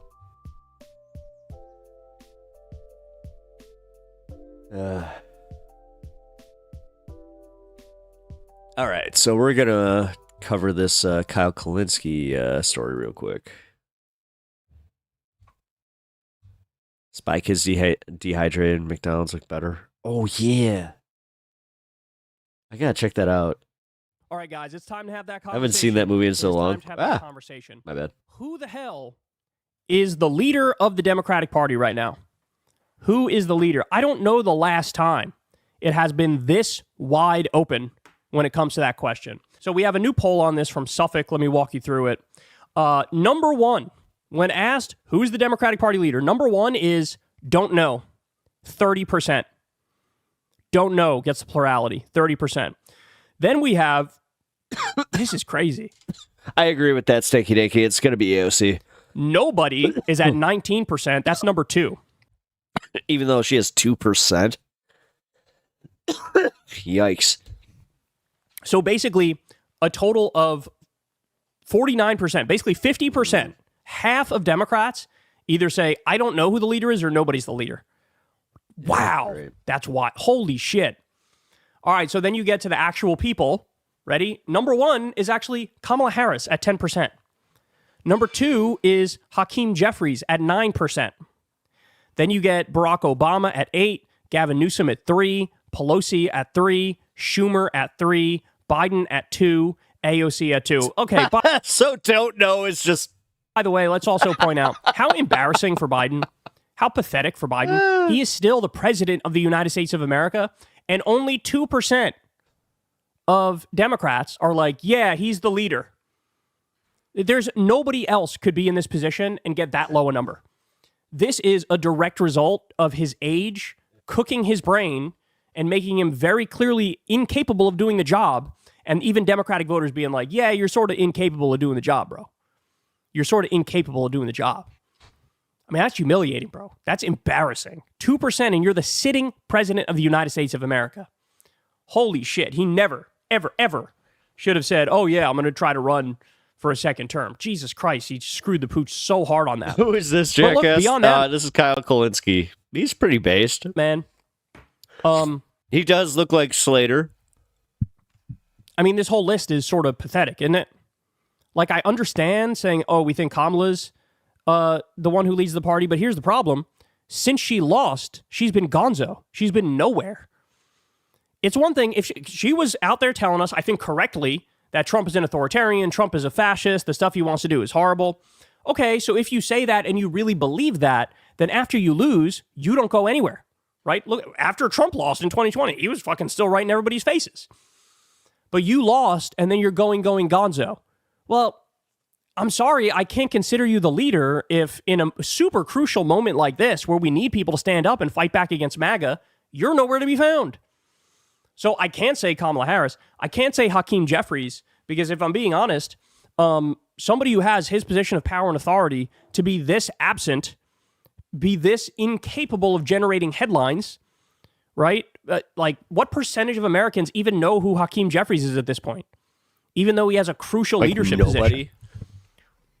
It's like, it's very low, right? So you can't go Kamala. You can't go Hakeem Jeffries. I understand going Obama, but at the same time, it's that thing of like, you're gone a lot of the time. Every now and then you pop up, but then you leave again, right? There was just that thing of you at the Jimmy Carter funeral where you were yucking it up with Trump and laughing and stuff.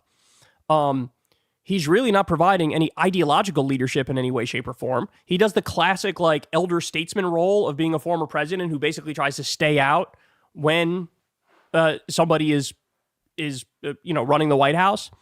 He may think certain things, he may have certain preferences, but he doesn't really come out. I mean, think about Trump's first term. How often did Obama come out and, have some fiery takedown of Trump or disagreement. Never.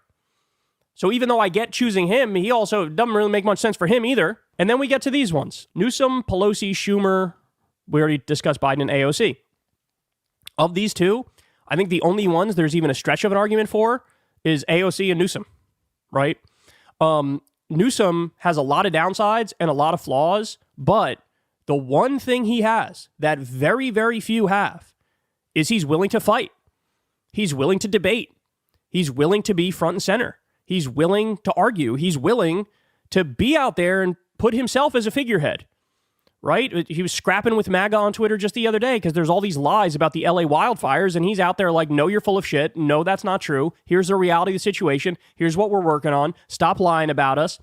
And he just goes on. He's on TV a lot now because of these wildfires. So of all the people so far, the ones that make the most sense are honestly Newsom and AOC. And between the two of them, it's at 5%. AOC wanted to be the head of the oversight committee. She should have been. Instead, we got a 74-year-old with esophageal cancer who's got 7 minutes left to live. By the way, thank you, Democrats, for your obsession with hierarchy and order. It's my turn. Fuck your turn. AOC has a massive following on social media. She knows how to take the fight to the right, and so she absolutely should have that position. So of this list, you could only go Newsom or AOC at the top. But even so, guys, again, I'll say it again, even those are not clear. Those are the ones that have the best arguments for them, but even these are not clear. It's just not clear. And so who the hell should the leader be? Well, you guys know what I feel about this, right? You have to say, it is true still, even though he's 1,000 years old, Bernie's still out there. He just did a stream with Hassan Piker the other day. He's very vocal. He's very visible. He's been sort of putting himself front and center in many respects in terms of how to navigate MAGA 2.0. So he's one, but you know who I want it to be. I want it to be Jon Stewart. Because in this era, you need somebody who's a controversial, charismatic celebrity who has the right ideology, who knows how to fight, who knows the things to say, who knows how to get the cameras on them, who knows how to win. Like, he's the one, bro. He's the one. Now, again, I don't think he wants it. I think he has zero interest in it. But when you look at a list like this, it's like, I see the arguments for Newsom and AOC, but that's pretty much it. And who would I prefer, Newsom, AOC, or Jon Stewart? I prefer Jon Stewart.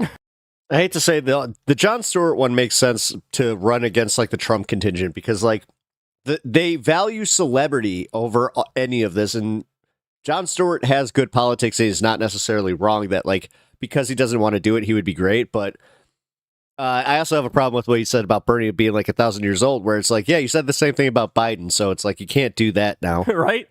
So I don't know. It might be time to officially do it.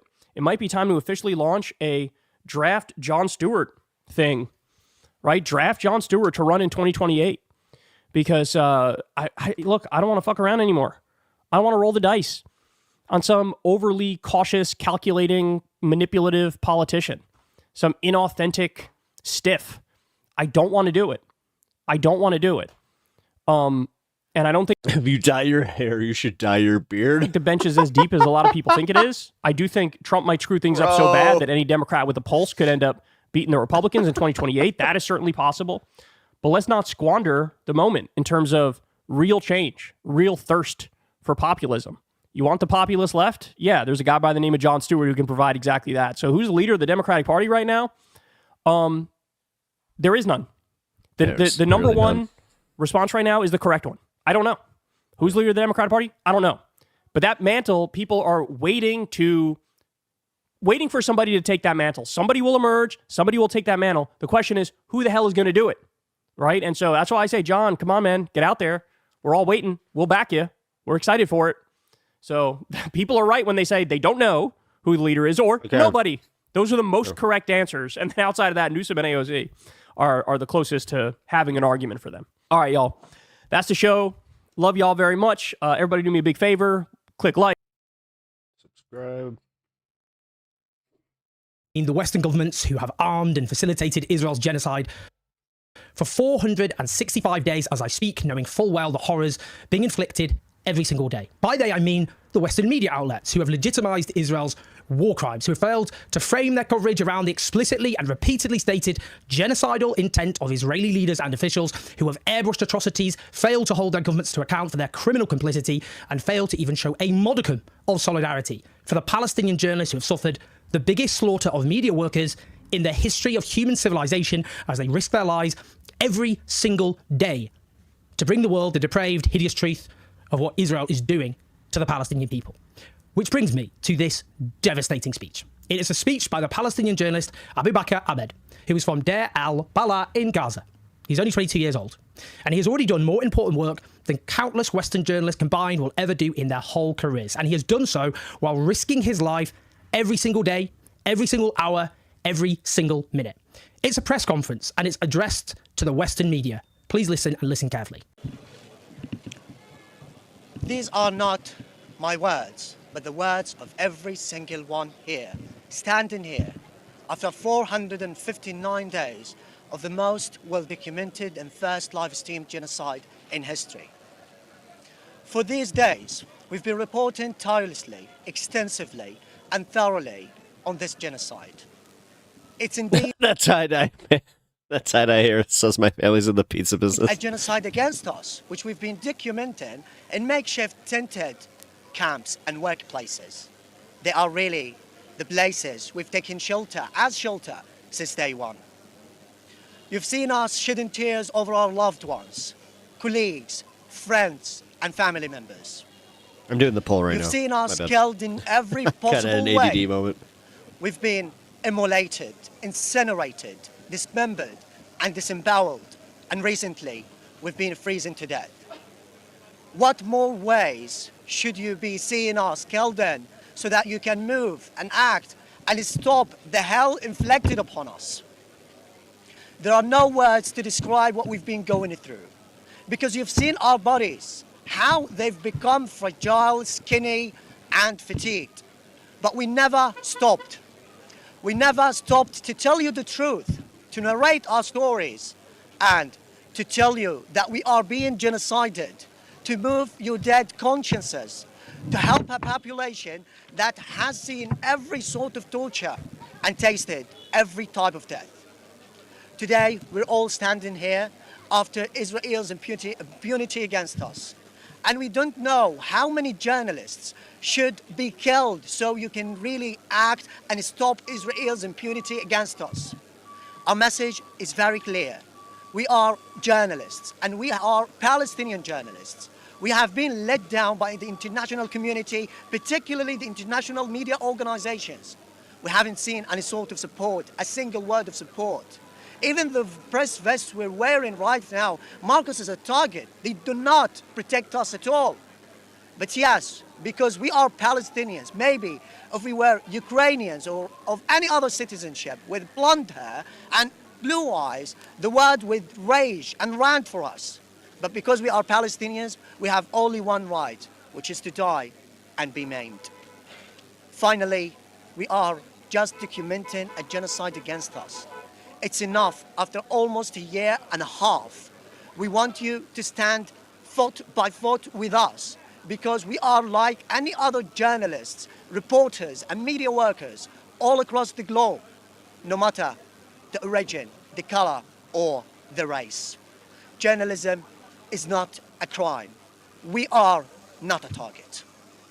This is a speech which should trigger an overwhelming sense of shame amongst Western journalists, but it won't, because the vast majority of them won't even listen to it. For many of them, courage is defined by saying and writing terrible things about marginalised minorities in the rags they work for, and then getting criticised about it by teenagers on social media, where they then claim to be the victims who are suffering the trauma, the horror of being scrutinised by members of the public for making life that little bit harder for people whose lives are already too hard. These Western journalists like to think of themselves as noble truth tellers speaking out without fear or favour, and there are some of those that are courageous journalists here in the West. That's without question. There are just too few, not least in positions of prominence and influence. Well, Israel's genocide has certainly exposed the vast majority of the Western media for who they are. They knew from the beginning that Israeli leaders and officials repeatedly declared that civilians in Gaza were human animals, that they would illegally cut off all the essentials of life to them, like food and water and energy, that they believed all civilians in Gaza He's got had that collected. perfect, like, 90s hair spike. I Guilt really, that there was no such thing as civilians who were not aware, not involved, as Israel's president put it.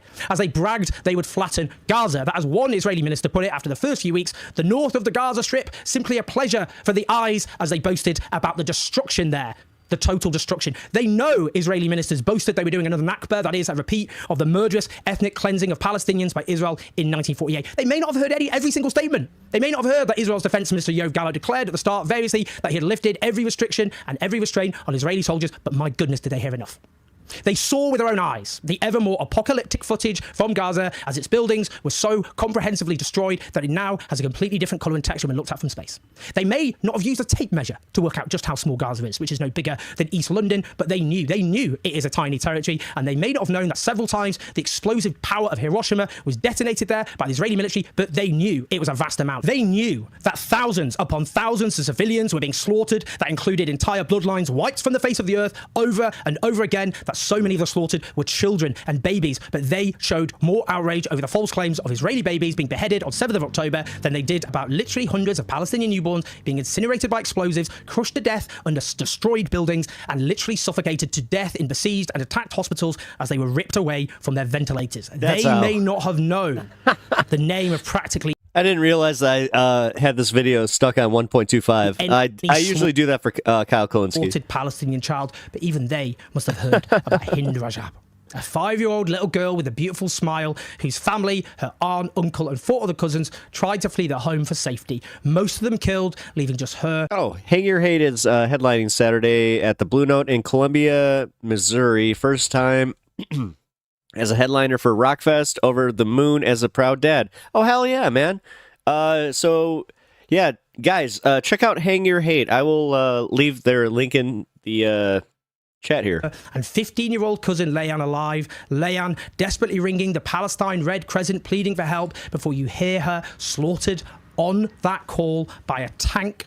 An ambulance sent to save little Hind, now on the phone, terrified, in a car full of the bloodied corpses of her family, as she begged for help, as she pleaded. She was terrified of the dark. The paramedics sent to save her, who coordinated their journey with the Israeli Defense Forces, who were then blown up by the Israeli army, barely anything remaining of their corpses. And then days later, the decomposing bodies of Hind and her family were discovered. They may not have known that every single aid agency, as well as 2 government departments, concluded over and over and over again many months ago that Israel was deliberately starving the Palestinian people, as was promised by Israeli leaders from the beginning, but they certainly knew enough.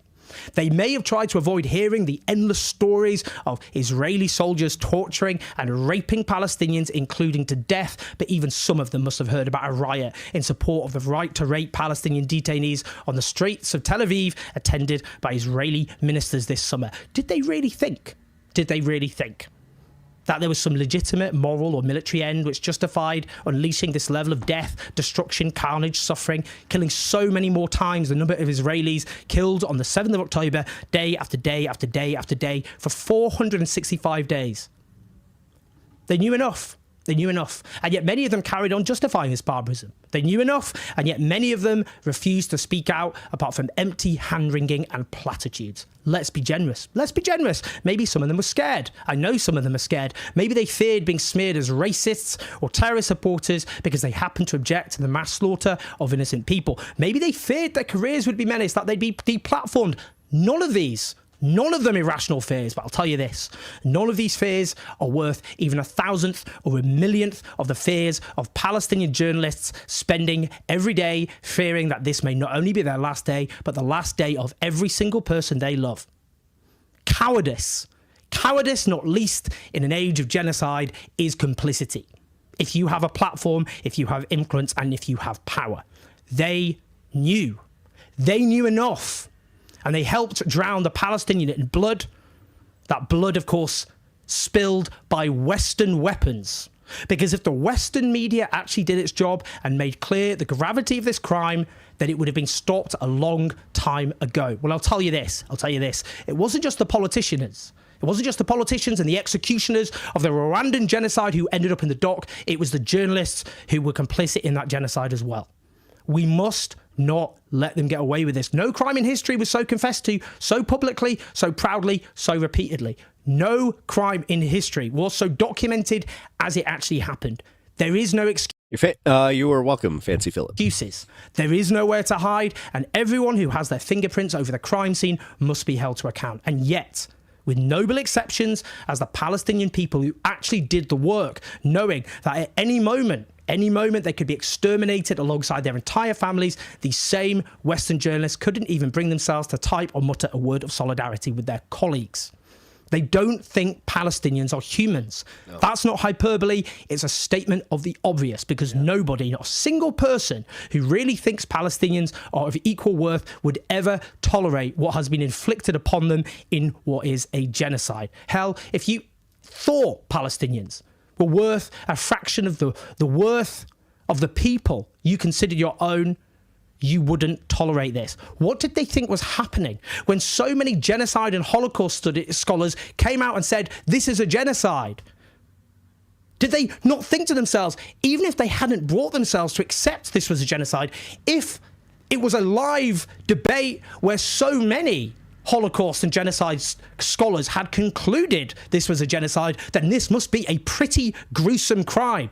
Did they not think that if the International Criminal Court had gone through that rigmarole, all the pressure exerted upon them, and gone through so many legal experts and concluded that the leaders of Israel were committing grave, extreme war crimes and crimes against humanity, then there must be a bloody good case? Did they not think that?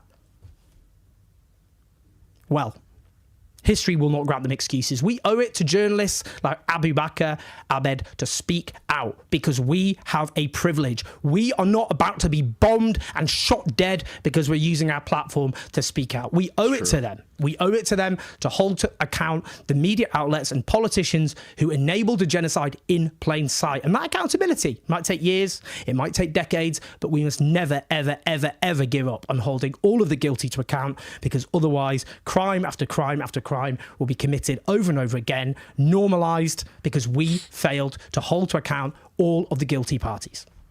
Please like and subscribe, leave your thoughts and your comments.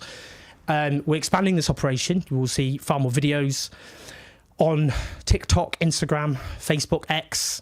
That's because I'm hiring, in the process of hiring a brilliant video editor, a social media expert to...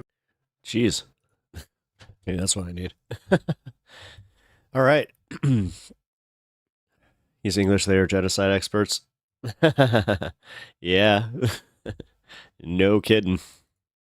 Yeah, I love just finding out anytime like you start looking into the history of all these things, and it's just like, and the English started this. You're like, oh, go figure. Okay, cool.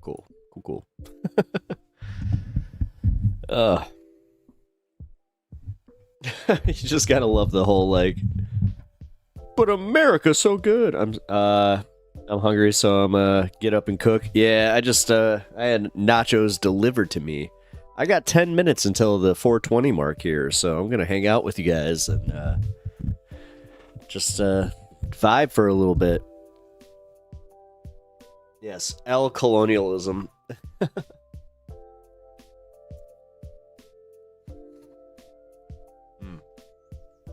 Homemade nachos. Hell yeah, man.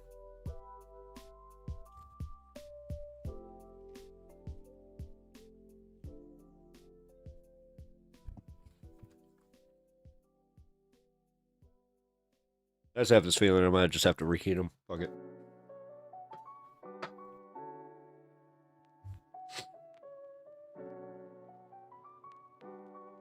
Because I just kind of feel like, yeah, you know, the only worst thing to eat on stream would be peanut butter.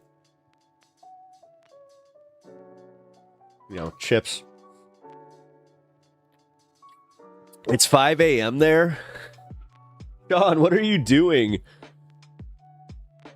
What time zone is it? 4:20 right now. Oh, guys. No, Stanky. No, I'm talking on the stream. I'm at 4:12 right now.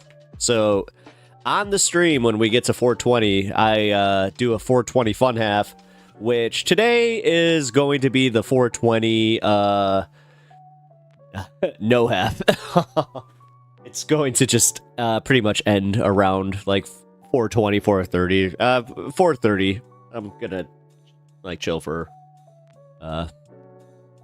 Nacho Man Savage. Oh shit. Weedception. Yep. Actually, I might hang for a little bit more than that. Ugh. Not too much, though. Like to be in bed by midnight tonight.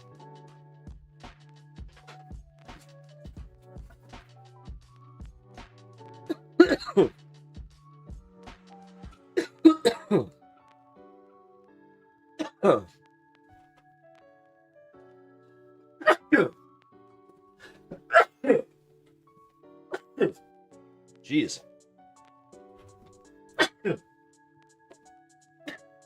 Okay. I just had a sneeze attack there. That was wild. Didn't you say last night you hate people eating on stream? I do. I honestly do. But when I'm when I'm streaming for as long as I usually do, I have to eat. But this is more so my wife was like, she thought I was streaming for that entire time. Squishmallow, he says that, but if I don't bring him food whenever he'll never eat, it's my fault. Actually, this one's true. I'll forget to eat. Like, yeah. You'd have to be in Canberra for it to be 420. Hey, so you just actually proved the theory that it is always indeed 420 somewhere. Mr. Pepper must be in bed by midnight, or the fairy godmother's spell will wear off. No, I'm trying to get my sleep schedule back, guys. Damn. I mean, I wish I could joke about this, but for real, I haven't been able to get to sleep until like 5 a.m. So it's been a little bit of a thing.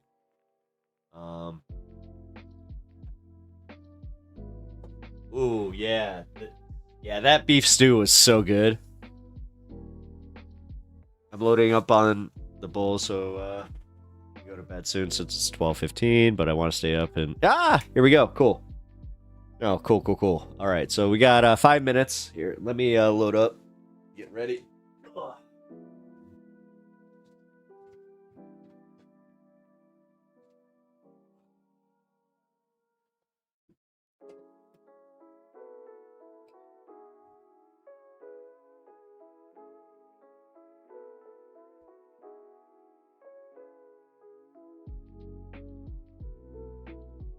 Commit crimes to go to bed at a reasonable time. Stanky Danky, the older you get, the easier it gets. It really does. I mean, I have insomnia, and somehow it's still... I get to that point and I'm just like, yeah, you know, I kind of just... I'm feeling it. I gotta stop. Have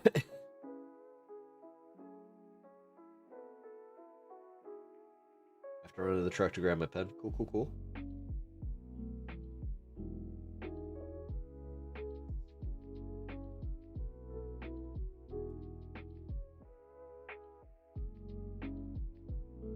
Jeez, I got a lot of stuff caked up on this.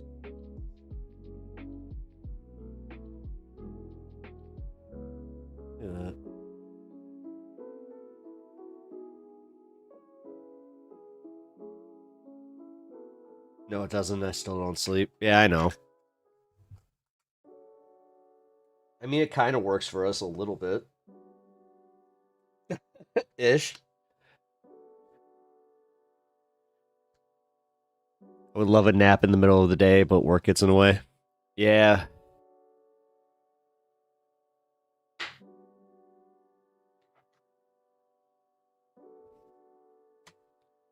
All right, hold your breath, make a wish, count to 3.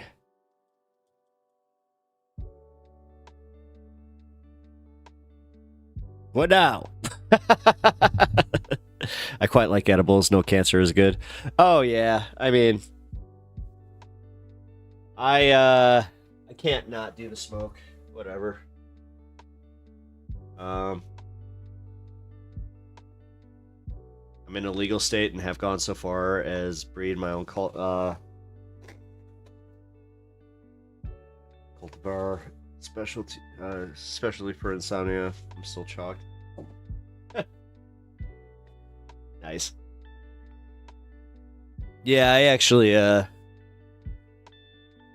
grow my own, and I pretty much made it so it's just sleepy time and also stuff that I can use later, like if I want to end up making some, homemade oil, then I can do that.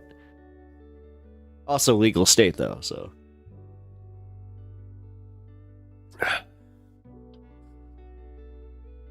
Come with me and you'll be in a world of pure imagination. Oh, that movie. Vegan flour reduces the heavy metals parts per billion. It reduces cancer risk drastically. Yeah. I mean, that's how it always has been. Maybe it needs to be backwards like me, sativa, sleepy-ish, and I clean with it. Yeah, you are backwards. You're like legit. Although I've watched you drink a cup of coffee and fall asleep immediately, so you are legit, like, backwards. All right, we got 1 minute. We eat a nacho. And then we're going for it.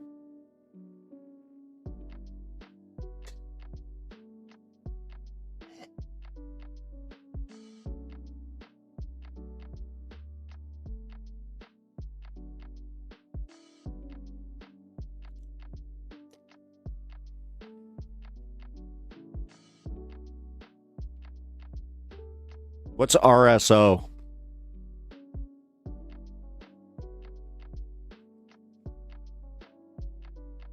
Rome Dog. RSO saved my friend's life from cancer. The VA was shocked at what effects it had on him. All right, guys, let's go.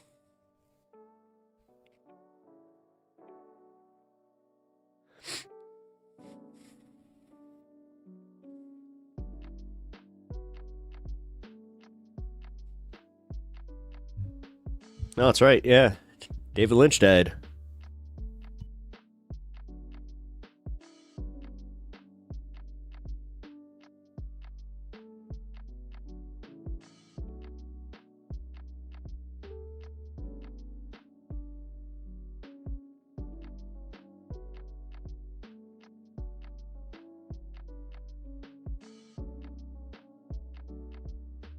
Really spicy oranges.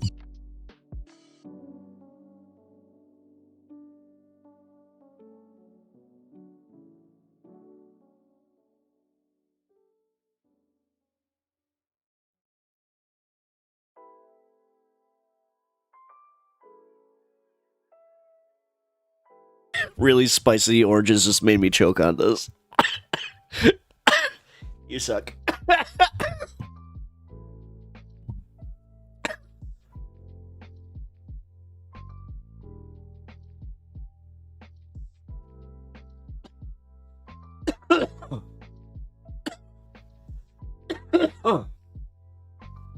Okay. Wow.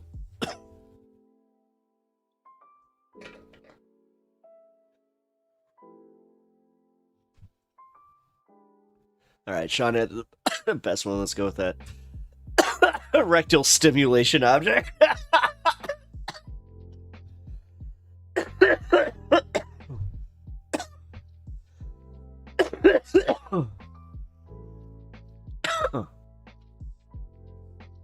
Fine.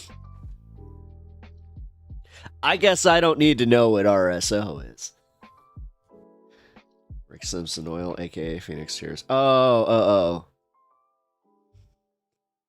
Okay.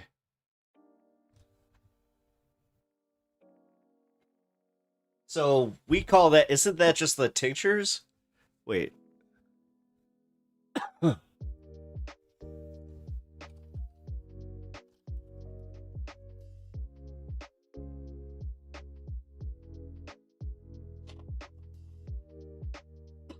Yeah, it's tincture.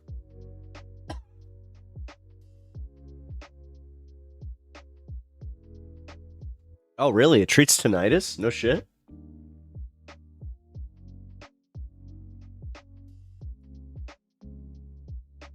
No shit. Well, that just actually might have... I might be taking some of that. That's nice in my right ear. Which, you learn just to live with it, but... hoping that it doesn't get any worse. Nah, tincture is definitely different. It is okay. Oh. How do they get the oil out of Rick? Yes, they're like... it's literally just a dude, like, hung upside down, and they're just, like... they keep wiping the oil off of him. They're just like, here. You'd have to have long hair, though. To get the oil, you know what I mean? Alright, guys, we're in the post-420 fun half. I hope you guys understand that. Milking Rick. Ew! It's officially gone too far.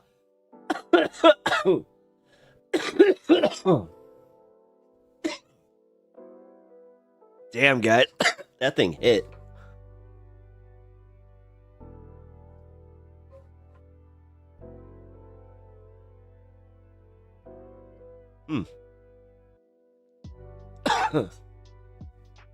That's really interesting. So he gained weight on it too? Like, good weight? Like, you know, muscle weight? Or is it like, it just allowed him to eat? Because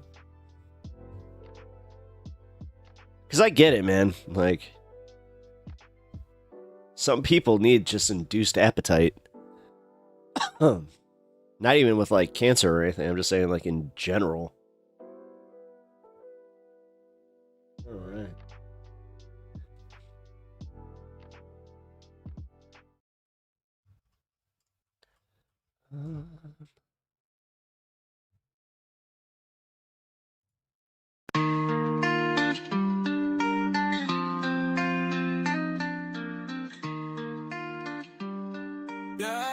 You have to work out to gain muscle, Mr. Pepper? Shut up.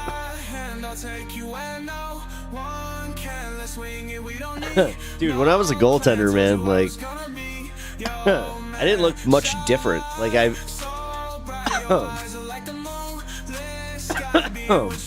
like, I could barely gain muscle. Like, the one time that I gained, like, actual bulk, I had to use all, like, those stupid, you know, what do you call them? Supplements and shit. But actually, that's what gave me my first kidney infection, or my first kidney stone. I got it from creatine.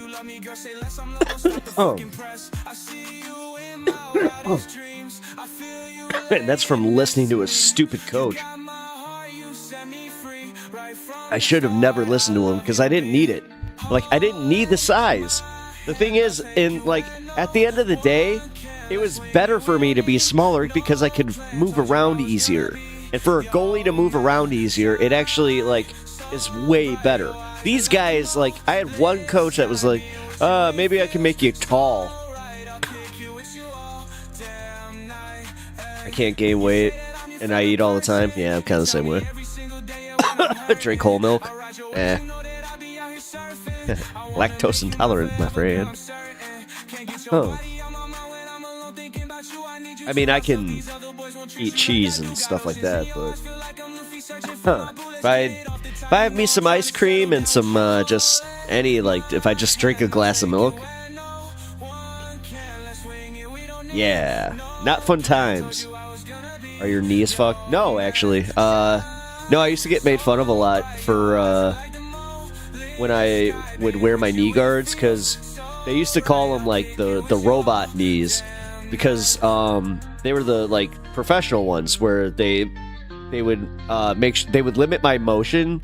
You usually would wear them when you were, like, trying to nurse an injury, but I just wore them every time I played, whether I was playing out or if I was playing goalie.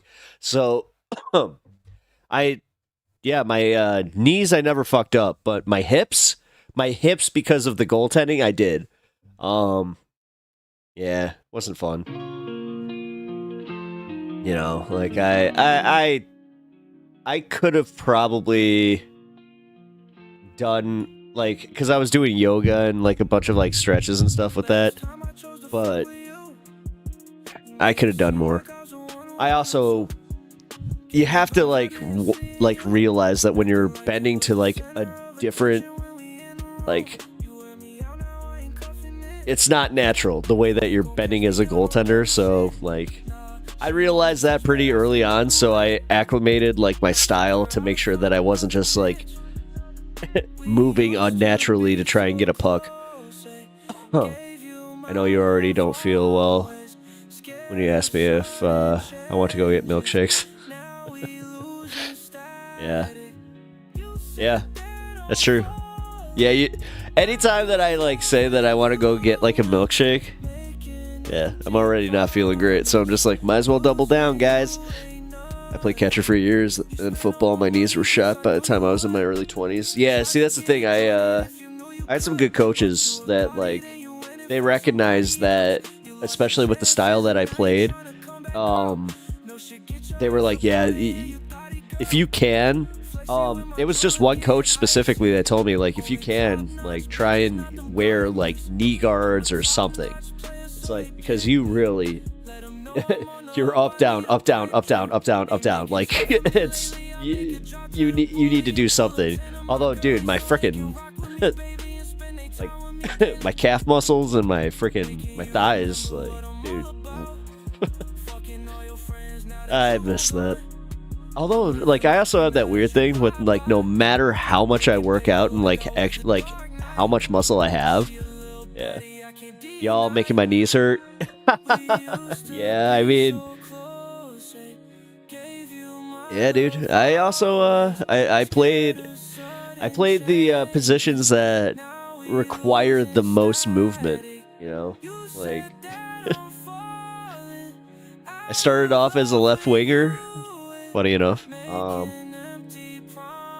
yeah, then I got moved back to defense because I was one of the better skaters, and then they were like, yeah, goaltender. I was like, okay. Just call me Rice Krispie Snack Crackle Pop. I already do. That's where she got that joke. I made that joke to her on the stairs, and now it's stuck. No hockey here, just original hurling. Oh, damn. Yeah. I don't know. I think part of it was also like just with the whole, you know, training for it, that you got used to it, you know? Roma was invited to try out for Atlanta Braves, but I was too wrapped up in motocross at the time, so I didn't take it serious at all. Oh, dude, that's wild. But Jeff, I actually have a similar thing with comedy. I got offered a manager started talking to me and asking if I wanted to get booked in other places, and I panicked, man. I was just like, oh god. So wasn't necessarily taking it serious. It was more so like it became so real. I was like, I had to sit down and just be like, is this what I want to do? No, it wasn't. This is what I wanted to do. So thank you guys for helping me make this real. Like, this is fun. Like, I love the fact that I can just even go through this stuff with you guys. Jeff Curry sounds like a sports ball. It does, dude. It sounds like Jeff Curry, like baseball card. Yeah, that. Yeah, dude, you should have been a Topps baseball card.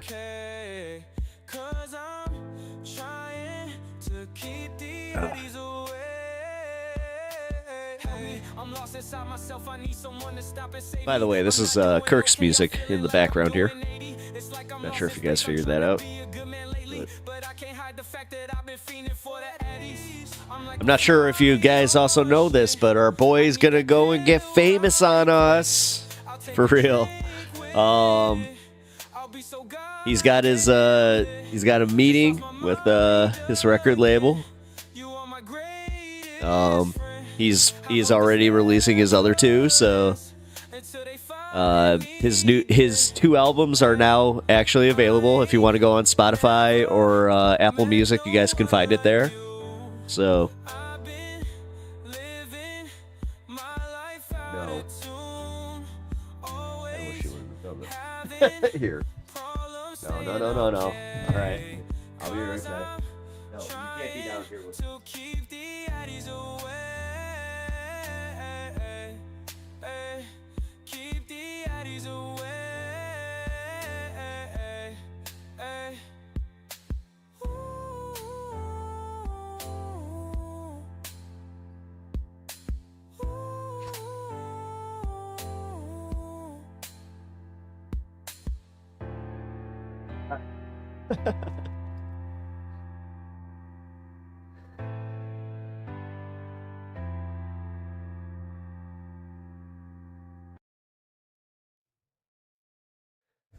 Here,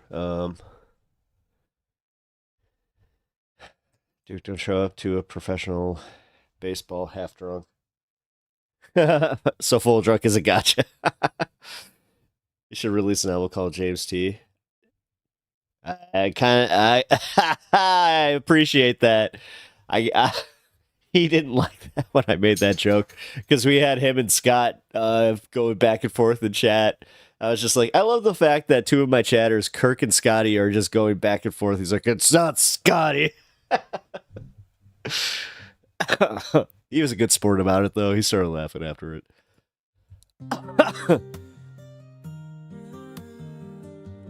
Oh God, you guys are too funny. Man, dude, that hit me. That one hit me. Damn. Ugh.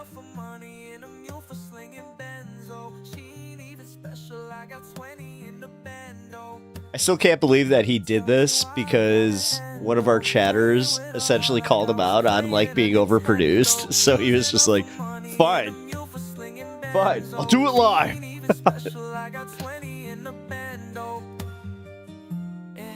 Which I appreciate it though. I mean, talk about like, you know, he had something to prove. He proved it.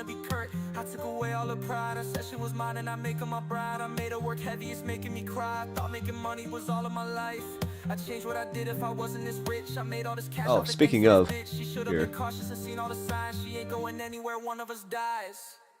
Tell me why I gotta end, no. Playing with a heart like I was playing a Nintendo. Using up for money and that is a great looking dog. He is. He really is. He's a pretty dog. I've had people like when I take him on walks, they would just be like he is a actually no. That's the one I remember the most is this random woman.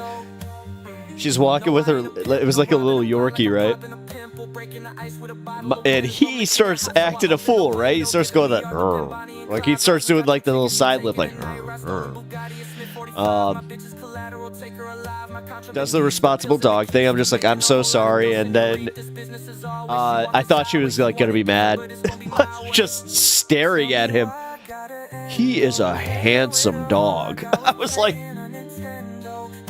thank you. Ever since then, I'm just like, you hear that? You're handsome. You're a handsome dog. He is. He's a handsome boy. He's a good boy. You heard Dexter and the Moon Rocks yet? No. What's that?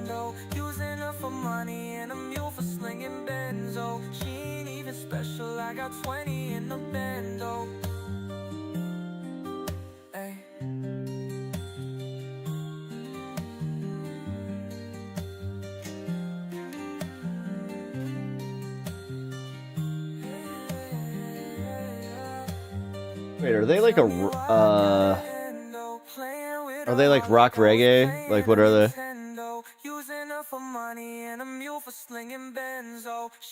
She likes girls. I might have heard it. I'm not sure. Yeah, unfortunately, I can't just like go looking for just like any music. I mean, even having permissions from like the actual artist isn't enough. What I need is they have a YouTube version of like just clicking OK and saying, yeah, you can use this. This is completely fair use. So go ahead. So if I get that, then I'm all good. And yeah, I know Jeff is like we got his kids band that's on that list right now. Right now they're kind of in like YouTube purgatory because I'm just waiting. So unfortunately I don't think it's gonna be tonight, but we'll get it on. We'll get it on here. Duca guy, upcoming Supercrosser. My same last name, race Kawasaki's like me. I signed a lot of autographs. It was funny.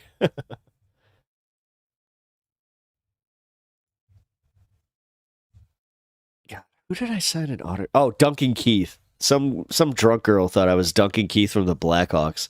It was really funny.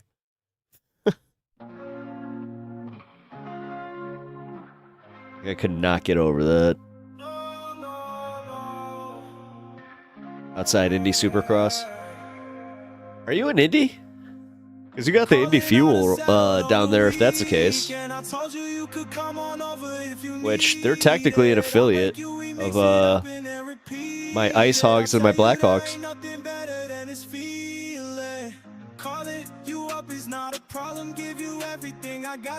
Always thought Music for Golfers would be a great name for an album, specifically a hardcore punk band. Would be.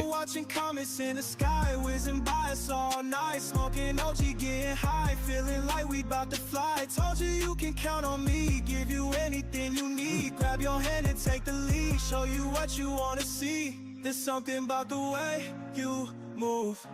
Ain't no Alright, give me 1 second here, guys. Can't keep everyone away from you. Away from you. It's not like me to be lost in space, but you make me wanna see your face. There's something about the way you taste. Where you taste. Chilling with you makes me No, you're in Podunk, Missouri? Oh, okay. Nothing like you, I won't try not to abuse it. I tell you, you're my only drug, you keeping me lit. Showing you what is my desire, always by yourself. So when you need me, I put out the fires. Never felt the feeling quite the strongest. He spits. That's the one thing I can say, dude. Like, he was like so bashful about his lyrics too, where I was like, you do realize that your lyrics are actually really good, right? He's like, no, I feel like they're too personal. It's like, is that what people like when, you know, you have something like the authenticity? This is why like Taylor Swift is so big. It's because she writes her own music. I mean, if she does, I don't know. I don't know. I'm not a Swiftie. If you are, I'm sorry. I don't know. I appreciate her music. Some of it. Realistically, guys, like, that's how I knew I was old, when I'm like, I don't have much of a point of reference.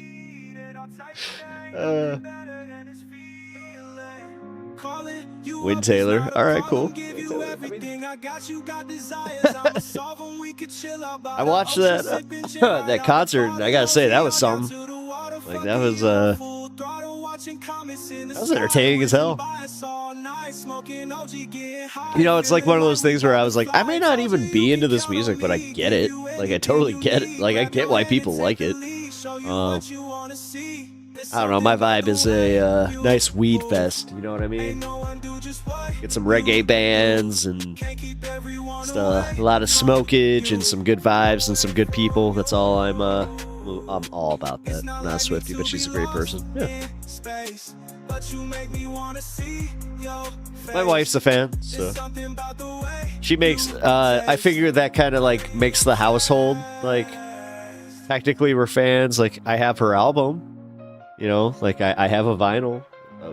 I have a vinyl. Although it's the newest one, which my buddy who is a Taylor Swift fan was just like, yeah, not a big fan of this newest album. Oh, Fire Fist. I was just talking about you. That is freaking crazy.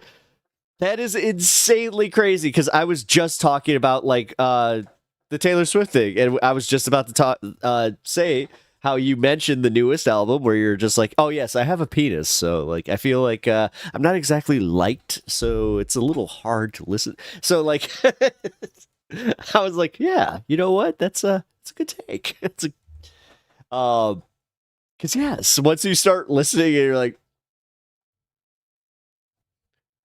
I feel like she's mad at me.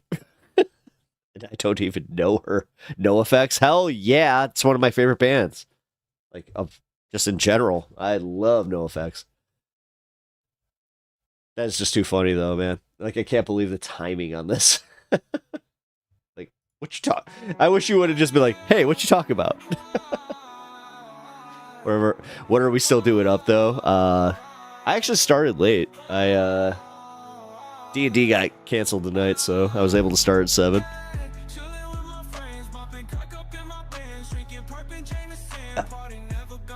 Figure go to midnight. Yeah, 12:01. Yeah.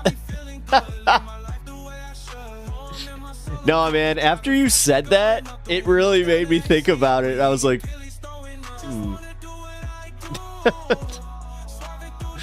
because that album is definitely a different vibe than every other one. Taylor Swift is filed beside Baby Shark for me. Oh. Really? That bad?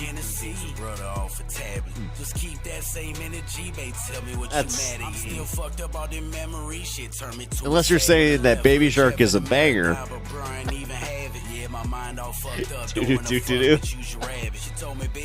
Dude, all right, what my favorite thing to see is like how embarrassed my nephew gets when like you even bring up Baby Shark to him and he's just like, nah, I ain't about that.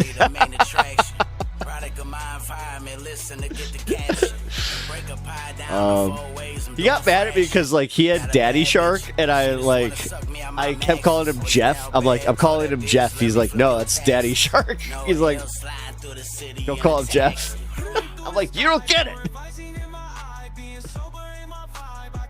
You guys have a list of people I'd like to meet. It's very exclusive. Alex Trebek died, so I have an open spot. Taylor may get it. Oh, nice. Nice, Jeff.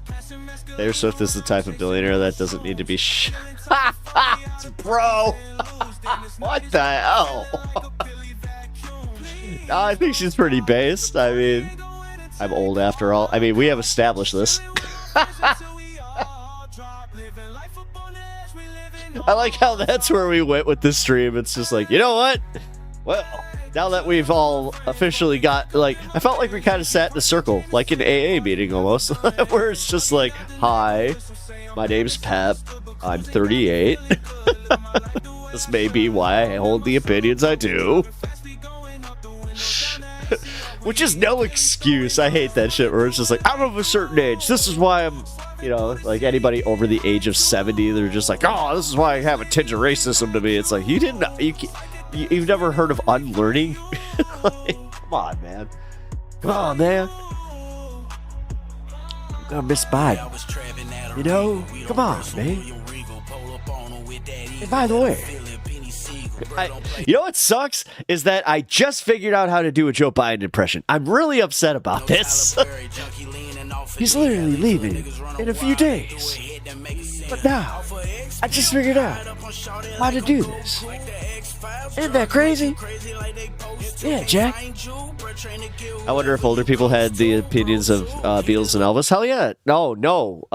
Fire Fist, they totally did. My mom's mom, like, was very, like, the same way about the Beatles that my mom, ironically, was, like, about, like, Limp Bizkit and Blink-182, where it's just like, they're a bad influence. You don't even understand what they're doing for, like, to your brain. One of the funniest ones, though, was when she brought $3 bill, y'all, Limp Bizkit, and she just turns the CD around. She's just like, "Stink finger? Do you even know what that is?" And I'm just sitting there, just trying not to cackle. It was funny. Hey, Jack. You don't know my friend, General Cord Pop. Yeah. See, that sucks. I get one good week. Not even. I get like 6 days. 6 days of being able to do a Joe Biden impression. That sucks. Hey, Pastin Speed. Right? Pastin Speed 6020 6200. Hi, hola, bonjour. Bonjour. I'm gonna choose hi. Actually, no, hola. I like hola. Como estas? Y tú? How are you? I'm good. Yourself? I hope you're doing well. Thank you for stopping by on the stream. I hope you enjoy some politics. What? Why? Wait, dude, what did I do? What did I do that broke you? Bro. I've never seen you go full caps, just like, no!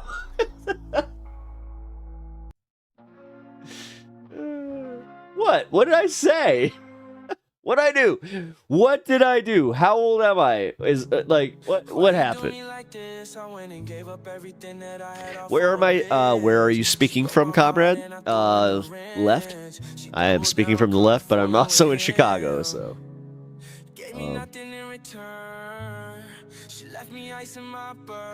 Comrade. Oh, and all this music is original music from one of our chatters.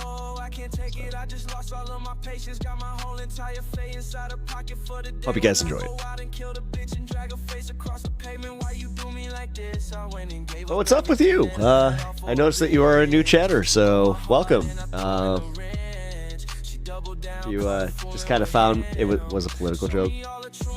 I kind of got that. That's why I said the left, but then I was like, Chicago.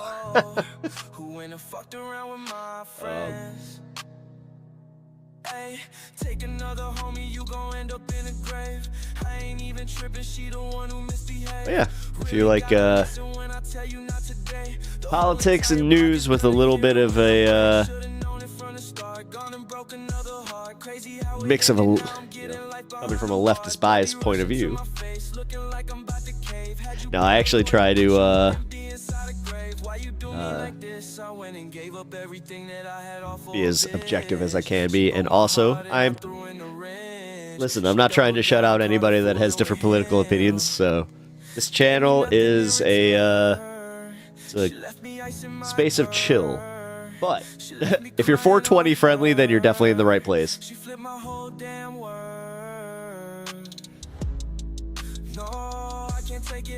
Speaking of, cheers. God, I'm so glad I stopped doing the whole like cheersing for every new viewer. That turned into a thing.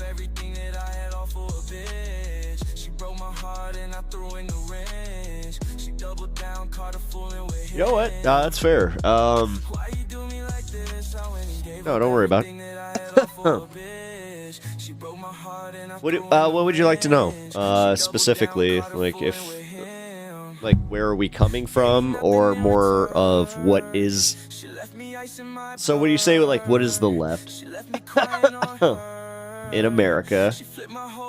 Are you asking like more? Are we like of the democratic like establishment left, or are we? How I define the left? We want we want more socialism in our country, like, but not just like socialism for socialism's sake, like the way that the right would love to like tell you that that's like they just want to instill communism because they're Russians. Like that's as simplistic as these idiots think it is. where we're just like, no, we would like socialized medicine. And then, you know, what's going on in California, we would like some, you know, money to go towards socialized programs, you know, like the fire department. Weird. I'll laugh my ass off. Musk wants to go to Mars. Okay, fine. But I had that thought, well, someone will be the first human to take a piss on Mars. Yeah. Actually, we don't know who the first man technically, like, do we? To take a piss on the moon? Because they did. They did. Like, who was the first one to take a piss in their spacesuit? Was it Aldrin? Or was it Armstrong? So, more money to the community and less McCarthyism? I mean, yes.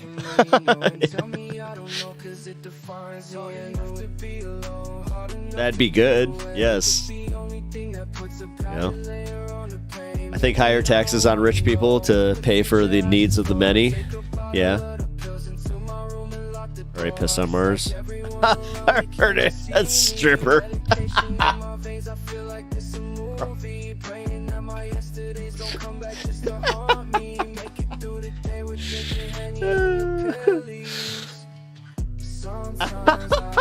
No.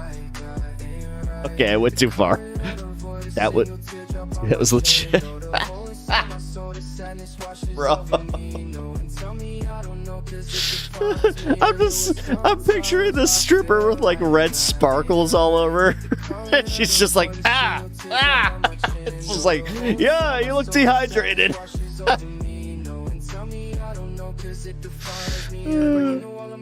I'm pretty conservative, but I kind of agree with this program. Hey, cool. Welcome. Hey, follow and join the chat. Like, I like open discussions, you know?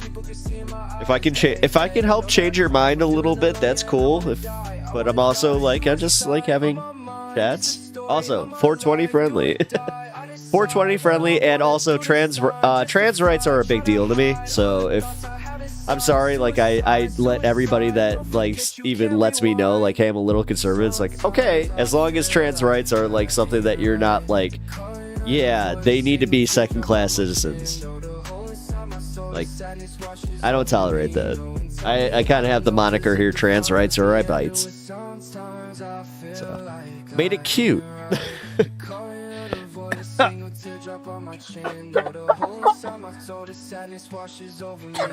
This baby choked, dude.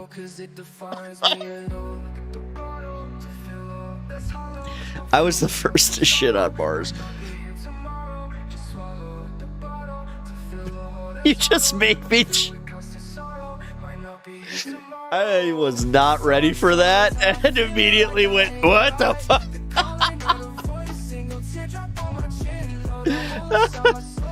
Wow.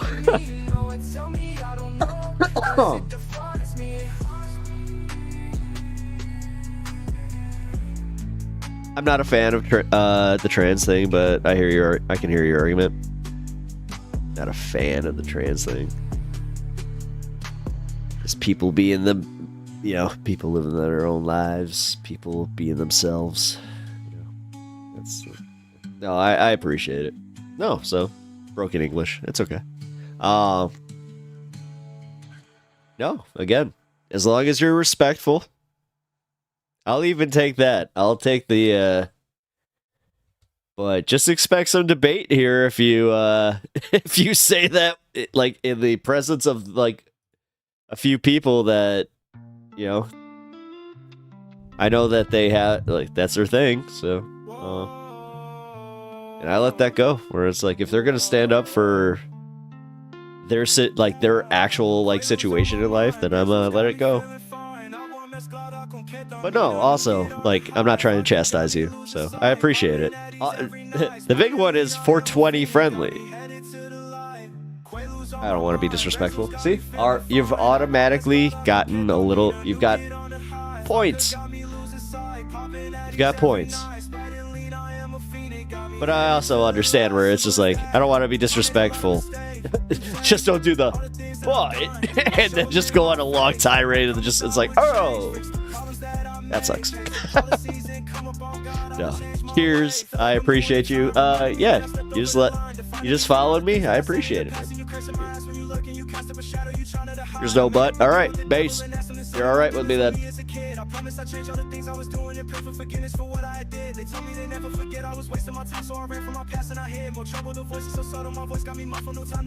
Stanky Danky. Oh yeah.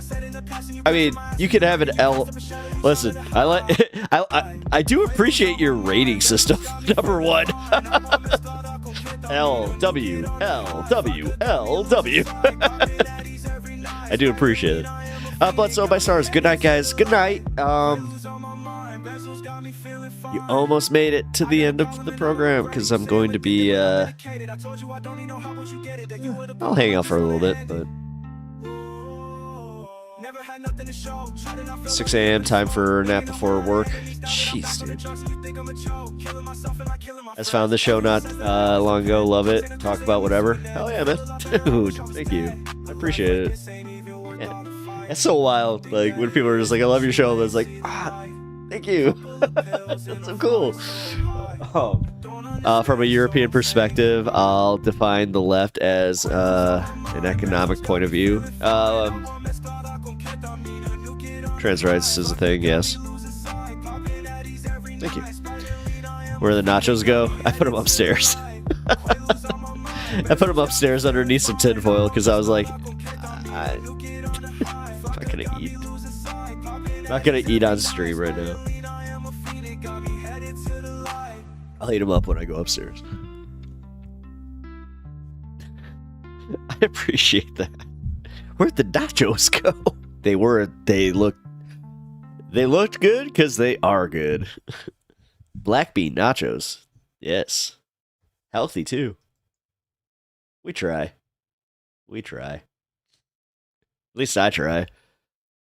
Man, my diet has actually been really healthy lately. I got to give myself some credit on that.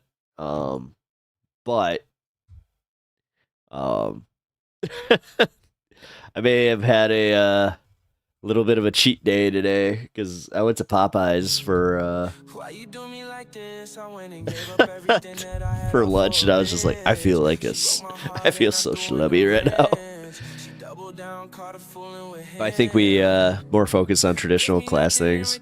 Oh wait, yeah, rich against poor, basically. Then right now you're fine. Yeah, dude. Like, see, yeah. The way, like, I should have actually asked you, like, how you define conservatism, like, from your point of view. So, oh yeah, we yap here. That's what this show is. I could have just named it Pepper's Brain Farts. I don't think that would have picked up in the algorithm as much. I don't know. You know what's it's kind of crazy. I had like the thought to call this show High on Politics right in front of my old church. So I was like, trans rights are human rights. Thank you. Yes. Is it a show how I define conservative things? Yeah. Yeah. Or you don't have to show, but yeah, yeah, what's your definition of what would make you a conservative from your point of view? Yeah, because as an American, you have to understand conservative like values in America seem to be a little bit different than even like my European brethren.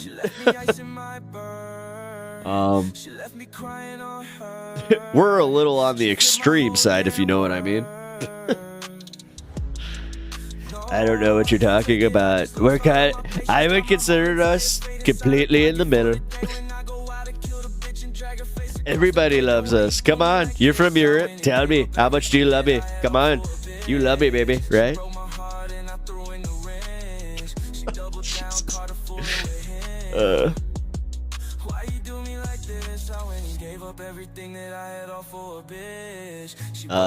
Since you want me to be funny and shit, conservatives is when Euros don't want to be Muslims. I wasn't looking for you to necessarily be funny. I mean, I'm trying to be funny. That's kind of my shtick, but no, I appreciate it. All right, so immigration is a thing for you. I got COVID. Last place I'd been was Popeyes. It was worth it.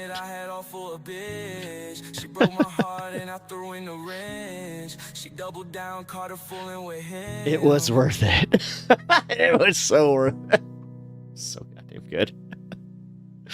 I mean, I got the quarter pound shrimp meal. Oh, dude, it was fire. It was fire. Even for the LGBT community. Yeah. I don't know. I mean, you guys, like, your country is like the size of, like, I don't know, what, New Jersey or some shit like that? Let's get any idea of. Or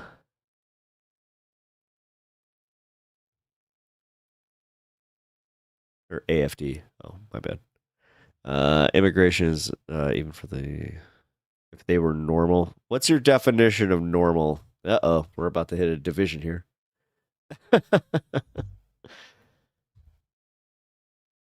I'm just saying this because immigration in America is used as a wedge issue. I could see how it's a little bit more substantive for you guys because you guys have a little bit smaller of a country. So it might be more felt, you know what I mean? Like, honestly, here in America, we don't feel it. Like, we feel the merits of immigration by, I don't know, having crops, cheaper food. Yeah, we got a bunch of that stuff. But the left tend, Muslims really hate LGBT persons, but the left defend both. It's weird. Yeah, because we don't generalize. No, see, like, I'm an ex-Christian who is still charitable to the idea that not all Christians are extremists, even though I came from an extremist sect. Like, I'm one of those rare ones that came from, like, an American sect of Christianity that had what I would consider just as extreme of views about women, about, like, a woman's place in, like, not just America, but in, like, life. Their property, according to the religion I came out of. So, no, like, that's not fair. There are, like, yes, extremists on any side suck. But I think that this is, like, I don't know, man. The UK has also been wild to me because it's like, for like the immigration thing, like, to be a thing, you guys don't understand, like, how you were, like, I don't know, like, like, you want to talk about colonizers? You guys are the, like, and I'm not saying you personally, I'm just saying the Brits, like, listen, as my grandparents, I'm going to look at you and go, like, you done fucked up. You kind of just handed the United Nations the whole Israel-Palestine thing after trying to solve that and just going, oh, you know what we're going to do? We're going to have some tea and crumpets. You guys have fun and figure out the world geopolitical atmosphere with this. We'll be off now. Sorry, that was a little... My bad. Sorry, that was my teenage rebellion coming out as an American, you know. Shut up, Dad! Your music sucks!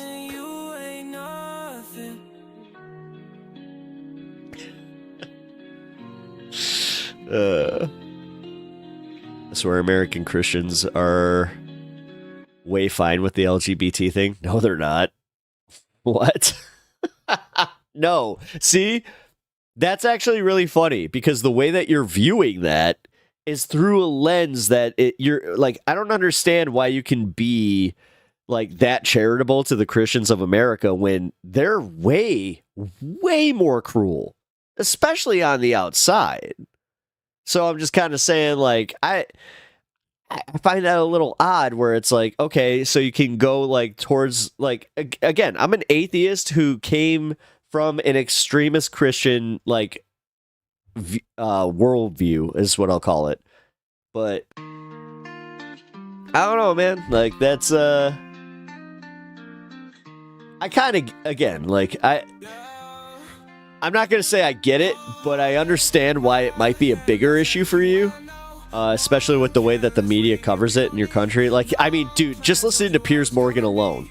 Like, you would think that it's the biggest, like, oh my God, like your whole country is about to turn into like a caliphate.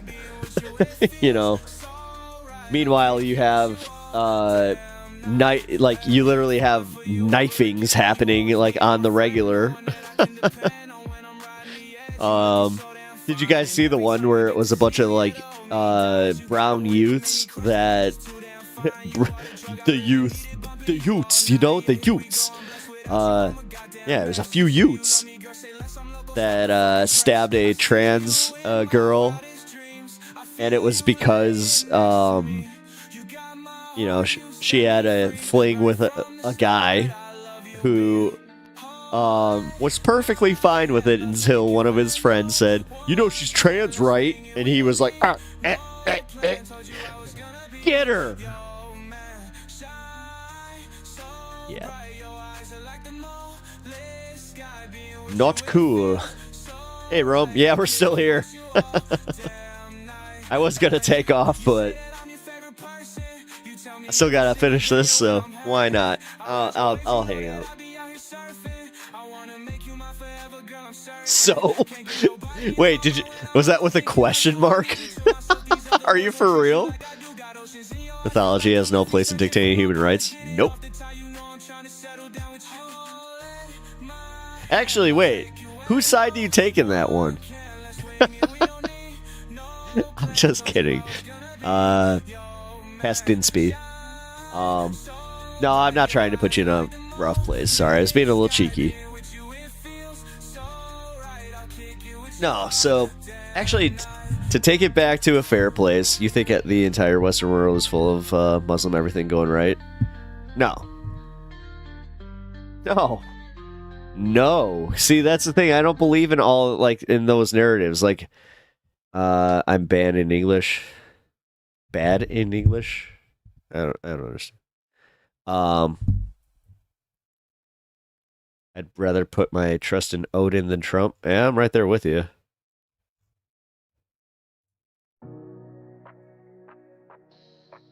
No, what I'm saying is, to you specifically about like this whole Muslim thing, like, oh, sorry, I'm bad in English. It's okay. Don't worry about it. What's your primary language, if you don't mind me asking? Not that I'm like, you know, bilingual, trilingual, or any other lingual. I'll just try and speak slower and I don't know. Make my arguments clearer. Oh, you're French. Oh, okay, cool.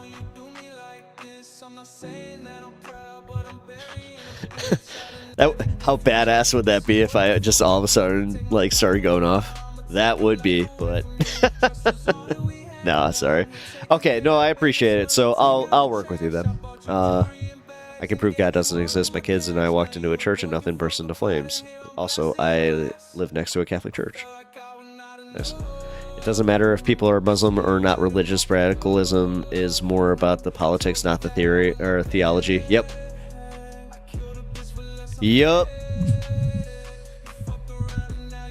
So, okay.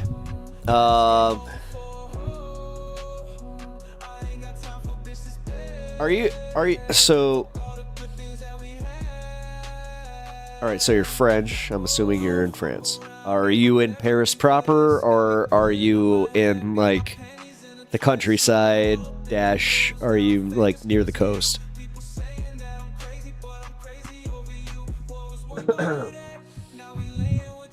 I'm only asking your,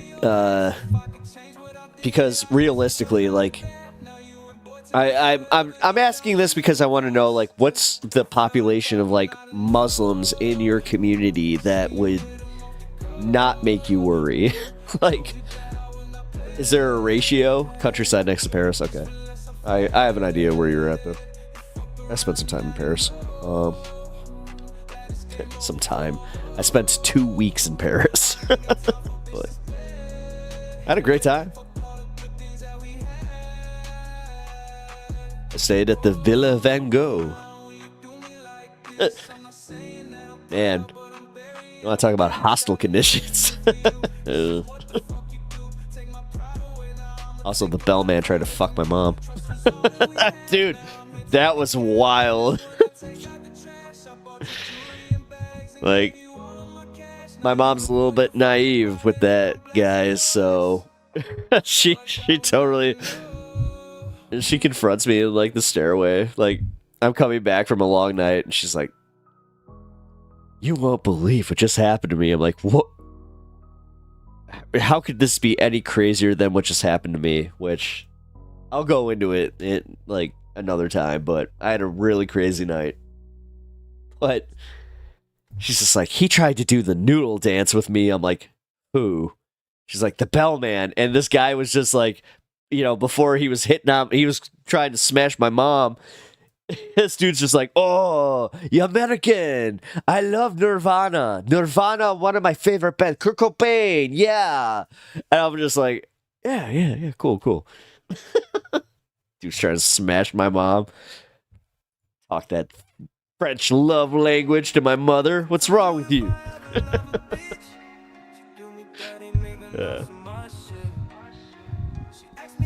In my neighborhood, it's like 10% white, 90% Africans.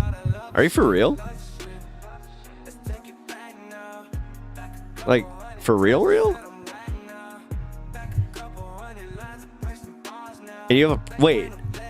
If it's a 10 to... Like, dude, if it's a literally, like, 10 to 90... Like, then how are you not just, like, I don't know, man. Like, representing the Zulu Nation at this point. Like... I don't know, man. I've lived in, like, mixed neighborhoods, so... Blacks and North Africans? I don't know. I feel like your block parties must be lit as fuck. No, Sorry. Forget French. So what's the issue? Like, what's your issue with them? Like, just... Can you lay it out for me what the actual issue is?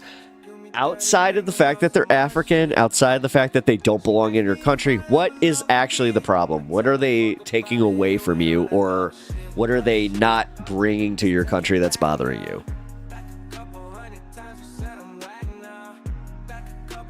Catholic Church next to me, the sign lost an M, so it said Sunday ass at 9 a.m. I swear I had nothing to do with it. Jeff Curry, you're doing the Lord's work, ironically. Yeah. The issue is that the religion is not a fit with Western values. That's not necessarily true, though. Because Christianity isn't either. Like, for real, if you were to go towards the fundamentals of Christianity, it doesn't fit within the actual modern, like, context of the, like, our world, modern world. That's why they've made these concessions in Christianity, because they understood that the secular world and, like, the people within it, they weren't going to follow these tenets. Like, sorry.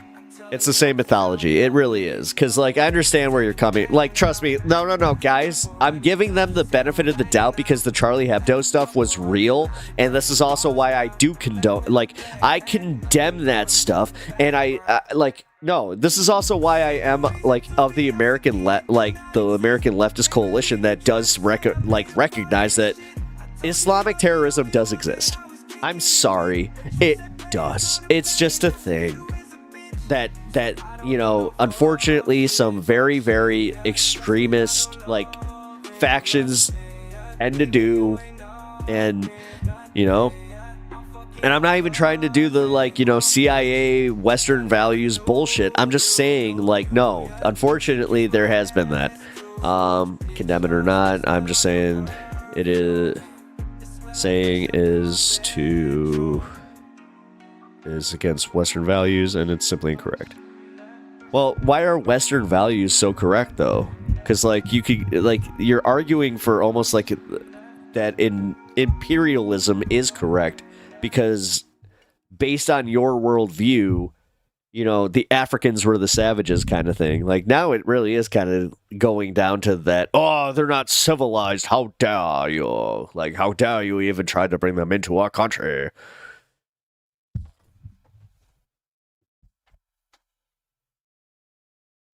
Excuse me.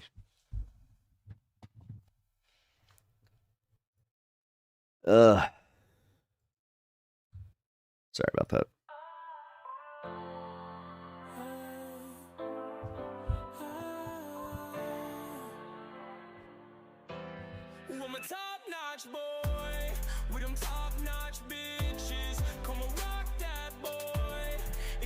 We are. No, we are. No, we are, and this is why. No. I don't want this to be conflated as like, because somebody tried to do this yesterday, where it's like, oh, you're fighting for Hamas. It's like, stop. It's like, no, that's not what's happening. No, they're hey, stop. No, they're not baiting us. Like Stanky, they're not baiting us. Please stop. No, no, you're coming at this in good faith, and that's why I respect it. Like, no. Come on, guys. No, they're also, like, I actually appreciate the curiosity because we do have different, like, views of what leftism is in general. Like, this is part of the problem that I've had where, like, there's, like, this online left, and then there's, like, the American left and the international left, and, like, even I've been confused with that, and I'm online a lot, guys, so... If I'm confused, there's a lot of people that we're not winning over, like, just because they won't even pay attention because they're just confused. We could do... this guy is clearly a Western supremacist. Yes. This person's speaking crazy language, blacks and whatnot. Did they say blacks? They said Africans. They didn't say blacks.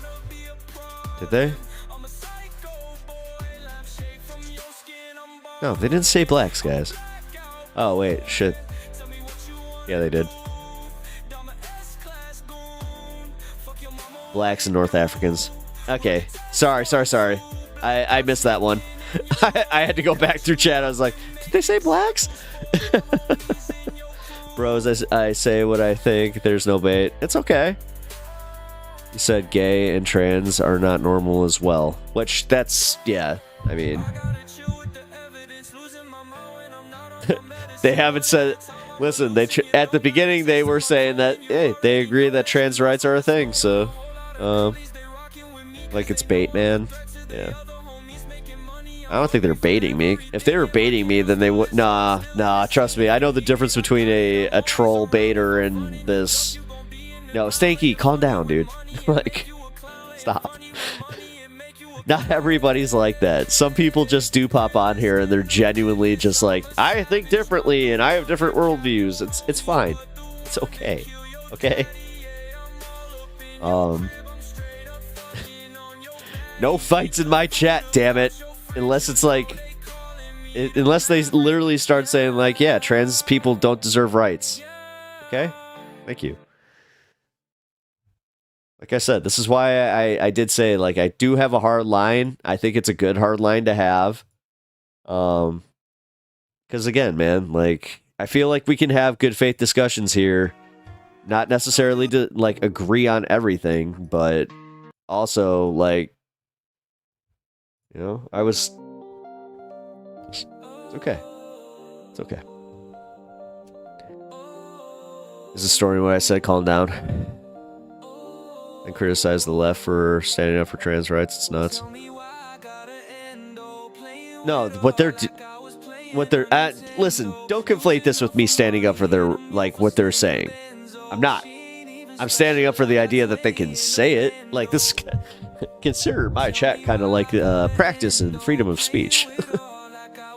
As I said, I also have hard lines. So if they cross those hard lines, then yeah, then they will not be here. Okay. So. But I do feel like they're genuinely curious about this stuff, and I feel like we can reach out and be like, hey, like, because I also feel that like a lot of xenophobia is like just misunderstanding, just misunderstanding stuff.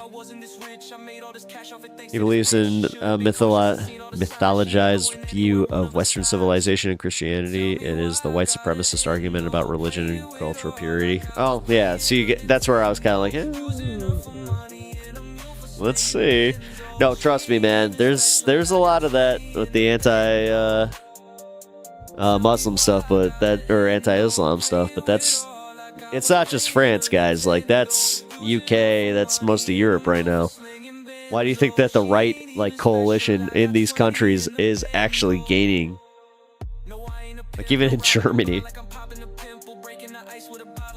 Like actually in his country, or their country, sorry, I don't know your pronouns.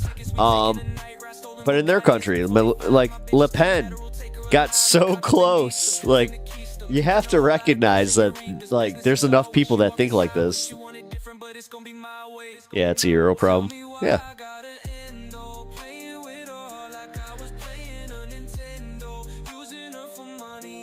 But I'm fighting for the same. See, that's where I'm coming at. But I'm fighting for the same thing at the end of the day.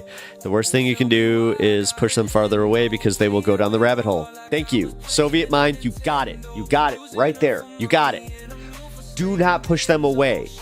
It's so easy to be reactionary towards people online and just be like, oh, you believe this? Ha, ha, ha, ha, ha. Well, you are not welcome here, fine sir. That's not how guys, I can only say this so many times. This isn't how we build our movement. This isn't how we win people over. It's just by being like, oh, you're so stupid. Yeah, why would you be so stupid? Oh, yes, this has been the historical perspective in the West. This guy is not abnormal. I'm not saying that they're abnormal, but what I'm saying is they seem reachable. I don't know. This is how I feel about Ryan, from the IDF, guys. I don't know.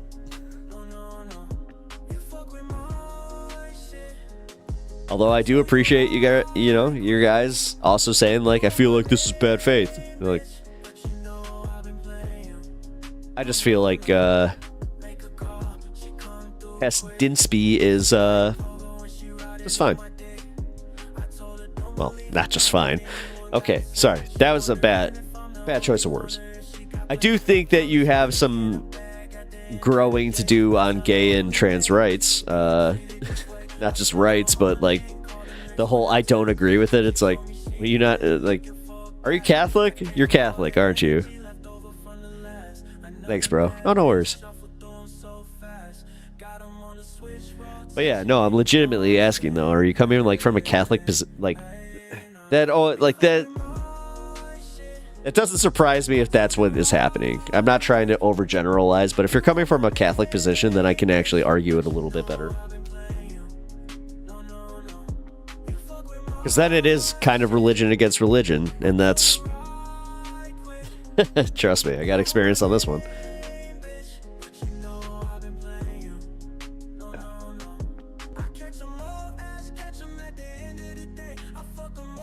I'll stand up, also, I'll stand up for, people. This is crazy, man. Go back and rechat. This person's gaslighting crazy hard.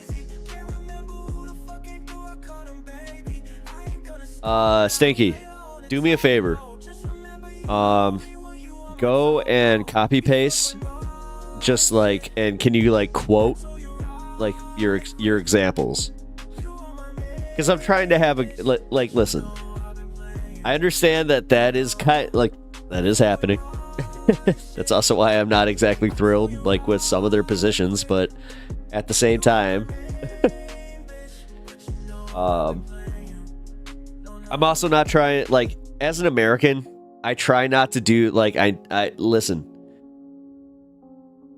I started this conversation pretty much saying that the left and the right, like, they're kind of different, like how extreme they are in different countries. And this is right now me genuinely being curious about like what they think, why this is an issue, how this affects like what, like the way that they're thinking. Nevertheless, Muslims are a problem for these kinds of values. They explicitly say they hate F words. Well, I'm going to just say this. But you already said that you don't agree with like the gay thing, so you can't like use that. Like, listen, if you actually agreed with like gay rights and trans rights as being a fundamental like right, and then going, Muslims want them dead, that would be a totally different argument. But like now what this is like you're kind of going, well, this person I don't like doesn't like the people that you like, so that makes them bad, right? He comes in chat, asks us what we think, and trans rights comes up. He says he's not a fan of trans rights, starts saying blacks, and so on and so forth. Then the left isn't standing up for trans rights while I'm getting chalked for standing up for trans rights.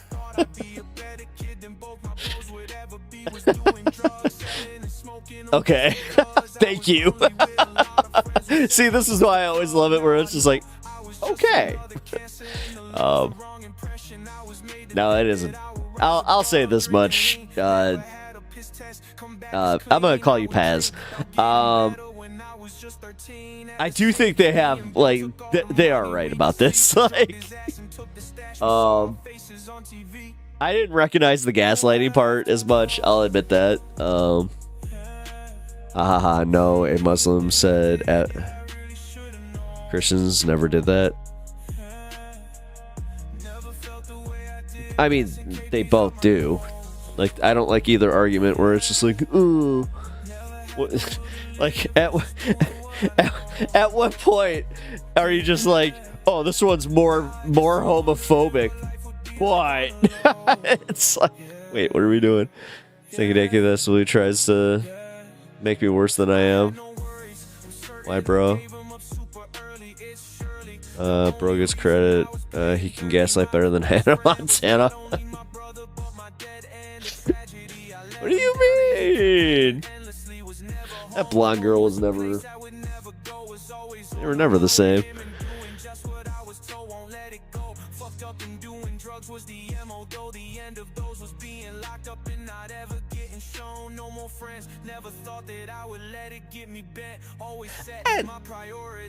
I'm not sure if I would classify this as necessarily gaslighting. I mean, there's elements of it, but I wouldn't straight up just be like, this guy's gaslighting us. Or person. Sorry. What's your pronouns? Can you just get that out of the way? Makes it easier for me.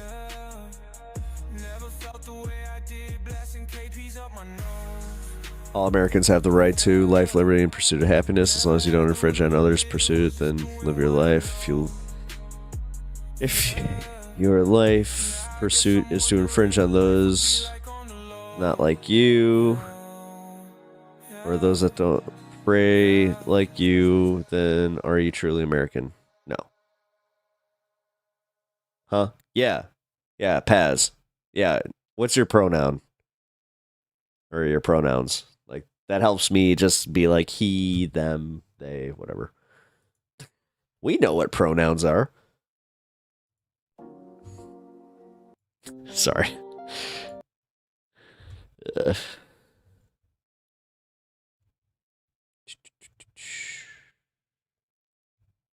can use this one, right? Yeah, screw it. Right, so he, him, cool. Alright. I'm gonna have to go over to Twitch at this rate. Why haven't you already, Duke? What's wrong with you? Wait a minute. I know that you favor YouTube chat, but yeah, if he's over in Twitch chat and if you actually want to engage with him, then do it. Honestly, you might want to do it soon, because I'm gonna be jumping off pretty soon. I'm definitely engaged in this conversation though, so I'm not ready to go yet. This keeps happening to me. Where I'm just like, yeah, maybe I should actually go calm down. No. W win conversation. I love your WL system. I really do. You got to keep that up. Come on, dude. What's taking so long? Bro, yeah, get over to Twitch. What are you doing?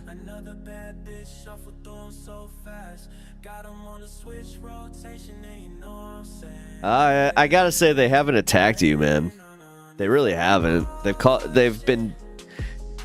All right, so the most I'll say is they may have mischaracterized what you were saying, or like what you think, or what you think.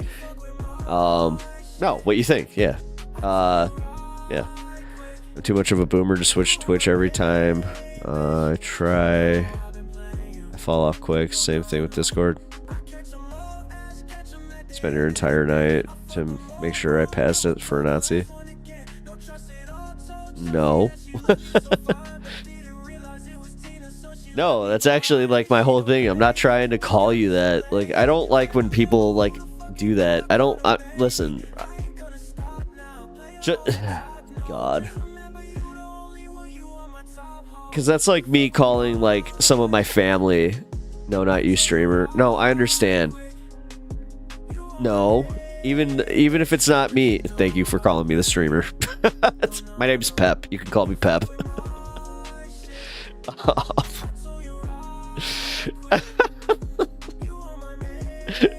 No. Well, all right, guys. That just derailed the whole thing because I'm just like, okay, what? Now I don't even know who I'm talking to. What's happening here? You guys are fun. Sorry for calling you streamer. I was like, wow. Way to reduce me to exactly what I am. I mean, sure. That was funny, though. I gotta give you that. I've never been to a drag show. A man with a shitload of makeup and a wig. Guess I have. And another one coming soon.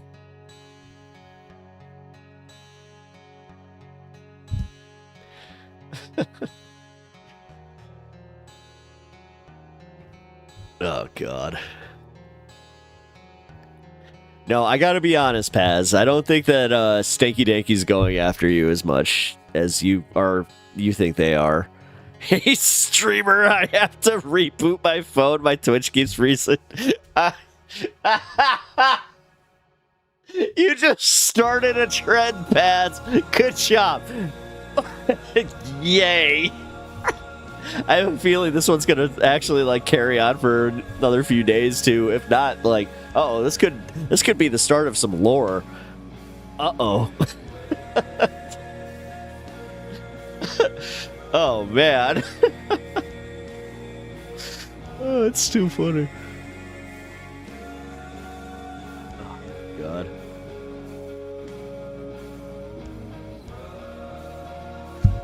No, I just feel like anytime I hear somebody say Western values, and if they're white, like I am kind of that mind where I'm just like, so white values. And they're like, what? It's just like, I don't know, like, from my perspective, it's like, I speak shit quickly. It's okay.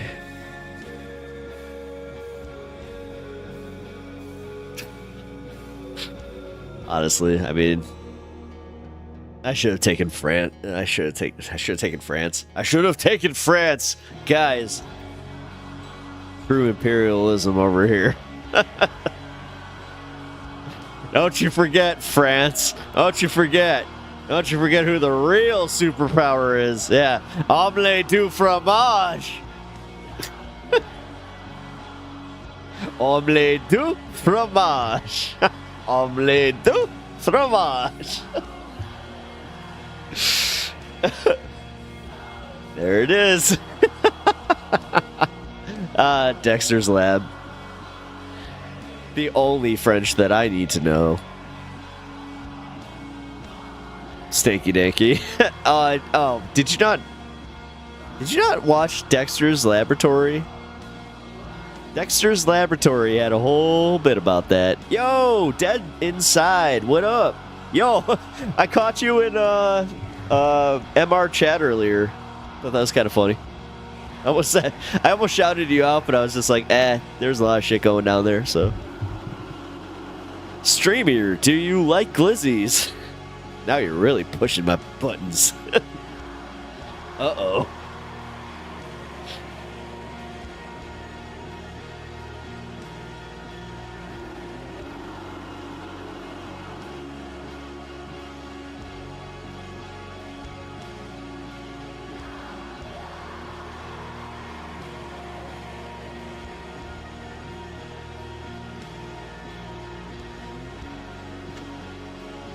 How can they say Western values and be white when Christianity is a Middle Eastern religion? Dead inside. All right, I'll shout you out next time.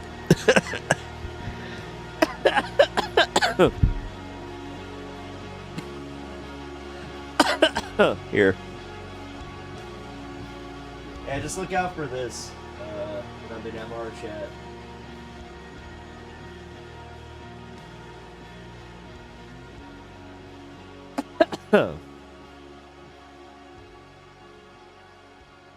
Reboot is working so far. Good. Cool.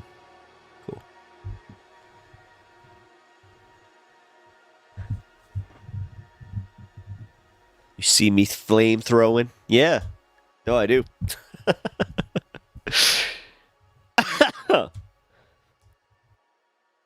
Streamer, how are you? Peachy. I'm a peachy pepper, guys. You can call me Pep. Don't call me streamer. That is a new weird thing that I didn't know that I would have a problem with, but apparently I do. So no, I busted your balls. It's all right. It's actually fine. I don't give a crap. You can call me streamer. You can call me Pep. I don't give a crap. As long as it's all working for you. Nah, just I don't know. I think that if you don't put too much stock into your immigrant neighbors, focus on how your other ways your country is failing you, because this whole Western values thing, they actually kind of brought up a whole point about that, where it's just the more you fight it, the more they will want you to do it. It's true. My country is failing in every way possible. I agree. And yeah, focus on that. It's not the blacks. You did say that, by the way. I went back and read it in chat, so I'm not sure if you know this, but in America, we don't say that anymore. AFD bait. Every once in a while, I'll be a fish. That just reminds me of the half-baked. Are you a fish? No. What was that?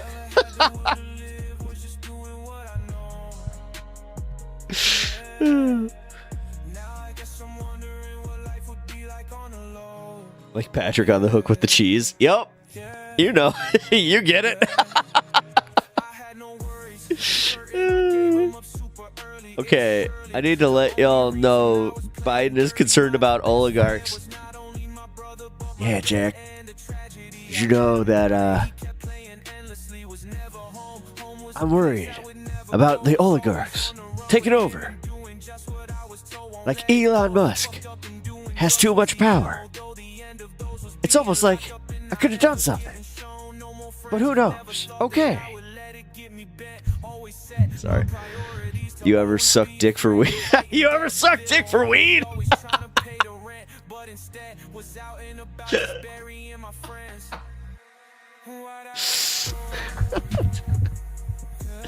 I've seen him. That's my favorite one. I've seen him. Nevertheless, these guys just add to the problem, not the black base skin on the skin color, but the Muslim based on the religion. You seem to understand. We talk of the wasp. So what's the problem? Well, no, like I think that you're over analyzing. Like what you're doing is you're conflating their religion, and then you're conflating it with the most extreme parts of their religion. So this is like, again, just complete like example here, but say that you are a black Christian, right? Me. Or a black Muslim even. Like, we'll put the shoe on the other foot here. And me, white Christian, comes in and I'm just like, hey, I disagree with you, and I disagree with everything that you believe, and I think that just based on the fact that I believe this, that you believe in the most extreme version of your religion. Am I correct in assuming that? Don't even bother answering. I'm already going to assume you are, and that's just how it's going to be. So, I'm against you. That's how this seems to me. Because honestly, like, if this was in reality, where it's just like, oh, you're a Muslim. Oh, okay. Are you like extremist Muslim? Like, I don't know, man. Like, what do you think? And they're just like, oh, I believe in, Allah and some of the tenets, and I also like to pray, kind of like them Christians. But I don't know. The one thing that I know as a post 9/11, truther movement guy is that I was sold a bill of goods that was never really that real. Like, yes. Do Islamic caliphates actually exist? 120%, and it's not like conspiracy theory kind of shit where it's just, oh, there's just a few of them. No, there are groups that, cause problems for, I don't know, the broader like world with this idea. So when they say things like, oh, they hate gays, that's who they're talking about. But realistically, not like the Muslims you're talking about who are by you, they do not believe in that. So my brother in Satan Christian's been blowing up shit in America for years now, Nashville. Yeah. I mean, well, yeah, you're talking to him. Willow Chip proved simulation like a week ago, so Dogma's done. Ha ha ha. Don't ask a Muslim person if they are extreme. You base your understanding on American base, which is normal. Well, yes, but I said that I've been to your country. I've been like I'm traveled. Like I'm not your average American. I am world traveled, and I can tell you right now, I think that there's some conflation there where you kind of go, oh, I'm not white enough. Like, let's be real. There's something that bothers you. Like, come on. Like, at what point? Because, like, you keep arguing, like, the religion, like, the extreme religion, but then you brought up the blacks. You brought up the 99, like, the 90%. Like, now I will press a little bit harder because, honestly, you are kind of just showing, like, well, Western values, like, you... So, from an American's perspective, like, if you were an American and you were using these terms, immediately we could just, like, put all the red flags up on you. But as a European, it is a little bit different for me because I don't necessarily understand your position fully, so I am curious about it. But, also, I do have to just call a spade a spade. The European setup is different. Yeah, I understand that. I do understand that. You guys are, like, a little bit closer. Like, I get it. I get it. There's a reason Germany is kind of pushing back, but... W curiosity. This stream wouldn't exist if I wasn't. I mean, I already admit that it's like, dude, I know, like... very little. Like, Hasan, he likes to play that game. Like, see, here's the fun part that I can do. Hasan likes to play that game where he's just like, yeah, I'm an idiot. Like, he likes to try and do the Joe Rogan thing. I'm like, no, here's the thing. I actually am. Because I don't know the theory that you do. I don't know any of this. I didn't go to college. I barely got out of high school. So, like, I'm your average American at best, man. You as a point on the Western value thing. Oh. Well, yeah. I mean, I'm just saying, like, you do understand that is kind of trickled down to America, right?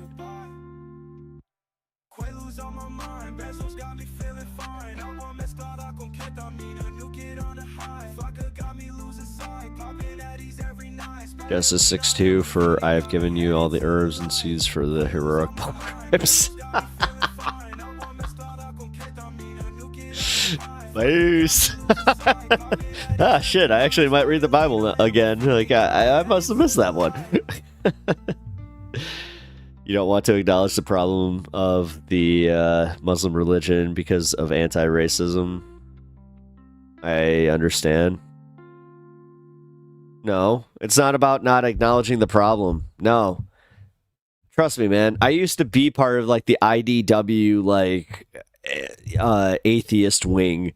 You know, again, pro 9/11. I'm 38 years old. You don't think that I had a little bit of, like, anti-Islam, like, oh my God, they're killing my friends type of thing? Like, dude, no. See, this is where I do start to get a little pissy, because it's like, no, don't call my experience into question. You know, he understands nothing. I mean, I'm starting to see a little bit of that I'm trying to be charitable here, man. I really am, but, like, I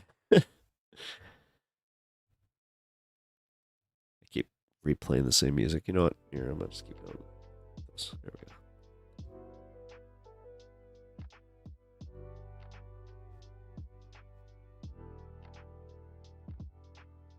Grok. What the fuck is Grok mean? You had 9/11, we had the Vatican, and we had to live 24 hours a day with them. You do realize that we have a pretty large Muslim population in our country, right? You do know America's not just a bunch of whiteys, right? Keep it together, Pep, old buddy. No, it's all right. I appreciate it. I swear we have to work on it. You don't? Well, I mean, we do. We're just not on, like, we're not sharing, I would even say a border, but you're not. You're not sharing, like, you don't have 20% Muslim population. No, but we have the same thing. We have the same thing that, like, our government is telling us that the evil Mexicans is over 20% and blah, blah, blah. They're going to ruin us with their culture and blah. Like, dude, no. We've played this game. And this is why I was saying, is it this?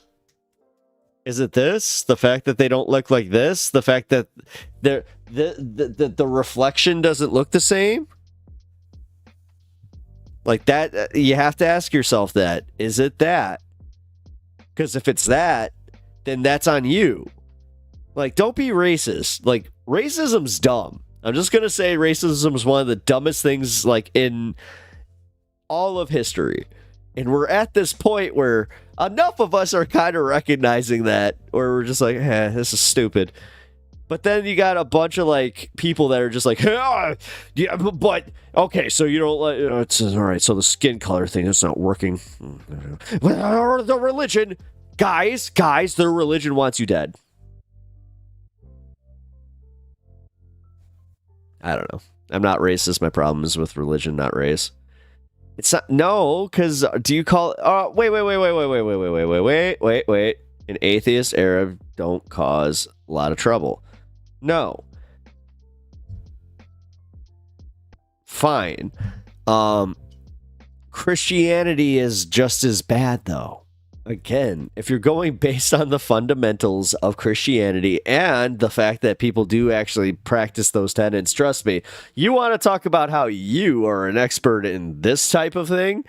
Guess who's an expert in the white on white crime of the American right versus left?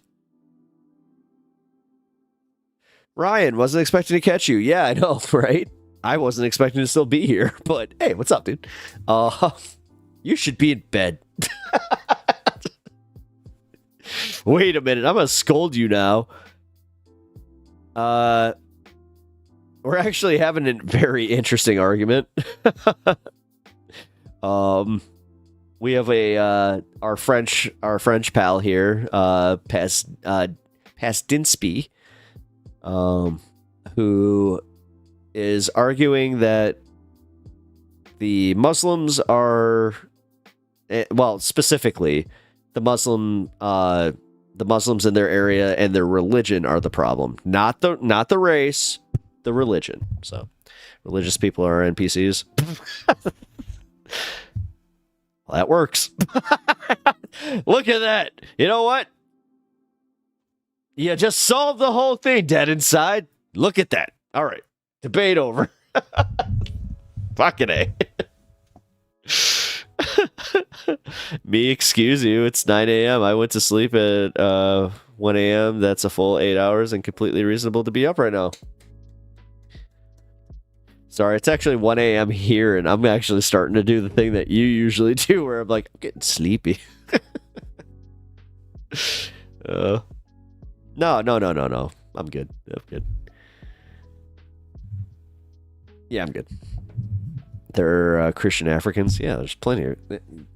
Yes, but yeah, like, so you mentioned the Africans before.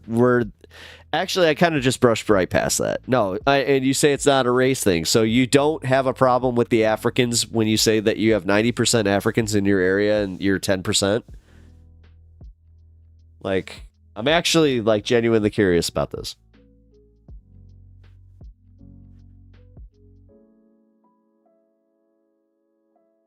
Once again, I don't like Christians either. No, it's fine.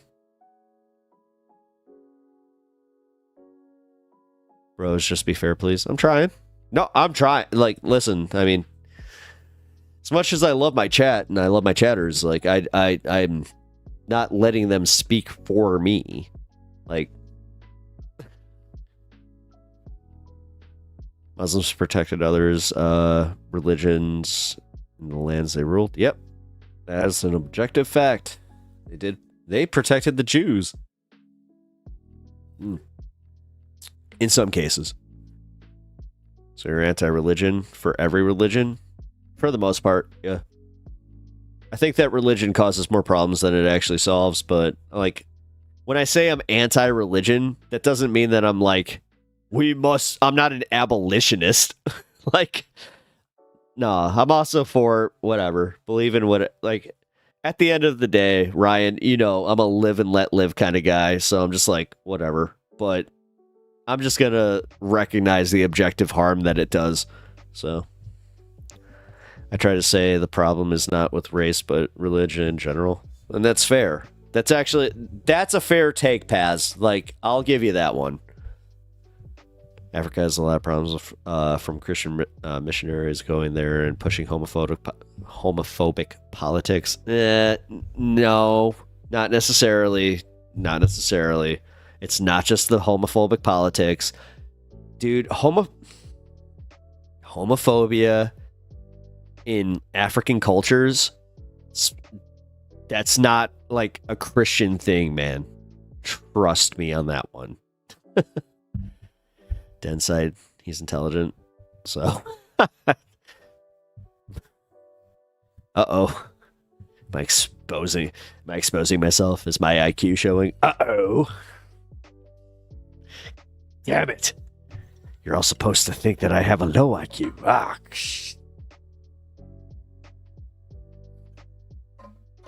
Many Palestinians coming from Jewish bloodlines, but over time converted to Islam, so the IDF going after Palestinians is them going after their own bloodlines. Yep, that is accurate.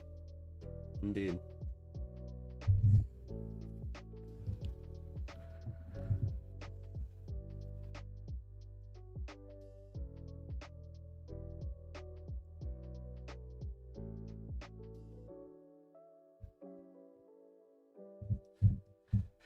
The fact that both black Africans and North Africans are Christians and Muslims here, I don't hate them because of the race. I hate them because of the religious thing.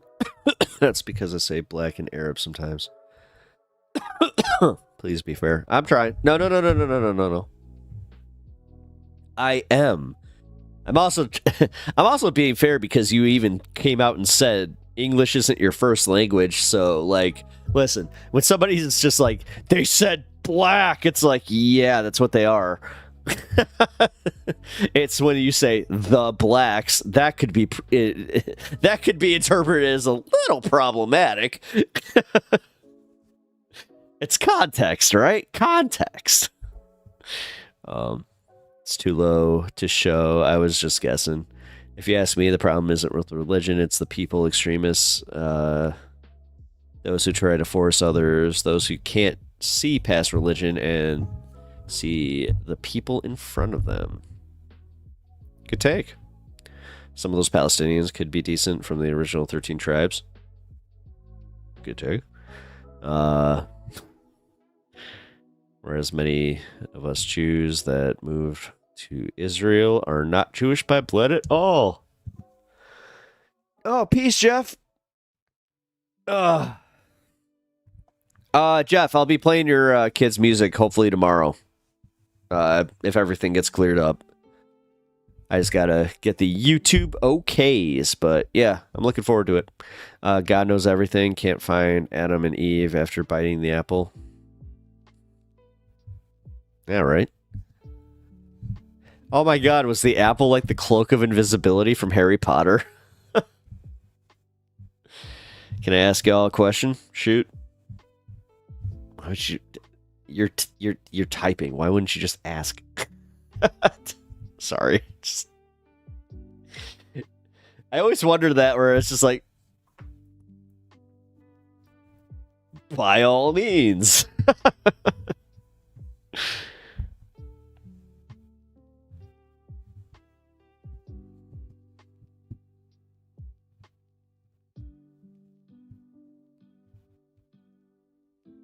And now I wait. Okay. The apple gave them knowledge. With knowledge, there is no God. Deep. Deep, man.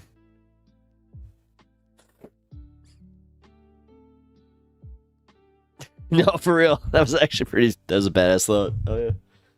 Streamer. You're the least obnoxious American leftist I know. Based. I appreciate that.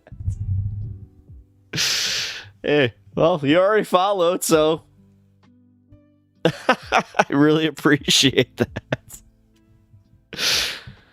Oh, hey, thank you. Thank you for starting the cheered $100, 100 bits. I really appreciate that. Thank you so much. I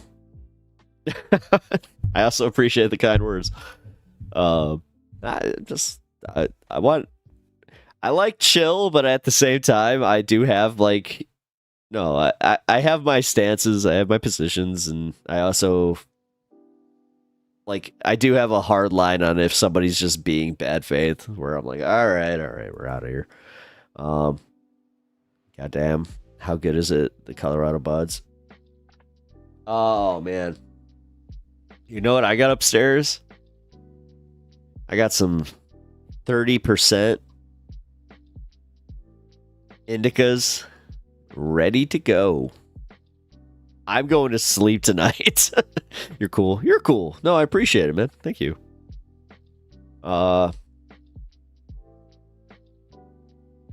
There is a family of Jews who lived in Israel for over 10 generations, as far back as we can tell. Would you call them Palestinian Jews? I mean, Ryan, you're asking the wrong guy, because my views on death kind of dictate how I feel about like land in general. Like once somebody dies, I don't think that their family has a claim to that land, and I think that it's just like, yeah, okay. You're dead. Who cares? Like, but apparently a lot of people do. I mean, that's why we were in this, in the positions that we are. So I don't care about Jews in Israel. Well, I mean, Ryan, he might have some stake in that. Actually, Ryan, I meant to ask you this. What's your take on like Benjamin Netanyahu backing out of the ceasefire?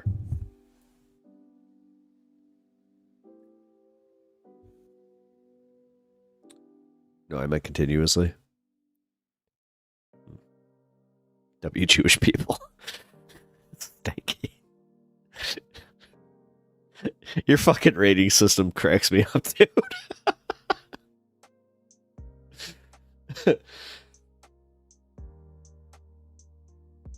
It's a soul trap, Akrons and shit. Or Arkans.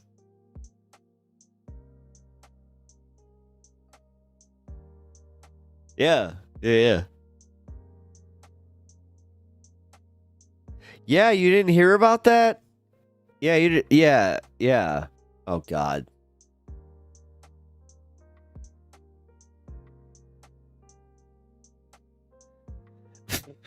What the fuck? You call me a cool guy and you're like, who cares about the...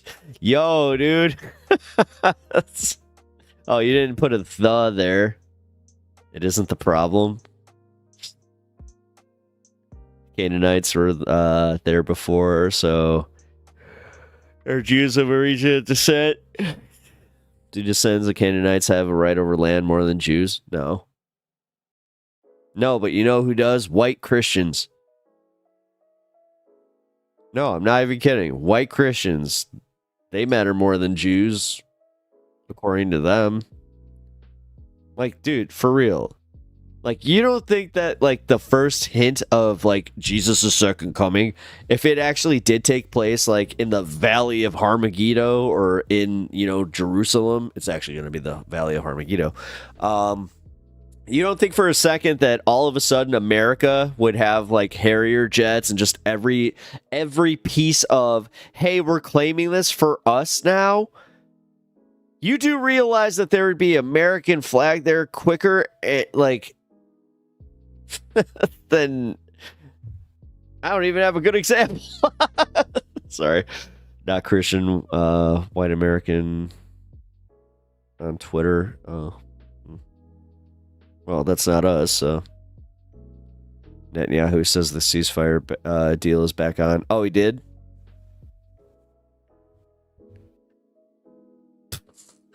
Well, sorry, this has been a jarring day. Here, give me 1 second. Let me use my ground news. Says ground news is up. Israeli cabinet to vote on ceasefire deal after Netanyahu says hostage agreement reached. Ain't that a bitch? All right, good. So we can celebrate now. The opinion guy, where Jake W. Yeah. What's up, opinion guy? Welcome back. Sorry for being obviously rude. Oh, it's all right. I'll forgive you. I don't want to be mean. I appreciate that. See? Look what happens when the streamer's nice. They feel guilty when they're not nice to the other people in the stream. I'm a Chunk fan. No. What? Chunk yogurt? Shaky Gurga? No. Not anymore. I'm a previous fan. I subbed many months to that, okay? Like, many months. Fuck. Years.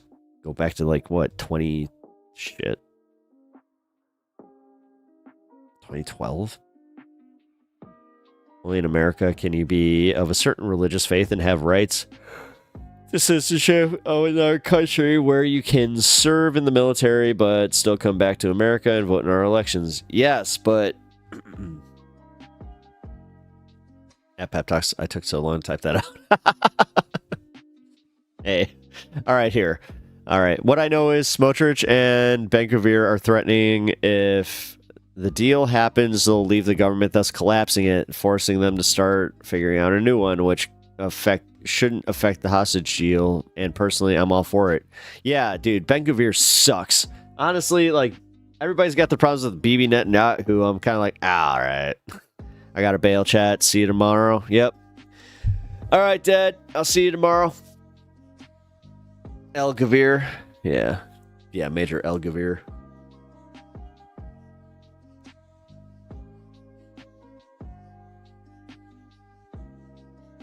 Yeah, but here's the thing. He's threatening to, like, collapse the government. That could theoretically be a good thing for this.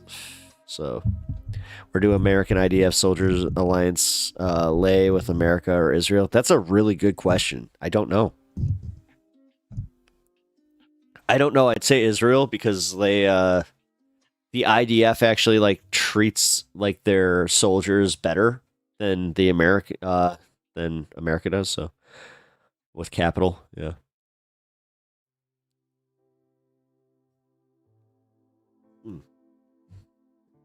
Wait. Bro, do we talk about Israel? No? Yeah. Hang on, it gets better. Smotrich is all for conversation or conversion therapy. Well, Smotrich is, he's a piece of shit. Like, listen, you ain't gonna find anybody, like, me or anybody in my chat that's just like, yay! Like, these guys are cool. Not a single one. Yeah, we talk a lot about Israel, Palestine here. That's why, honestly, this, it's kind of been bugging me. It should be a bigger deal. Like, even Majority Report just kind of, like, glossed over it today. But realistically, man, I'm for less human suffering and less hate. Like, less hate, more acceptance. Even with people that you don't agree with. I think Jewish people have the right to their land, but maybe not to exterminate Arab.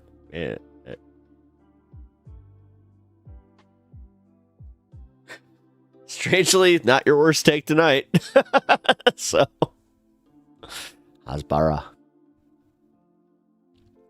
How come we pronounce it with an L? Like, it's a hard L too. Like the ah. Like we go Hasbala. I don't know. I'm one of those Jewish Israelis you don't care about. I didn't say that.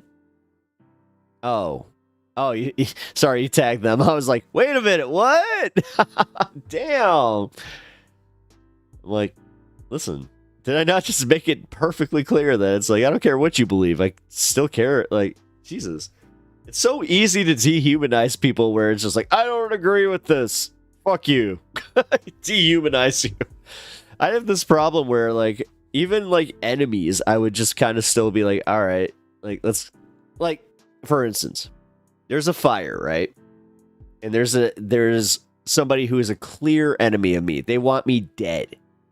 And that fire's about to, like, they're knocked out unconscious and they're about to get engulfed by those flames. I'm sorry. I'm going to disappoint people by saying I'd save that person. I don't have it in me to just let somebody die like that. I'm sorry. I don't care. Although, let's put it this way. If they woke up and they pointed that gun at me, I'd already have one pointing at them.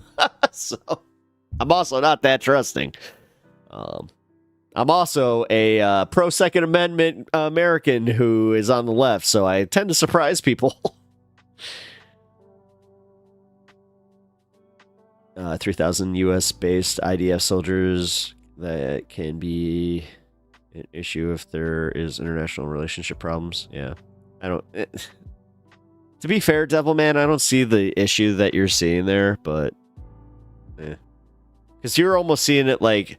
I don't want to say that you're like Alex Jones or anything, but you get a little Alex Jonesy. Are you saying that we got a bunch of IDF sleeper cell agents? I don't care. I just say maybe they would be a little more gentle.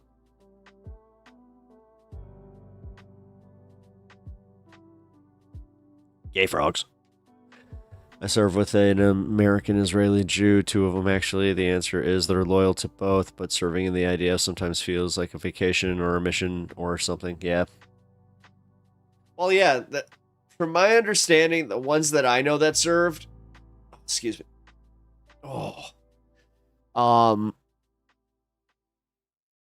Yeah, they still feel like they're that's why I said like their allegiance would be with the IDF technically, because it's more religious based. Dude, we see how they treat Palestinians, but what you don't see is how they treat Christians in the religion.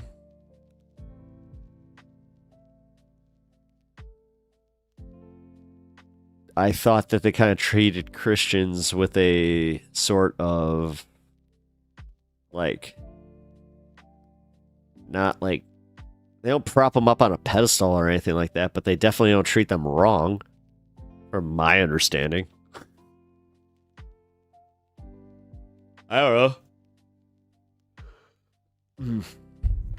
I got an invitation from my church to go to Israel and go see the, whatchamacallits. I just realized my food's still up. Oh, no.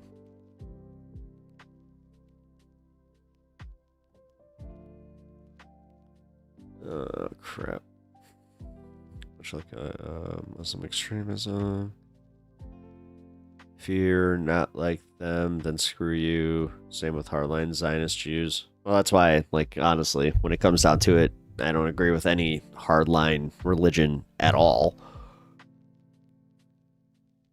I'm fine with having your magical fairy tales, and if you need a bedtime story to get you to sleep and not think about, you know, the overhanging fear of death, okay. But to argue over it and then kill people over it is fucking stupid. Long and short of it.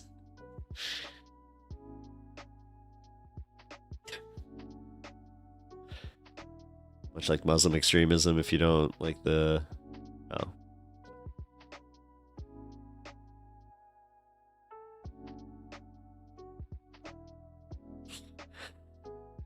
Sorry. Here.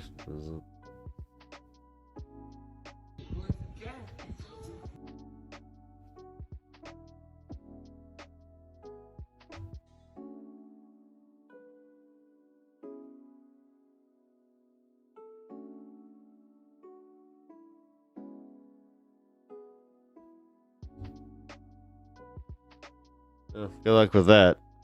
Yeah, so it was a video of Christian nuns getting spat on by Jewish folks in Jerusalem.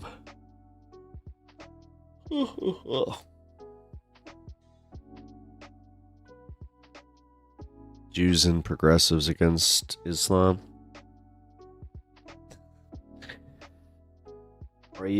Or we could just not make an enemy so blanketly when these people, like the majority of them, do not want to do anything to you or like have any animosity towards you.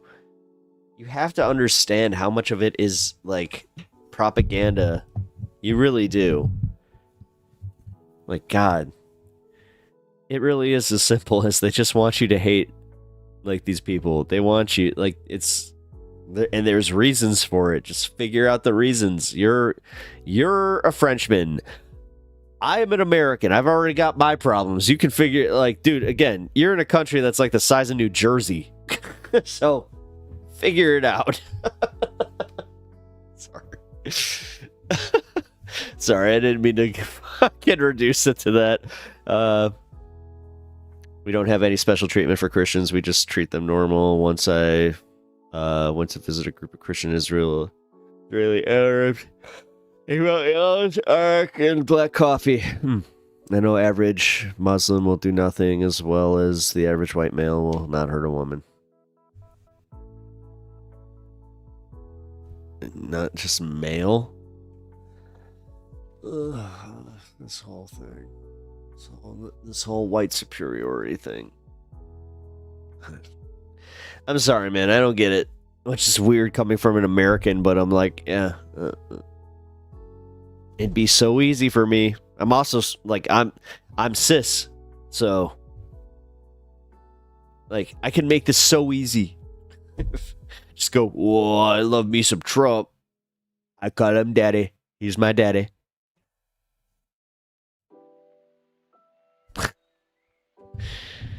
Ugh. Have you not seen sellers walking around in bathing suits carrying rifles at the beach and the mall? No. I mean, I personally haven't. Sellers come in. I mean, I'm not saying they don't exist. I just haven't seen it. Oh, sellers coming in, taking a healthy faster. Oh, excuse me. No, I have seen the West Bank stuff and some of those videos, but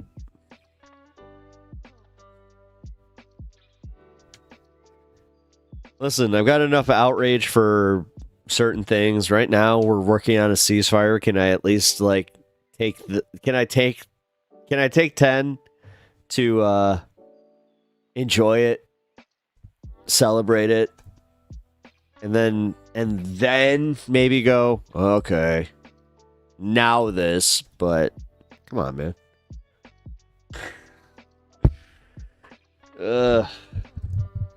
It's like objectively a good thing, and every leftist yesterday was just like, well, is it this? It's like, oh my god. Meanwhile, every like Palestinian is literally celebrating like, yay. You may have her cake. Yay. Can I eat it too? Does that mean I get one more piece?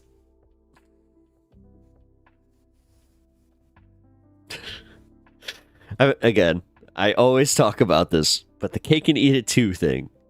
Does that mean that you get just one more piece of cake, so you get to eat that cake and then the rest of the cake is whole? Because as an OCD person who also appreciates the artistry of a cake, I could appreciate that.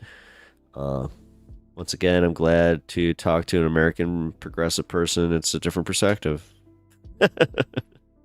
Just look at it.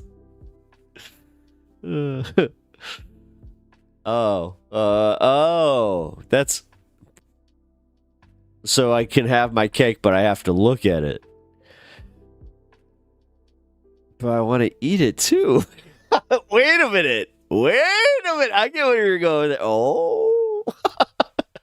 Oh, you cheeky fucker. Devil. Shit. Most Israelis too. We're celebrating. We're scared how we'll get our people back, but they're coming back. Yeah, they're coming back. I mean, shit. It seems like you guys got the better part of that one, streamer. Yeah. What am I at? 6:20. I could do another 10 minutes. I keep saying that, and then I'm just like, what am I at? I'm gonna keep pushing. This is what makes my stream so long, is the fact that I have like that little tinge of OCD where I'm just like, yeah, but ending it there, that'll mean that I've ended it at 6:21. That will not do. No, I'm still having fun with you guys. Although I am at that point where we got the better part. What do you mean? What time is it in Chicago? It is 1:22 a.m. Yeah, 1:30. It's getting late.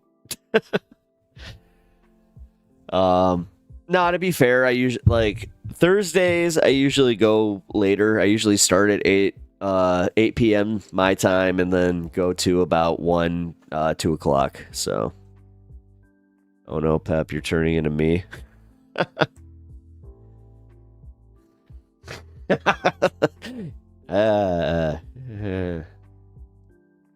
I just spoke to that one, okay?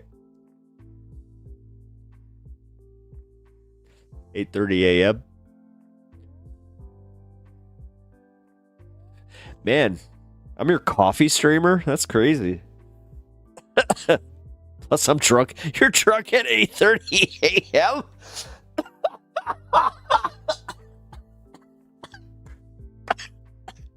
Bravo.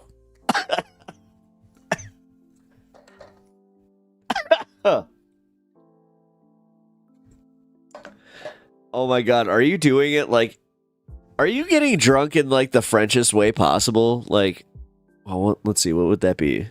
I would say martinis, but I feel like martinis aren't French. You're my psychologist? Oh god, don't put me there. Enough people here, enough people in my chat are just like, I need to pay you just because I feel like you're giving me therapy. I'm like, well, I appreciate the therapist, like the therapy aspect, but I am not trained and I am actually a responsible person. And I'm gonna go, no, go get help. No, stop drinking. Whiskey and beer? Whiskey and beer at 8:30 in the morning? What? Bro, I love me some both of those. Whiskey and beer. I mean, you'll get more American than that.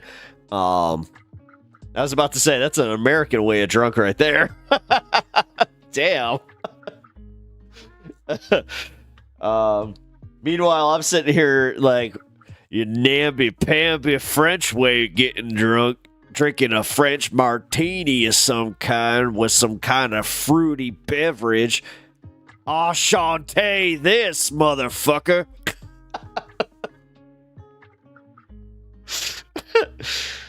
I love being an American. Making fun of, like, American, like, just stupidity is the best. It's just like, yeah, my country's dumb. What of it? We really do. Oh my god. I love the rest of the world truly does look at us just as a bunch of morons.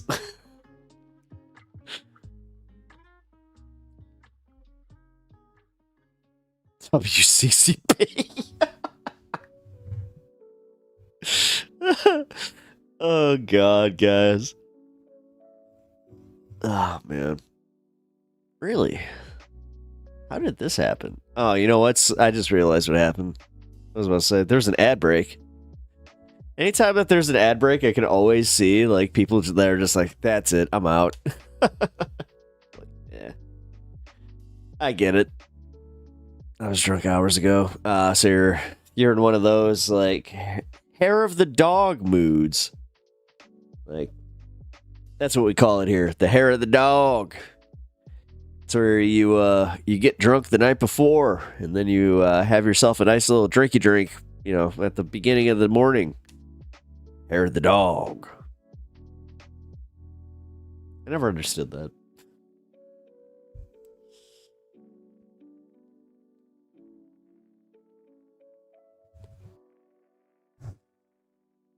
Ugh. Give me 1 second. Let's see, where are we at today?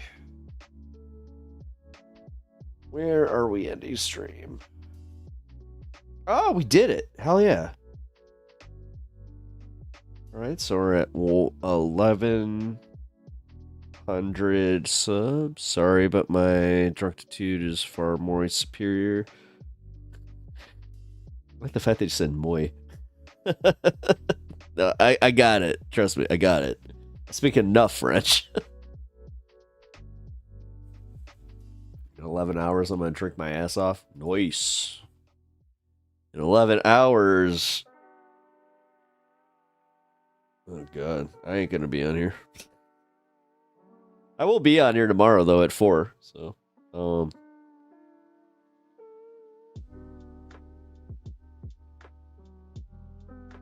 right, cool.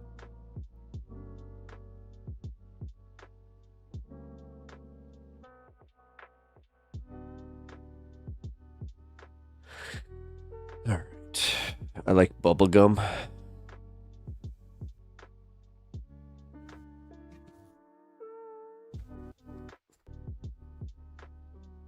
It's a very random thing to think. Oh, that's what I was doing.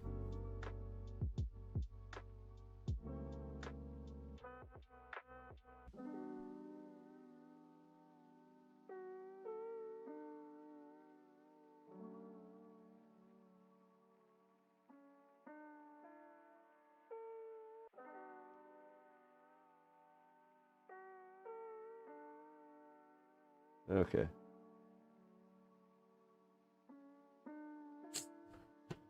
All right, guys. So, just setting up everything for tomorrow. In Colorado, mushrooms are legal and to possess and legal to grow on your own. Oh, man. I hope that day comes. I really do. Let's see. It's always Russians.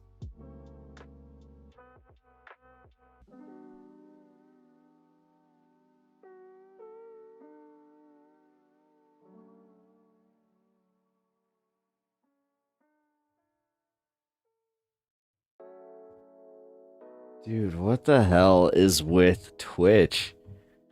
Why is every late night Twitch streamer like a Russian like right winger? Sorry, I'm just looking at like anybody that I could potentially raid in a few minutes, and I'm like, I'd rather just let you all go. like just this is ridiculous.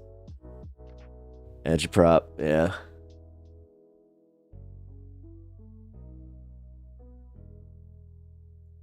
Right, let's see. It's got 18 viewers. That's not bad.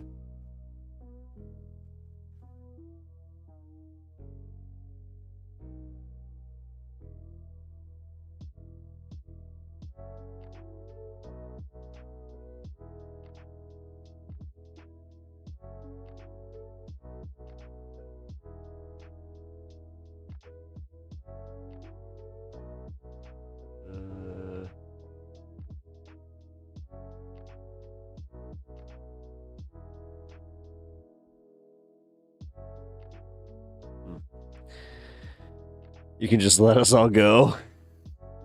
Yeah, at this point, I mean, I'm looking at it. There's one guy here. Let me see it.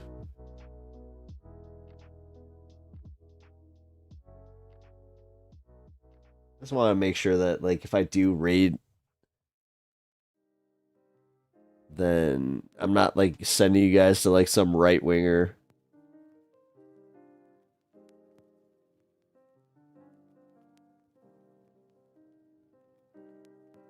Alright, so we got...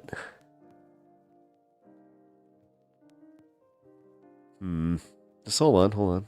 Riverboat Jack is probably based.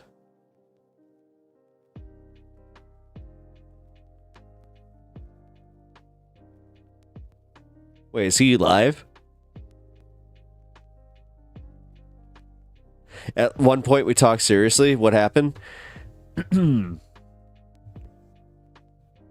Oh, it's Clockwork Orange. I know Clockwork Orange. He's part of my community. You know what? No, we'll go there. Okay, I just saw somebody that actually like is part of my community over there, so I will send you guys over there. In a little bit. Oh, actually no.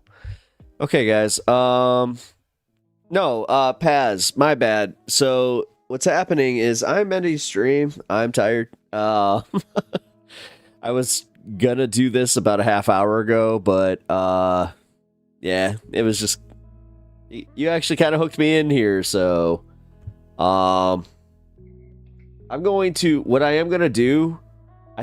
It looks like this guy might be like a right winger, but you guys might have fun over there, like trolling them. So, so guys all right, everybody on Twitch, I'm gonna start the raid. You guys are going to Rob Noer. Rob Noerr. Let's check him out. Half hour ago, more like 4 hours ago. Shut up. What, you think I was only going to do a 2-hour stream? Come on now. Come on now. And then lie about you in an attempt to get you arrested. Perfectly fine. Because you're bad. You're awful. And we're good. So it's okay when we do it. That's their entire argument. And they'll say, oh, but don't you care about lying? Aren't you Christian? You care about lying? Yeah, I guess I do. That's what they're hoping. They don't give a shit. They do this all the time. Well, wouldn't a Christian say X? They don't give a shit. They'll mock Christianity. They hate it.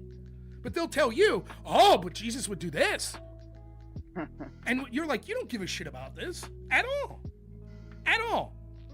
You're hoping I do. That gonzo guy doesn't, he already admitted, if he cares so much about lying, why would he admit that he lies all the time? All the time, he says. Why wouldn't he call out the current president lying? Why would he lie about who's the current president? If he really cares about lying, he's just like, just everyone can see what's happening. He fucking hates Trump. So the rules are different for Trump. That's it. Just say it. But they can't be honest about even that. They can't. I mean, he has the dude. I don't think that Democrats really care about lying itself. I think they're just mad that the Democrats didn't lie better than Trump. Honestly, because it's not the first time that a politician's lied. It's not gonna be the last time either. I think it's kind of the expectation that politicians they lie. So that's why I was really it's give me that shout out, fucker. It's kind of frustrating to see that. Oh, Trump says a lie, and then everyone's freaking out. Shit. I'm just waiting for it. And again, there's different types of lies. Right. I'm sorry. Do I think All right, as a guys. human being, it is bad for anyone to say, I caught a 30-inch... All right. All right, guys. I'm going to type this real quick.